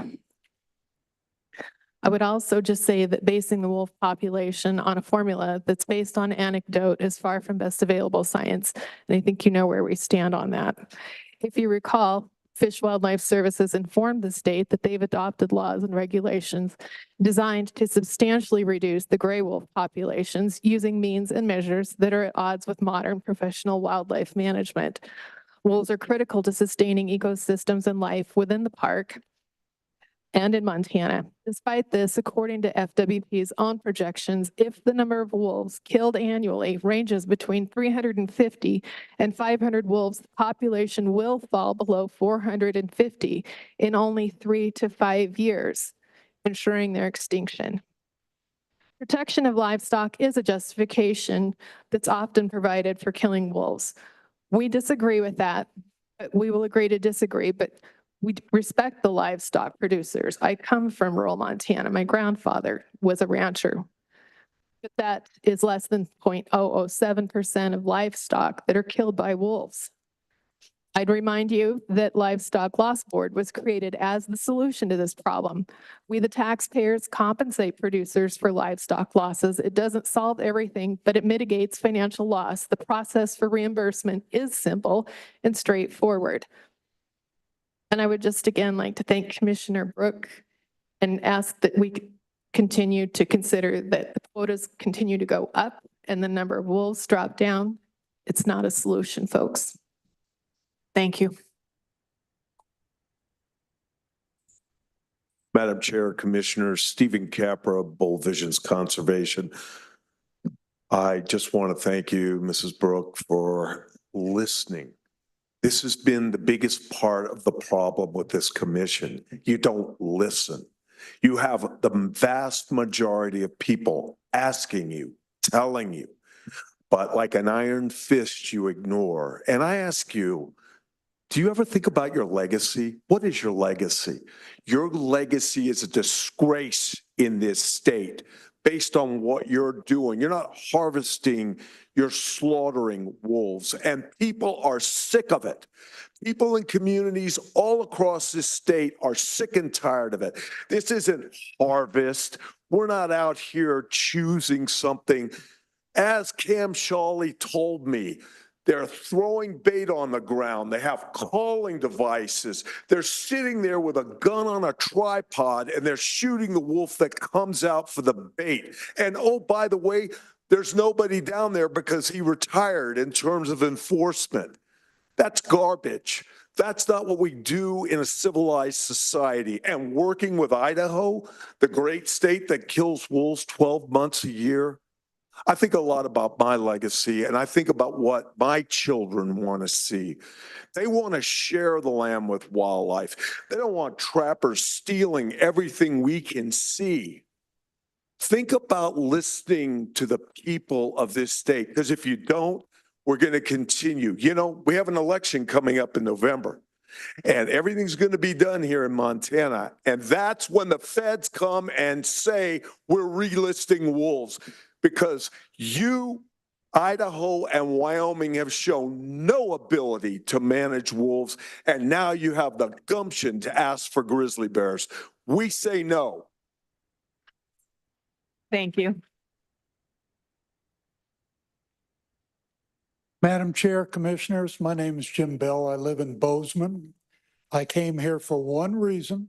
That's to thank Commissioner Brook for her amendments. You had a lengthy debate. Brian really worked hard to try to put some numbers on it. Here's why you were right to approve that amendment. There's a road, goes right by the high school, takes about 20 minutes to drive towards Beatty Gulch. You set up your tripod, find yourself a gut pile, set up your tripod, set up your gun, sit in your car, drink coffee, watch TV, whatever you do, run the heater. That's how easy it is to kill a wolf in 313. That's why you meet the quota easily all the time. And that's why guys don't go in the backcountry and act like hunters for wolves. They're slob hunters. They go for the easy kill. And that's why amendment number 1, I commend all of you for approving that amendment. Brooke, amendment number 2, same thing. If you knew that that animal, if you could track that animal, it made killing them very easy. Thank you so much for approving Brooke amendment number 1 and Brooke amendment number 2. You did the right thing. Thank you. Thank you.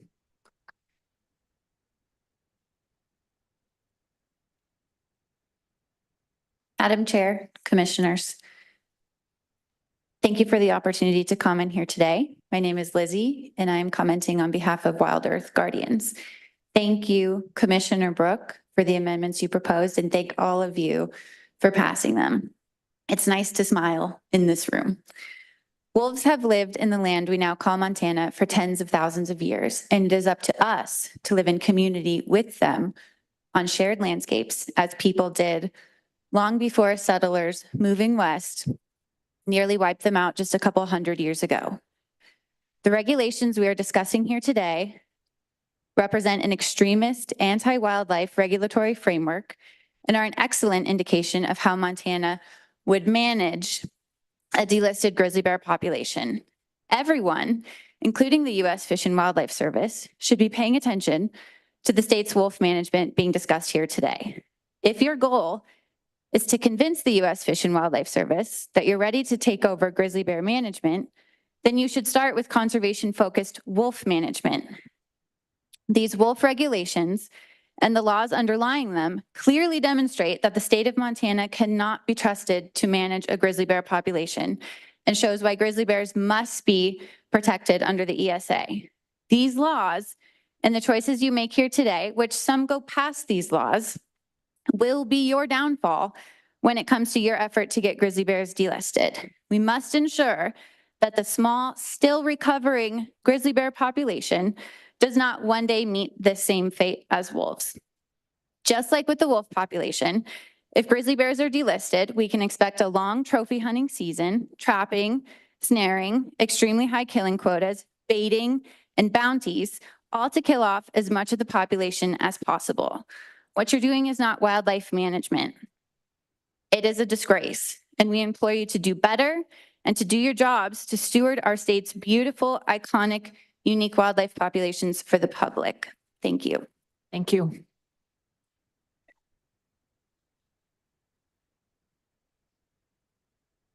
Madam Chair and Commissioners, my name is Sylvia Borganovo. Could I have you just pull your mic down a little bit farther? Thank you. My name is Sylvia Borganovo. I won't spell it. As a proud Montanan, I wear many hats: fly fisher, nurse, photographer. Each role connects me deeply to the nature, the natural beauty of our state.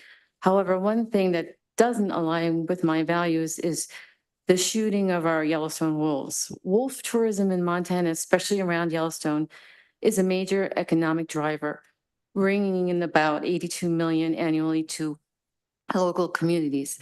This industry supports thousands of jobs as visitors flock to see wolves in their national habitat. These majestic creatures not only enhance biodiversity, but also boost local economies, making them invaluable to Montana's tourism sector. Protecting them is essential to preserving the wild spirit of Montana. Let's stand together to ensure the future generations can experience the awe of seeing wolves roam freely in their natural habitat. Thank you for your time and attention, and thank you for Amendment 1 and 2, Brooke. Thanks.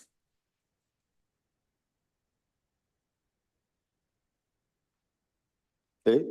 Hello to all my relations. My name is Nikos Pastos, and I'm a person from the Confederated Salish and Kootenai peoples of the Flathead Nation. It's Northwest Montana. I live at Flathead Lake. My family have been on the same farm for about 9 generations. We were here before the United States, before Montana. In my family were farmers. My grandfather was a wheat and potato farmer. His father made a living using flood irrigation in the hardest conditions. In my family were trappers, hunters, loggers. I myself spent and work a lot in Alaska. I'm a subsistence fisherman. My father was a professional fishing guide in Alaska and Montana. I subsist off of a lot of fish that I harvest, and I participate in a customary traditional barter economy with other communities, other Native peoples that hunt, fish, and gather. Okay, having said that, I would like to tell you that I have respect for the hard jobs that all commissions, all bureaucracies have to contend with. But as an American Indian, as a citizen of the Flathead Nation, as a citizen of Montana, and a person of the earth, I'm profoundly offended. I'm speaking from my heart to your hearts that the specious science, and I can tell you, I'm an environmental sociologist, so I can kind of keep up with your math, but it's questionable. I feel that some of your population estimates are specious. I would question them lawfully, and by no means am I able to look at your math or do your research, but to not have, as Mr. Cook said, to not have the elk population parameters is okay. It's a mistake. So I'm opposed to the wholesale destruction of wolves. They're a very significant creature for our people spiritually. They teach family values. They dictate the course of the rivers and the streams. Under the federal law, we have treaty rights. We have the NEPA, National Environmental Policy Act. I'm wondering if you've done a cultural, social, economic impact analysis. In conclusion, I thank you for your time, but this has got to stop. We're paying lots of attention, and many peoples, not just in this state, but around the whole hemisphere. It's a serious thing, and I thank you for your time. Thank you.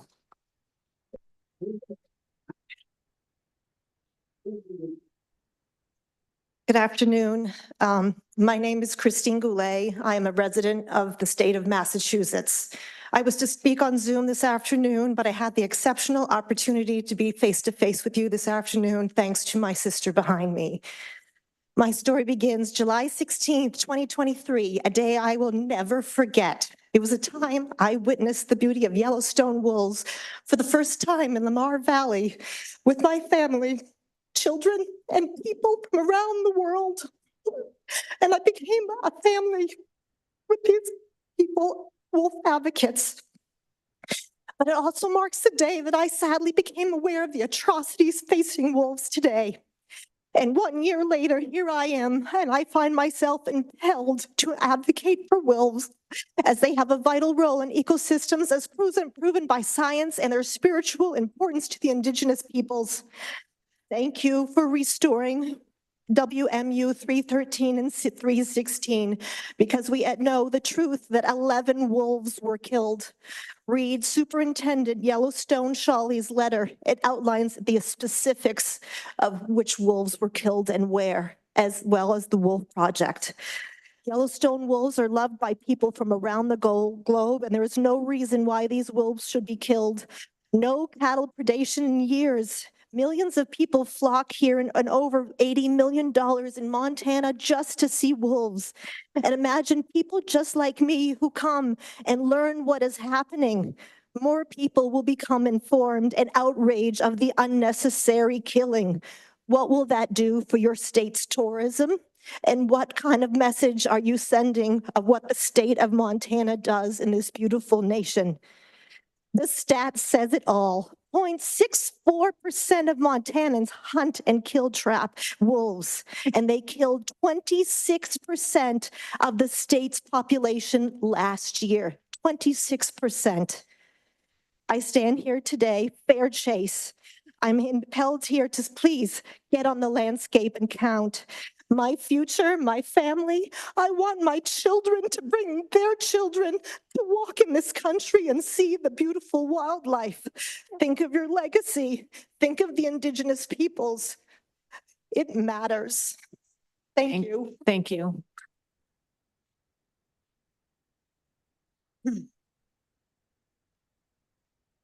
Madam Chair, Commissioners, my name is Suzanne Goulet. I'm an art educator and registered Maine guide, daughter, sister, and auntie from Smithfield, Maine. Sorry. Trail name is Alien, Estranger in Quebec. I've hiked the entire CDT, mostly as a solo hiker, over 20 plus years. The CDT is my favorite trail to date. I love route finding. I am never lost. I tell people that. Sometimes I don't know exactly where I am. And the last CDT sections to complete was Montana. I was terrified of grizzlies. I read and read, research from bear experts, locals, incident reports, inside and out, all the gory stuff, talked and hiked with experienced hikers. I gained solid knowledge. Bear transformed me into respect, and then presented workshops to help others enjoy what others helped me to do. Because I was no longer paralyzed by the grizzly, Montana's other natural wonders opened up to me. My first entrance into Yellowstone National Park was an early morning through Silver Gate, and I witnessed a galloping grizz being chased off an elk carcass by 2 wolves. Is that your commercial? Montana had me hooked. Since then, I have easily helped to spend $40,000 into local Montana economies. I now own a Swarovski scope and have returned to Silvergate and Gardner numerous times to guide loved ones to view wolves and observe their vital role in maintaining a healthy balance. In Maine, there are no grizz. There are no longer wolves. Well, maybe. I would love to have both, especially wolves to guide, to see, and to respect. I know we are not lost. Please do not lose your way with the wolf. And we can continue to find ways like today to honor and respect our gifts to each other. Thank you. Thank you.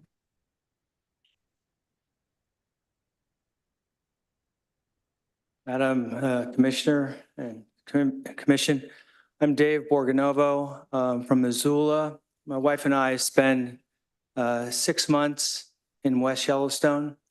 We go over there for wildlife photography and fishing. I'd like to commend Commissioner Brooke on her amendments, and for you all that you passed it. I think it's great. I think ideally it'd be nice to have a buffer around Yellowstone. I mean, there is no livestock issues around the park. I think the wolf and livestock issues are a separate and bigger issue to talk about. But I think a lot of points that were said today are true. And I'm also glad that you worked with the Park Service. Though the vets aren't my favorite people, credit is due to them for all the study that they've done with the wolves in Yellowstone. They're probably the most studied wolves in the world. And so they do a lot of science there. It's not emotional. It's just fact and science. And I think that's something to be said, that you heard what they had to say and that you listened. It's a great start, and hopefully we can keep the ball rolling. Thank you so much. Thank you.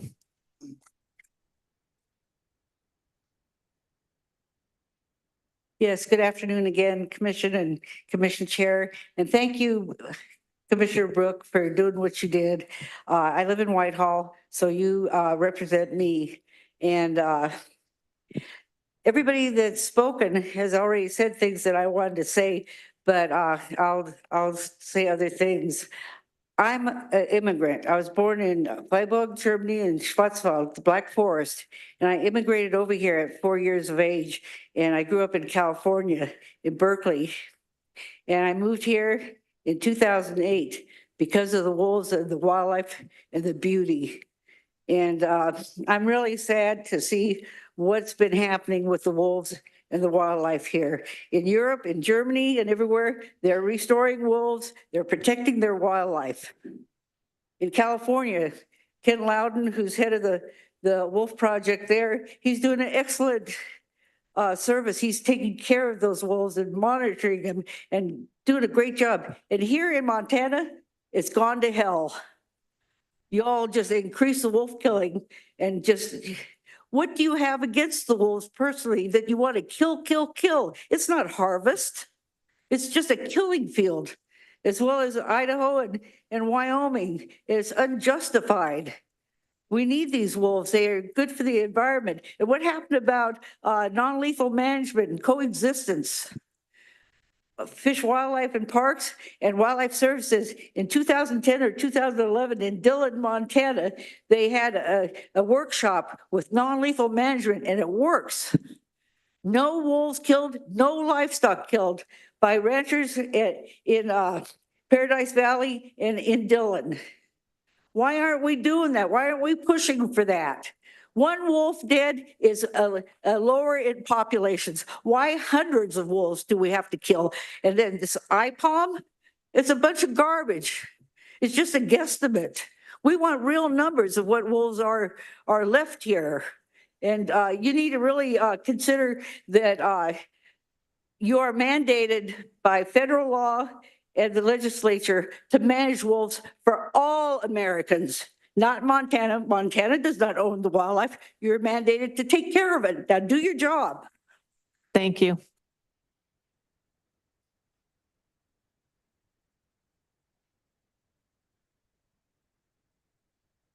Ma'am, I want to introduce myself before my time starts. I'm kind of excited because we're the wolf in our ceremonies are our brothers. So I'm excited that I'm standing up here speaking for them. They can't speak, but if they spoke in what you guys are doing, you guys would all fall over dead. But my name is James St. Goddard from the Blackfeet. I'm the spiritual leader now. And I was guided by what you guys call God. We call him Apastuki. Come here, speak for Magui. You guys, he has a name. His name is Magui. Whoa, my protector and my friend. Ain't that odd? It's like a dog, but I passed out the Indian Freedom Religious Act, the 5th Amendment to it. It talks about peyote. We don't need peyote, the Blackfeet. God comes to us on his own. But some of the tribes need it. Maybe they learned from the Euro-Americans how to use drugs. I don't know. But the last page on your guys' document I handed out is the Indian Freedom of Religious Act's main statement. You guys are violating my way of worshiping Creator. And we're going to sue. And one of the main things I'm going to ask for is that this commission be dissolved. And I'm serious, because what has happened to me in the last 3 years, nobody would survive. And Creator's given me the opportunity to stand right here and speak to people that you guys are like children to me because you don't know any better. You just want to do what that bald-headed guy in your governor's office is directing you to do. Well, he's from over that way. This is my land, and I'm going to prove it.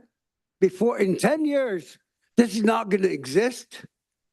Montana is not Montana. It's Blackfeet territory. Blackfeet, Siksika, Nititapi land. You guys sit on it, and you guys are killing my brother for no goddamn good reason. There's no reason to kill all these wolves.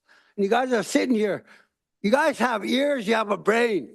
You're educated, but still you're being directed by some bald-headed guy. Thank you. Thank you. I'm not prejudiced either. I love people.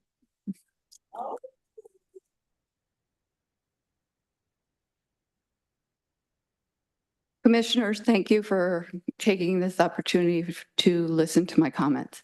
I am up the 9 Mile, and I've been attended and commented for several years now. And we we ranch, we hunt, we fish, we wildlife watch. And to my knowledge, until today, this is the first time I've heard you actually take into consideration what we were asking for. And thank you.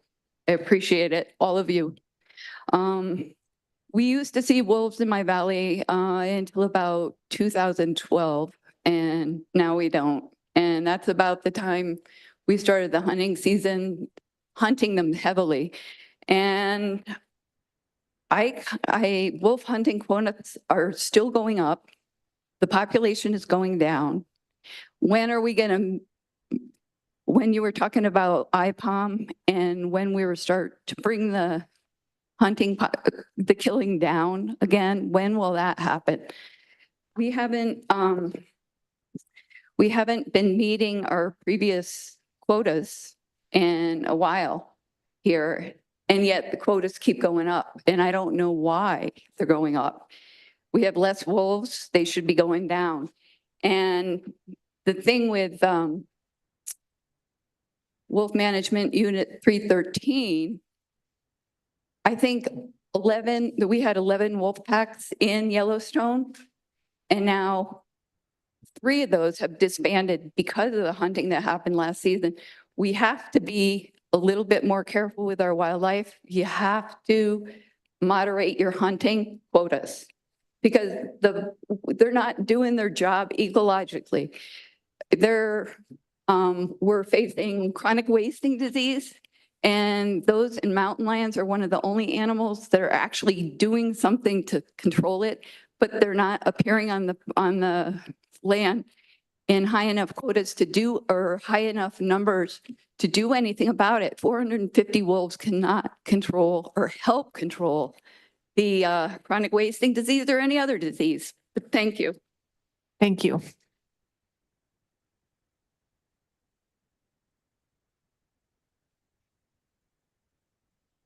Chair Robinson, members of the commission, Chris Morgan, Montana Trappers Association. I want to say first off that I appreciate the work you do. It's not easy, especially on these sorts of topics. You have polar opposites in the room. Commissioner Brooke, I appreciate your amendment. I don't necessarily agree with it, but I do appreciate the fact that we sat down and talked about it before this meeting, and that meant a lot to me. The one thing that I'm concerned about is the fact that every time we seem to get a higher population of wolves in Yellowstone, you see an outbreak of things like parvo and mange.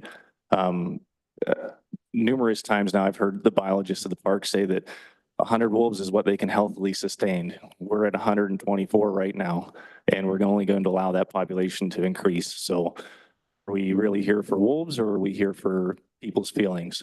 And not to slight anybody's feelings in the rooms or their beliefs, but in the end of it, I don't think we're doing wolves any favors. It's also worth noting the state says that we are decreasing the population of wolves. I'm curious as to how. 3 years prior to the legislation that mandated we reduce wolf populations, we were at roughly 27% of the population for take, when we've said that 30 is the number to decrease populations. Now after that mandate, we've been somewhere in the neighborhood of 24%, and somehow our population is decreasing. I'm not certain I understand that science or that math, but aside from that, I appreciate you giving me the opportunity to speak here today. Thank you much. Thank you.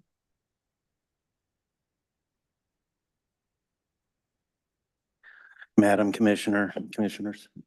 I want to tell you, I'm a conservative, moderate Republican, and you better listen to these people or you're going to engage me to come on the other side.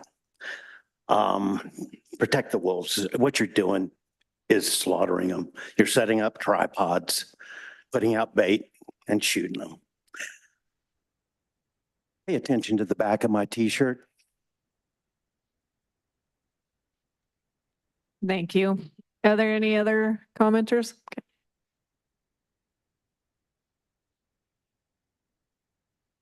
Commissioner, fellow commissioners, I'm Jeff Dara. I'm from Stevensville, Montana. I'm the executive director of Montana Sportsmen for Fish and Wildlife. it's kind of hard to sit there and listen to a lot of that, but we support the hunting regs as proposed by the department. And the wolf quota is set or proposed by the department as well. As far as 313, we think more wolves could be taken out of 313.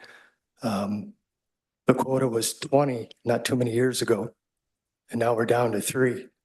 And it's because of political and social economic reasons. That's no way to manage wildlife. Thank you.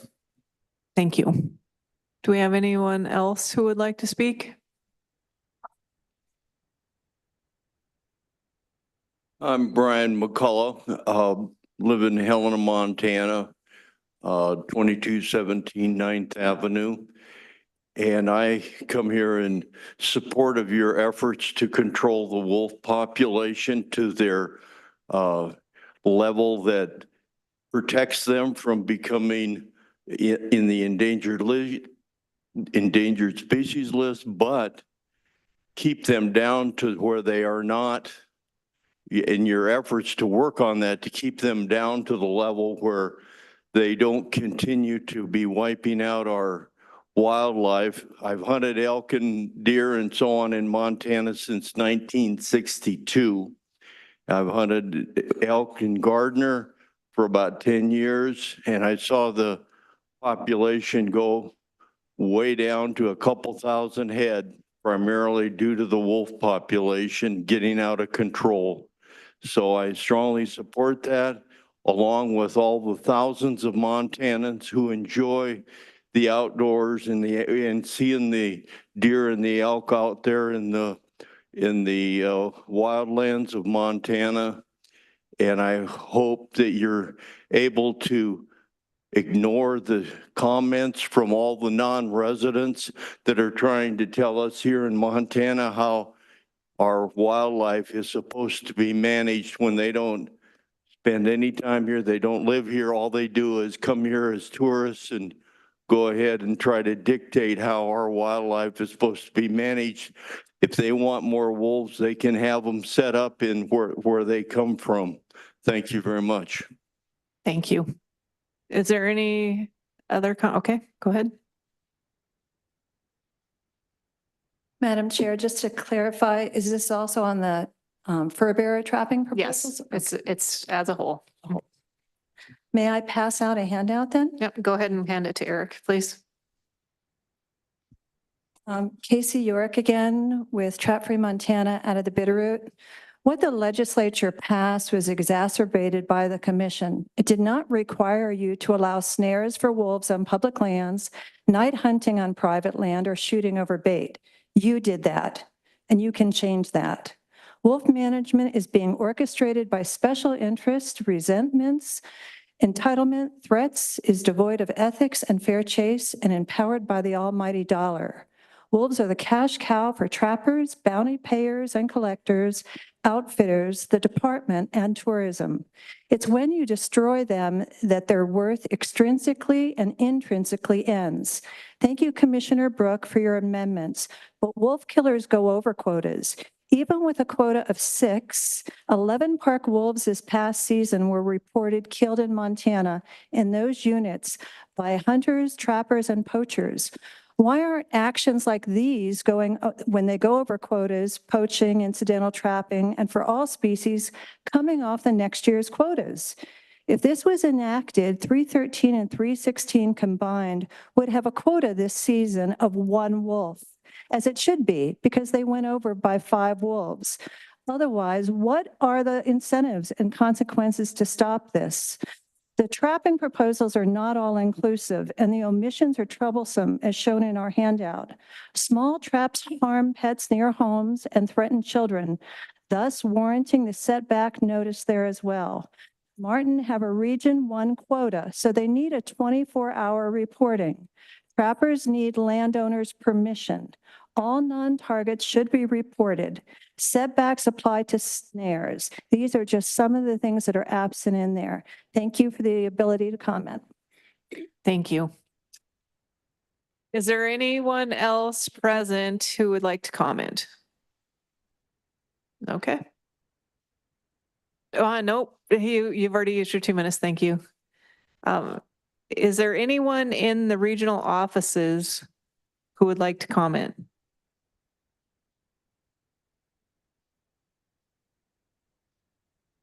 Okay, we'll go with online commenters.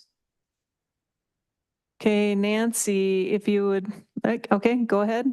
I'm glad to speak. Thank you, Madam Chair and Commissioners. I have a number of points to make. I'll try to fit them in my 2 minutes. First of all, on IPOM, I feel like the state of Montana is overcounting wolves. I'm aware that an expert on that method at Montana State University was not willing to come into court to testify that that estimating model is not valid for wolves because of political pressure from Fish, Wildlife, and Parks a decade ago that would have ended his job. Your method of IPOM is overestimating wolves. So first of all, you don't have 1,100 wolves, and I think that should be addressed.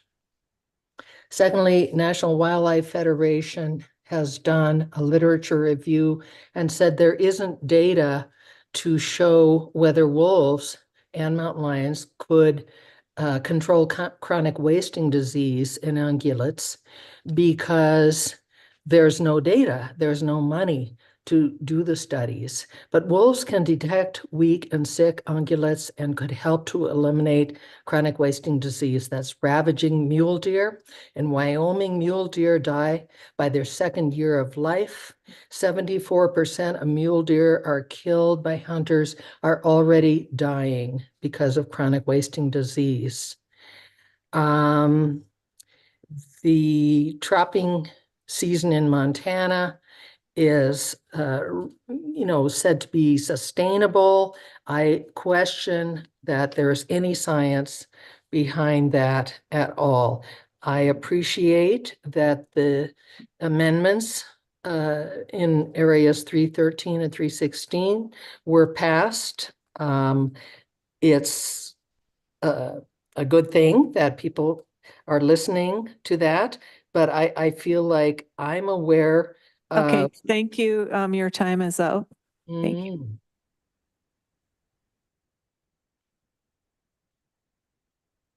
Okay, Allison, if you'd like to go ahead, please. Yes, can you hear me? I can, go ahead. Hi, I'm Dr. Allison Dahlman. According to the Institute for Tourism and Recreation Research, out-of-state wildlife watchers bring over $236 million to Park County, creating over 3,000 jobs and contribute to local and state taxes.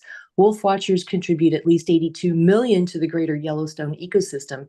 Thank you for supporting Superintendent Chawley's request to lower the quota in 313. Wolves have suffered tragic losses over the past 3 years, most being killed by trappers, poachers, and hunters. There's no reason for this abusive attack on this keystone species who brought Yellowstone back from imbalance to balance, and a blatant financial boon for the state. Even with high quotas, this minority of residents exceeds quotas. Only 0.64% of Montana residents actively hunt and trap wolves, and trappers are only 0.02% of that. So please stop managing against public sentiment and interests. When wolves are killed beyond quota, next year's quota should be decreased. Snares are not species specific and dangerous to all life, including humans, so they should be banned on public lands. Traps should be checked daily to reduce the inhumanity. Since wolves seek ill and weak prey, they naturally reduce CWD, so they should not be killed in areas where elk and deer are dying from and exposed to CWD. You created shoulder seasons to kill more elk, so clearly wolves are not harming the elk population. In fact, since they reduce herd exposure to disease, they increase herd health and survivability. IPOM's inaccuracy means you do not know how many wolves are left. The wolf trapping season should be set to January 1st through February 15th and decreased when grizzly bears are around. All wolves are vital, but at least stop wolf hunting within 12 hours of hitting quotas in units by Yellowstone and end the season on the 15th of February. Given how poorly Montana regulates wolves, clearly it is not ready to manage grizzlies. There's no way this state should be handling any more endangered species. Wolves don't even recognize the boundary. Your time is up. Thank you. Thank you.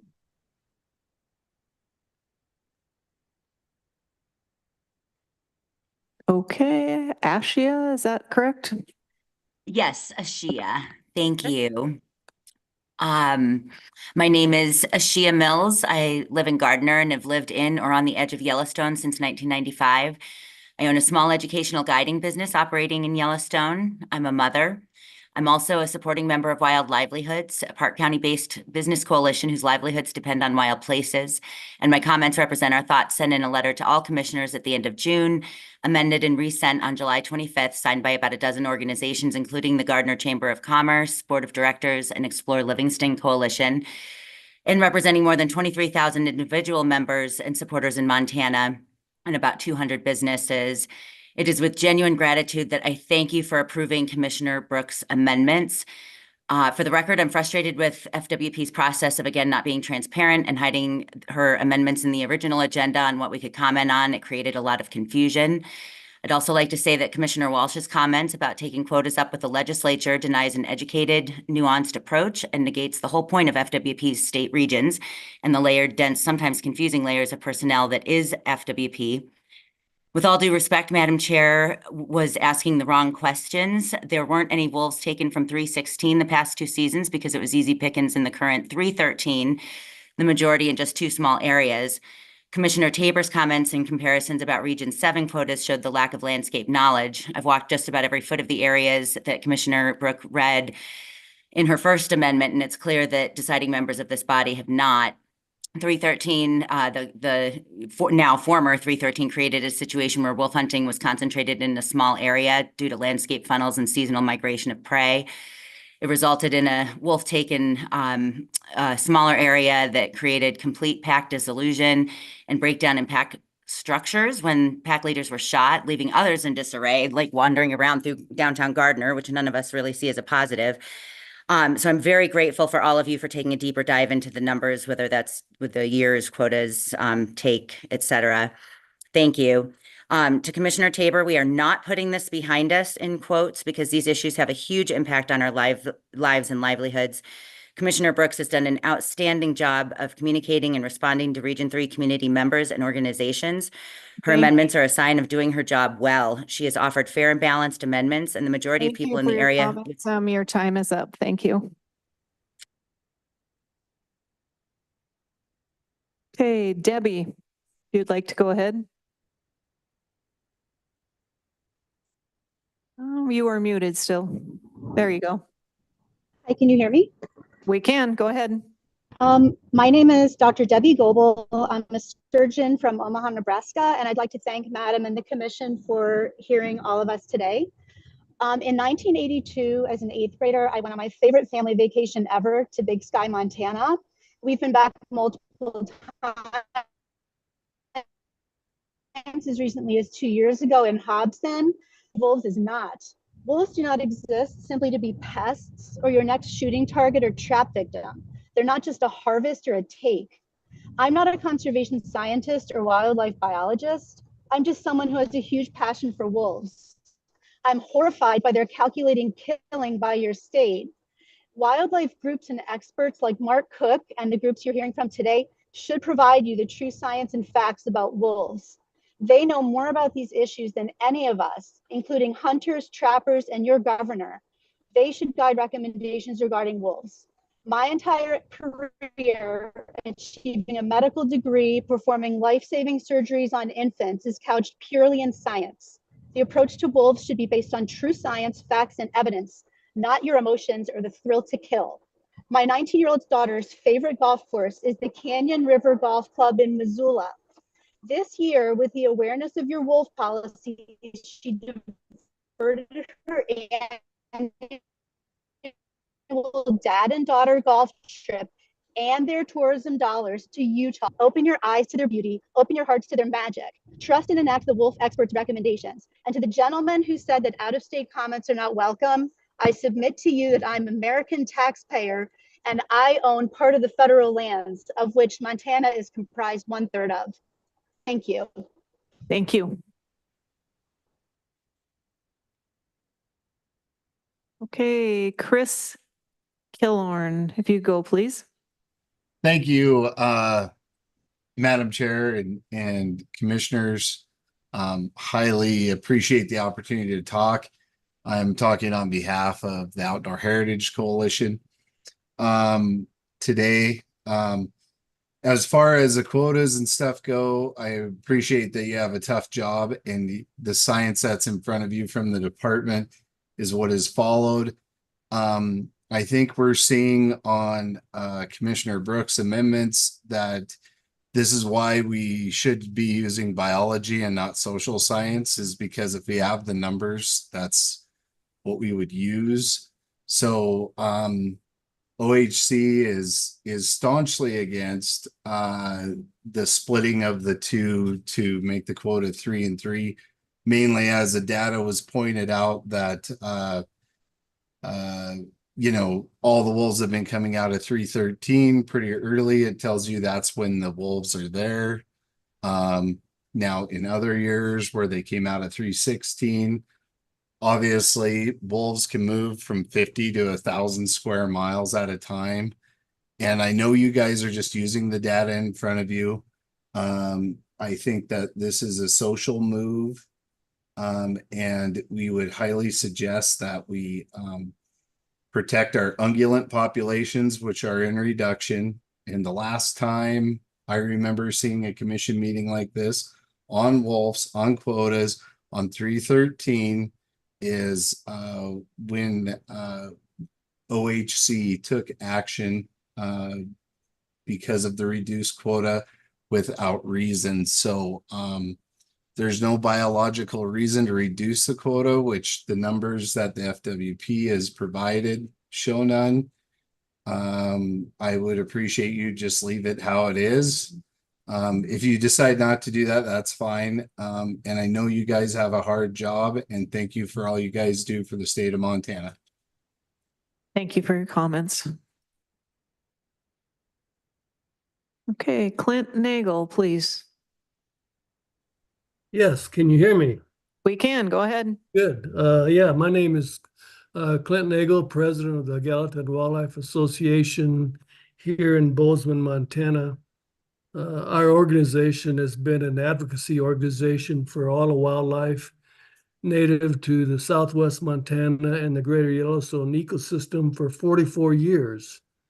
We have especially been involved in giving a voice for wolves ever since the Montana legislature basically declared a war on wildlife and wolves several years ago. So we have given the legislature a piece of our mind, but they did not listen. Hence is why we are forced to come to the Fish and Wildlife Commission. We believe the efforts to reduce wolf populations far below existing levels are unscientific and unjustified. We believe this action could very well lead to the undermining of the biological integrity of the native ecosystems across the state. We want to be very clear. We are in support of Superintendent Cam Shawley's request and Commissioners Brooks' Amendment 1 to reduce the impact of wolf trapping and hunting in WMU 313, and agree with the split to also divide it into 2 to 316.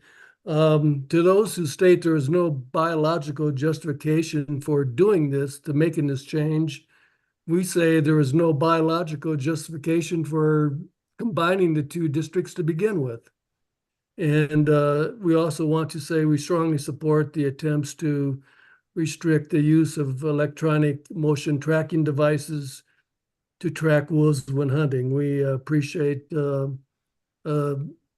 Commissioner Brooks' willingness to listen to her clientele, and we thank you for the opportunity to comment. Thank you. So I just want to make sure that everybody has their hand raised that wants to speak so I can tell for sure how many people are left. Okay, John Marchwick, please. Can you hear me? I can, go ahead. Okay, thank you, Madam Chair. My name is John Marchwick, and I'm a wildlife major at Cal Poly Humboldt, 5th and 6th generation Montanan. My comment today is that I ask that the Commission considers bringing back Wolf Management Unit 110 and the restrictive quota of 1 to 2 wolves that was in place there. Region 3 Commissioner Brooke proposed bringing back Wolf Management Unit 316 while keeping Wolf Management Unit 313 with a quota of 3 wolves in each area in Yellowstone's northern boundary, but nothing of the sorts have been proposed for where former Wolf Management Unit 110 was by Glacier.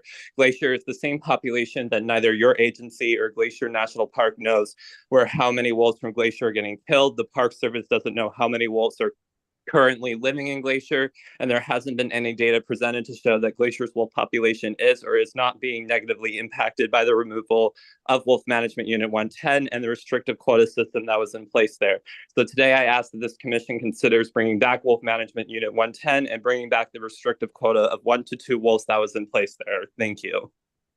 Thank you.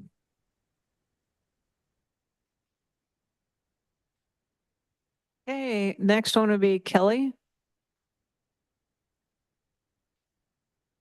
You're muted still. Hello, can you hear me? Yes, we can. Go ahead. Yes, I want to comment on the gentleman earlier, and especially this is directed towards the Montana's Trapper Association.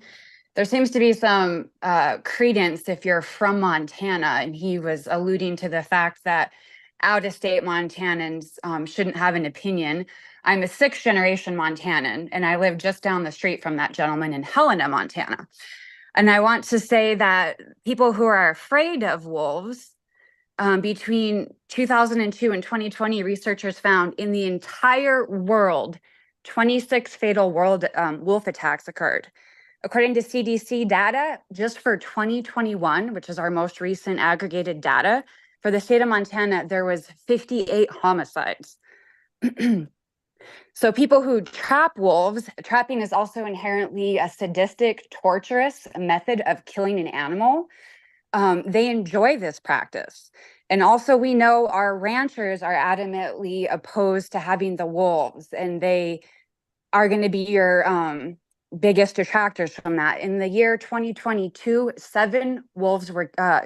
7 cattle were killed to wolf depredation. So this narrative that have a wolf in your yard and it's scary, the truth is having a man that kills someone and commits homicide is much more likely to happen in our state. So that narrative is false, and those that trap inherently participate in a torturous practice of killing animals. And so anyone who wants to argue about that, I'm a 6th generation Montanan, and I can put that on my bumper sticker. Thank you. Thank you.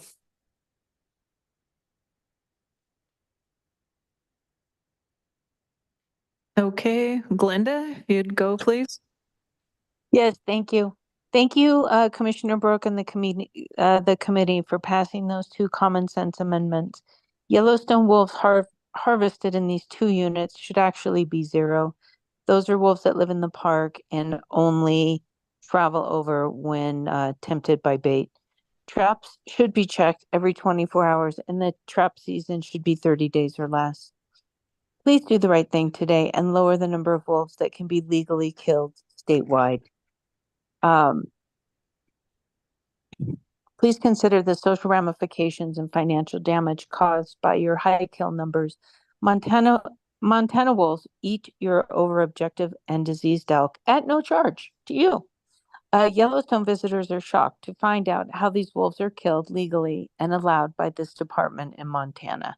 They really are reconsidering spending their money in this state, having those quotas near the park. Thank you very much for your time. Thank you. Okay, so who can tell me how many people we have with their hands raised? Because the number does not change as we have commenters. Madam Chair, I see 8 people with their hand raised. Okay, thank you. Okay, Christina, if you would go ahead, please. You are muted.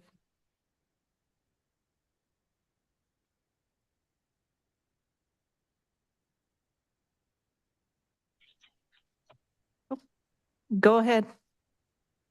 Hi, Dear Commissioners, my name is Christina Gaylor, resident of Silvergate, Montana.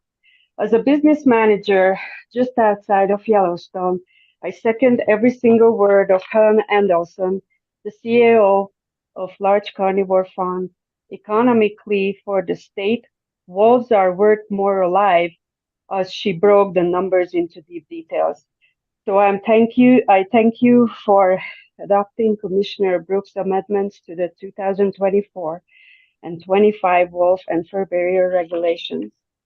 Secondly, as a research assistant of the American Canid Project, I'm supporting to decrease wolf quotas in the units of Montana, all of Montana. Elk population had been over-objective in more areas now, leading into issues like back in the mid-1900s. Yellowstone is the headwater for wolves. Its northern range has the highest density. Unit 313 and 316 is a landscape funnel and natural corridor for dispersal and genetic connectivity. Please work with the legislature to provide safe passage wildlife corridors between connectivity zones required by the U.S. Fish and Wildlife Service final rule for the listing. Thank you for the opportunity to speak today. Thank you. Okay, Brooke, if you'd like to go, okay, go ahead. Madam Chair, members of the Commission, my name is Brooke Schifrin, Wildlife Program Manager for the Greater Yellowstone Coalition. I just wanted to thank the commissioners who have engaged with myself and others who have been collaborating to offer specific solutions for next year's wolf hunting and trapping regulations. We really appreciate you carrying both amendments proposed by Commissioner Brooke. She's demonstrated real impressive leadership in listening to and understanding the perspectives of her local constituents. Our hope is that splitting WMU 313 and the associated quota into the previously identified WMUs 313 and 316 will reduce the likelihood of pack elimination, which Ashia Mills and Jim Bells so helpfully illustrated in their comments. That pack elimination has had real negative effects on the local businesses that make up the $82 million wildlife watching industry of gateway communities like Gardner. Banning the use of telemetry, of course, we all know that helps us better align with allowable methods of take with, under the North American model of wildlife conservation and principles of fair chase hunting. I'd like to also just offer that when we're talking about a geography just outside, you know, an iconic national park that draws global and international attention, it's simply not realistic to think that social considerations would not be a part of the equation. And so again, just really appreciate you all listening to local constituents here. We appreciate your time. We look forward to continued dialogue around moderate and balanced solutions for wolf management in the future. Thanks. All right, thank you.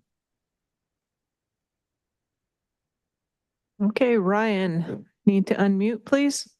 Go ahead.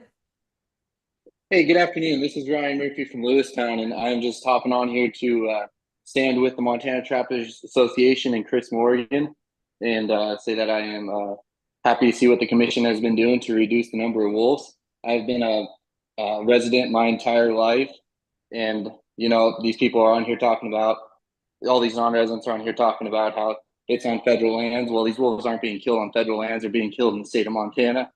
So I agree with the levels to reduce into sustainable levels. Thank you. Thank you.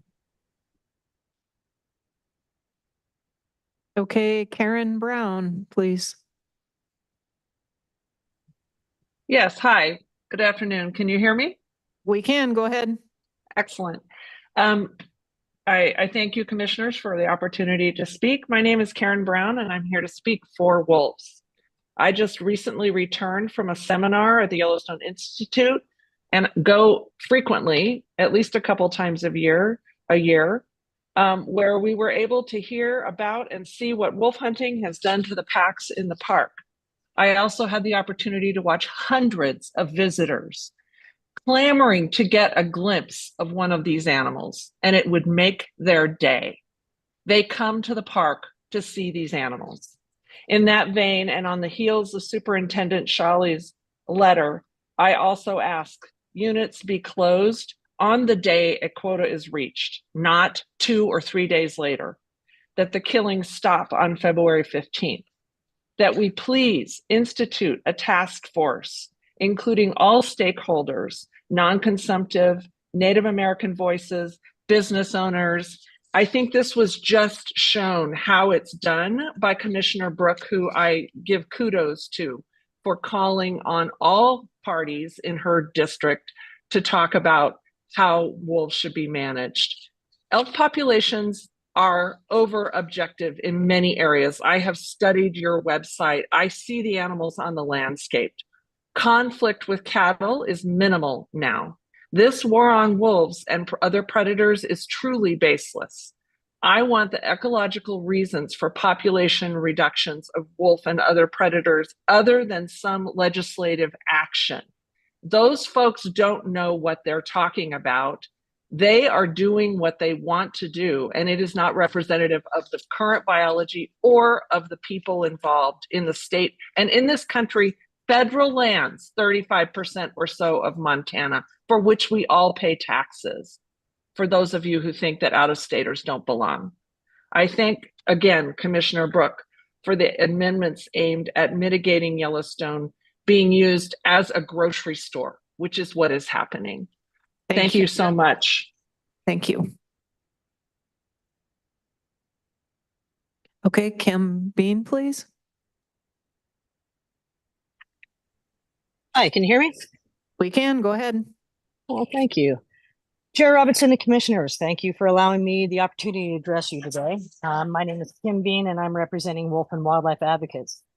I want to extend and express my deep gratitude to Commissioner Brooke for proposing the amendments, for recognizing the issues in WMU 313 and 316 surrounding Gardner. Wolf and Wildlife Advocates strongly urge the splitting of WMU 313 and WMU 316 back into the two separate management units with actually a quota of 2 and 2. I'd like to go back to where we once were. I would also like to emphasize these wolves are all Yellowstone wolves that spend a short amount of time outside of the park, and they do not pose a threat to livestock, only to ego, livelihoods, and science. It is crucial to recognize that Wolf Management Unit 313 is exposed and vulnerable to the few wolf hunters in the Gardner Basin area. The killing of wolves in this region is motivated purely by bloodlust and has had a detrimental impact on our park populations, as Superintendent Shawley and other Yellowstone experts have openly acknowledged. IPOM, it is time to have an actual ground count of wolves. Utilizing data that is almost 10 years old is not good science, it's skewed science. And who knows, you may even have more wolves than you say, but I think we all know that's doubtful. I want to applaud my fellow advocates, Allison Dahlman, Casey York, and those from Wild Livelihoods. Your expertise, your knowledge, and your vast experience is so helpful when we do not see nor hear science actually coming from our commission or from our department, better yet. Thank you very much for the time to speak. And again, Commissioner Brooke, thank you so much. Thank you. Okay, John Marchwick, please. Oh, okay. I guess you have already gone, so. Sorry, didn't mean to do that. Okay, Sorry. that's all right, thank you. Okay. Let's see, Emil McCain, please.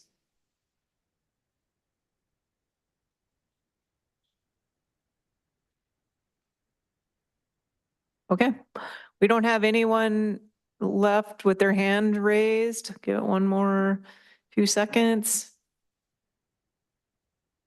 Okay. Okay, I have 2 people with their hands raised. I will take them and then I'm closing public comments. So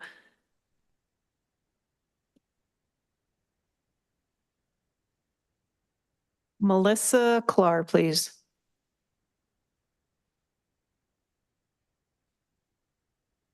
No? Okay.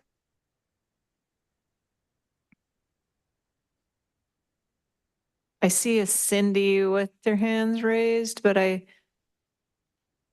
if I can get that person up, please. Okay. Cindy, you are muted. If you could unmute. Hi, I talked out of turn earlier today and I apologize. But I really feel that people are the problem. They change nature and we're killing the wolves, we're killing the bears.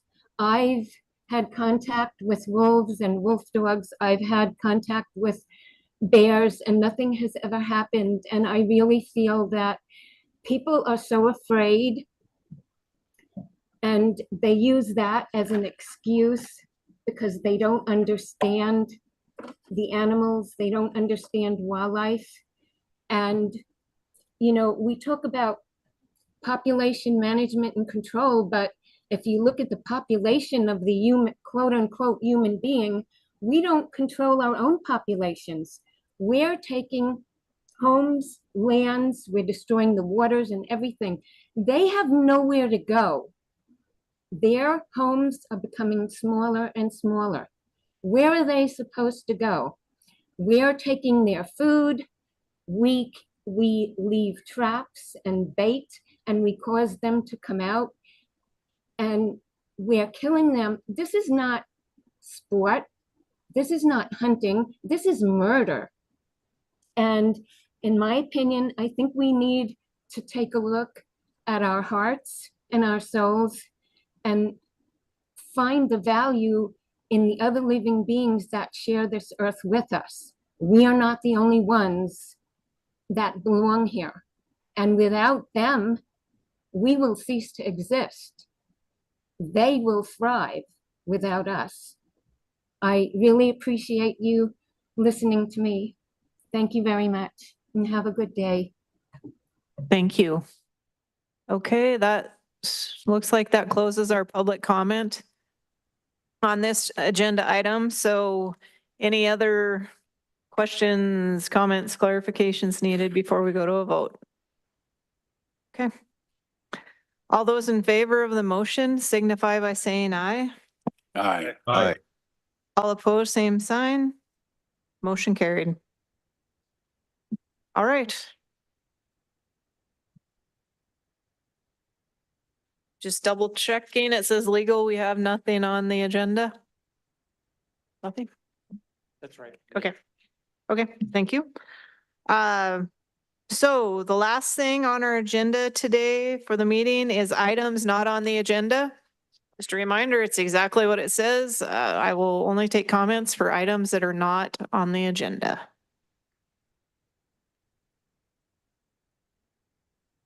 Thank you, Madam Chair, Commissioners, for the opportunity to talk again. Casey York, Trap Free Montana. A dog trapping study was assured to be done by FWP, and the bill for the Environmental Quality Council to do it was therefore tabled in 2021. Almost two legislative sessions later, and we're still waiting, and dogs continue to get trapped to a tune of about 35 dogs annually. Those are just the ones that make it on the report. We help pay for the vet bills. One older gentleman spent his Social Security check on his trapped dog's leg amputation, so we sent him some money. The trappers pay nothing. This is a serious problem that isn't going away, but continues to be ignored. 2 dogs were killed in traps set for wolves and well after the 2022 wolf season, and little is known about it or was provided to us. What if it was your dog or your kid's beloved pet and who witnessed it? It has happened and spared the likely trapping of a child at least once. There is nothing to protect hunting dogs from trapping and snaring. There are approximately 140,000 licensed upland game bird hunters in Montana. In comparison, there are 0 licensed coyote and red fox trappers. Montana has one of the worst trapping grades in the country, yet regulations continue to favor the trapper, not the wildlife. Okay, we did have trapping regulations on the agenda, or not, the regulations are on there.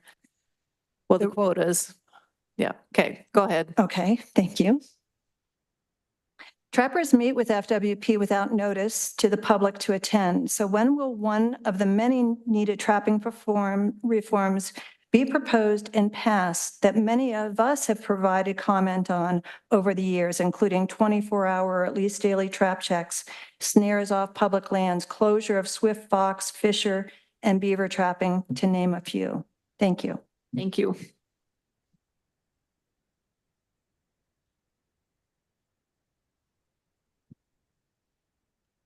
Chair, Commissioners, my name is Mark Cook with Wolves to Rockies. I applaud the men and women that are boots on the ground, day in, day out, trying to do the right thing for fish, wildlife, and parks. I met Mike Valesky when he was the environmental advisor for Governor Schweitzer. He was always above board, approachable, and accessible. Dr. Rice, I met several years ago. Same thing, very approachable, knowledgeable, accessible. These are important qualities. And it's shameful that they're gone. And I can only scratch my head and say, what is going on internally with FWP? Thank you. Thank you. Next speaker.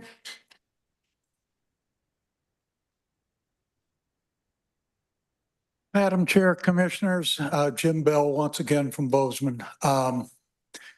If you give me just a little leeway, please. 313, Wolf Management 313, which we talked about, but what we didn't talk about is the illegal harvest that occurred after the closure of that. And particularly with the director still here, a request to consider resources for Region 3 game wardens north of Yellowstone National Park. Thank you. Thank you.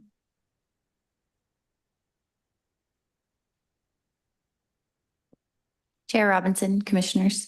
Lizzie Pennock, I forgot to state my last name earlier, Pennock, commenting on behalf of Wild Earth Guardians.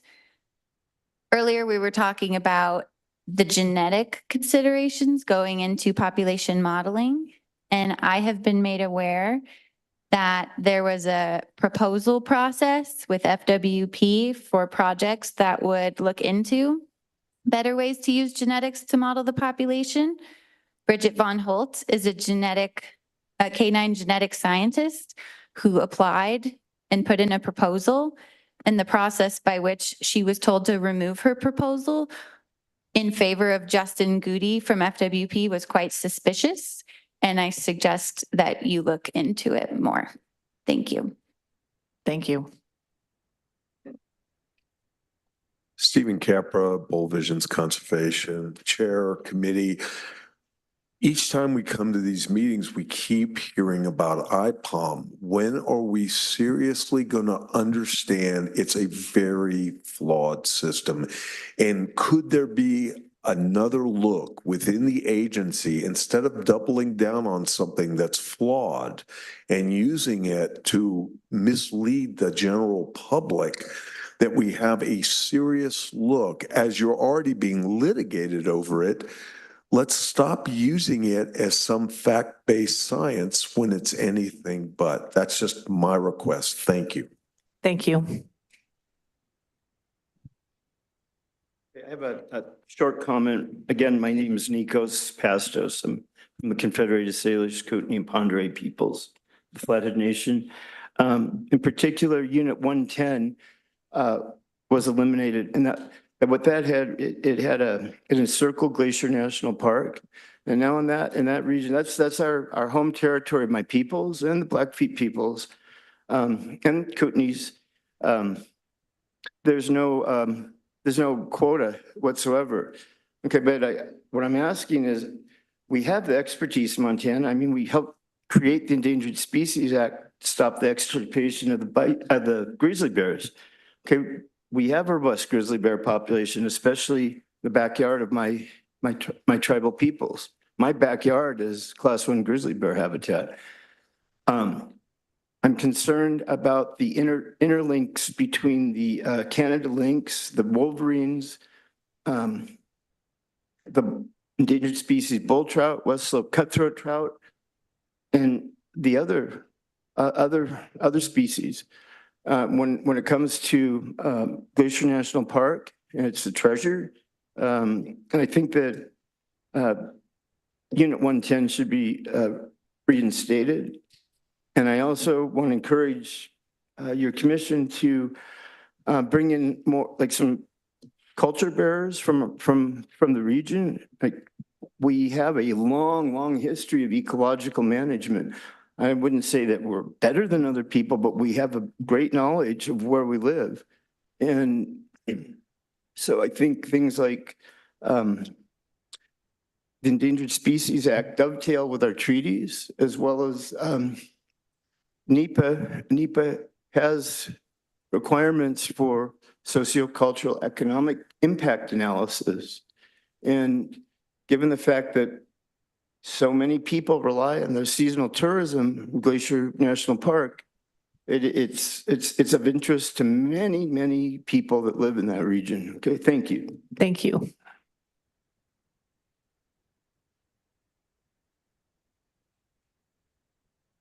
Before you start the time on me, can I just thank the commission? We really appreciate that you guys are doing a much better job than Wyoming and Idaho. And I also want to thank Brian and your team very much. Okay. Good afternoon, Helen Edelson, representing Large Carnivore Fund based in Gardner, WMU 313. Because Montana uses IPOM to estimate wolf population size, you need to know wolf territory size and pack size precisely.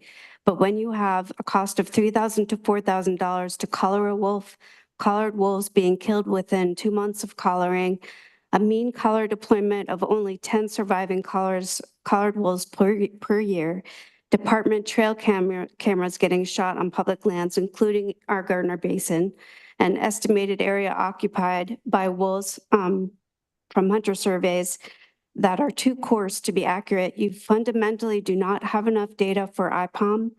And when distribution, territory size, and pack size are all a little bit off, compounding errors overestimate the wolf population by a factor of 2.5, meaning, as I said before, there are more likely 438 wolves in the state, not 1,096. And additionally, Yellowstone is the headwater for wolves. WMU 313 along this northern range is a landscape funnel and a natural corridor for dispersal and genetic connectivity, but there is little or no documented, lost my place. There's little or no documented wolf connectivity between the GYE and Northwest Montana or vice versa, because the wolves are getting killed so aggressively under inflated quotas due to the lack of data and restraint at the Yellowstone borders. And please remember that these are mostly human tolerant wolves. When you're setting the quotas, it should be treated differently. But we had quotas on our agenda, so this needs to be. I'm not really talking about the quota though. I understand. I'm just asking to remember that these are human tolerant wolves, not the same behavior as those in Northwest. And so I think all I really wanted to leave you with was, can we support the biologists a bit more? I mean, given the cost of the collared wolves, I go out and see collared and uncollared wolves every day, all year long in low light. You can see the difference. I don't know what the answer is, but I just hope you can consider it. Thank you. Thank you. Do we have anyone else present who would like to speak to agenda or items not on the agenda? Okay. I don't see any hands raised. Okay, we got one hand raised. John Marchwick, go ahead. Hi, Madam Chair. As I stated earlier, my name is John Marchwick, 5th and 6th generation Montanan and wildlife major, Cal Poly Humboldt.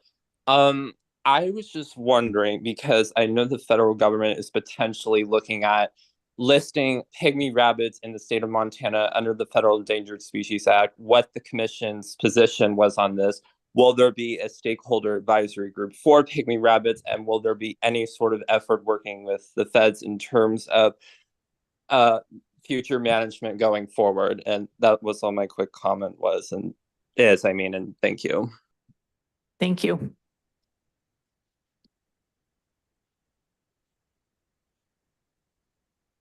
Are there any other questions or comments, I guess?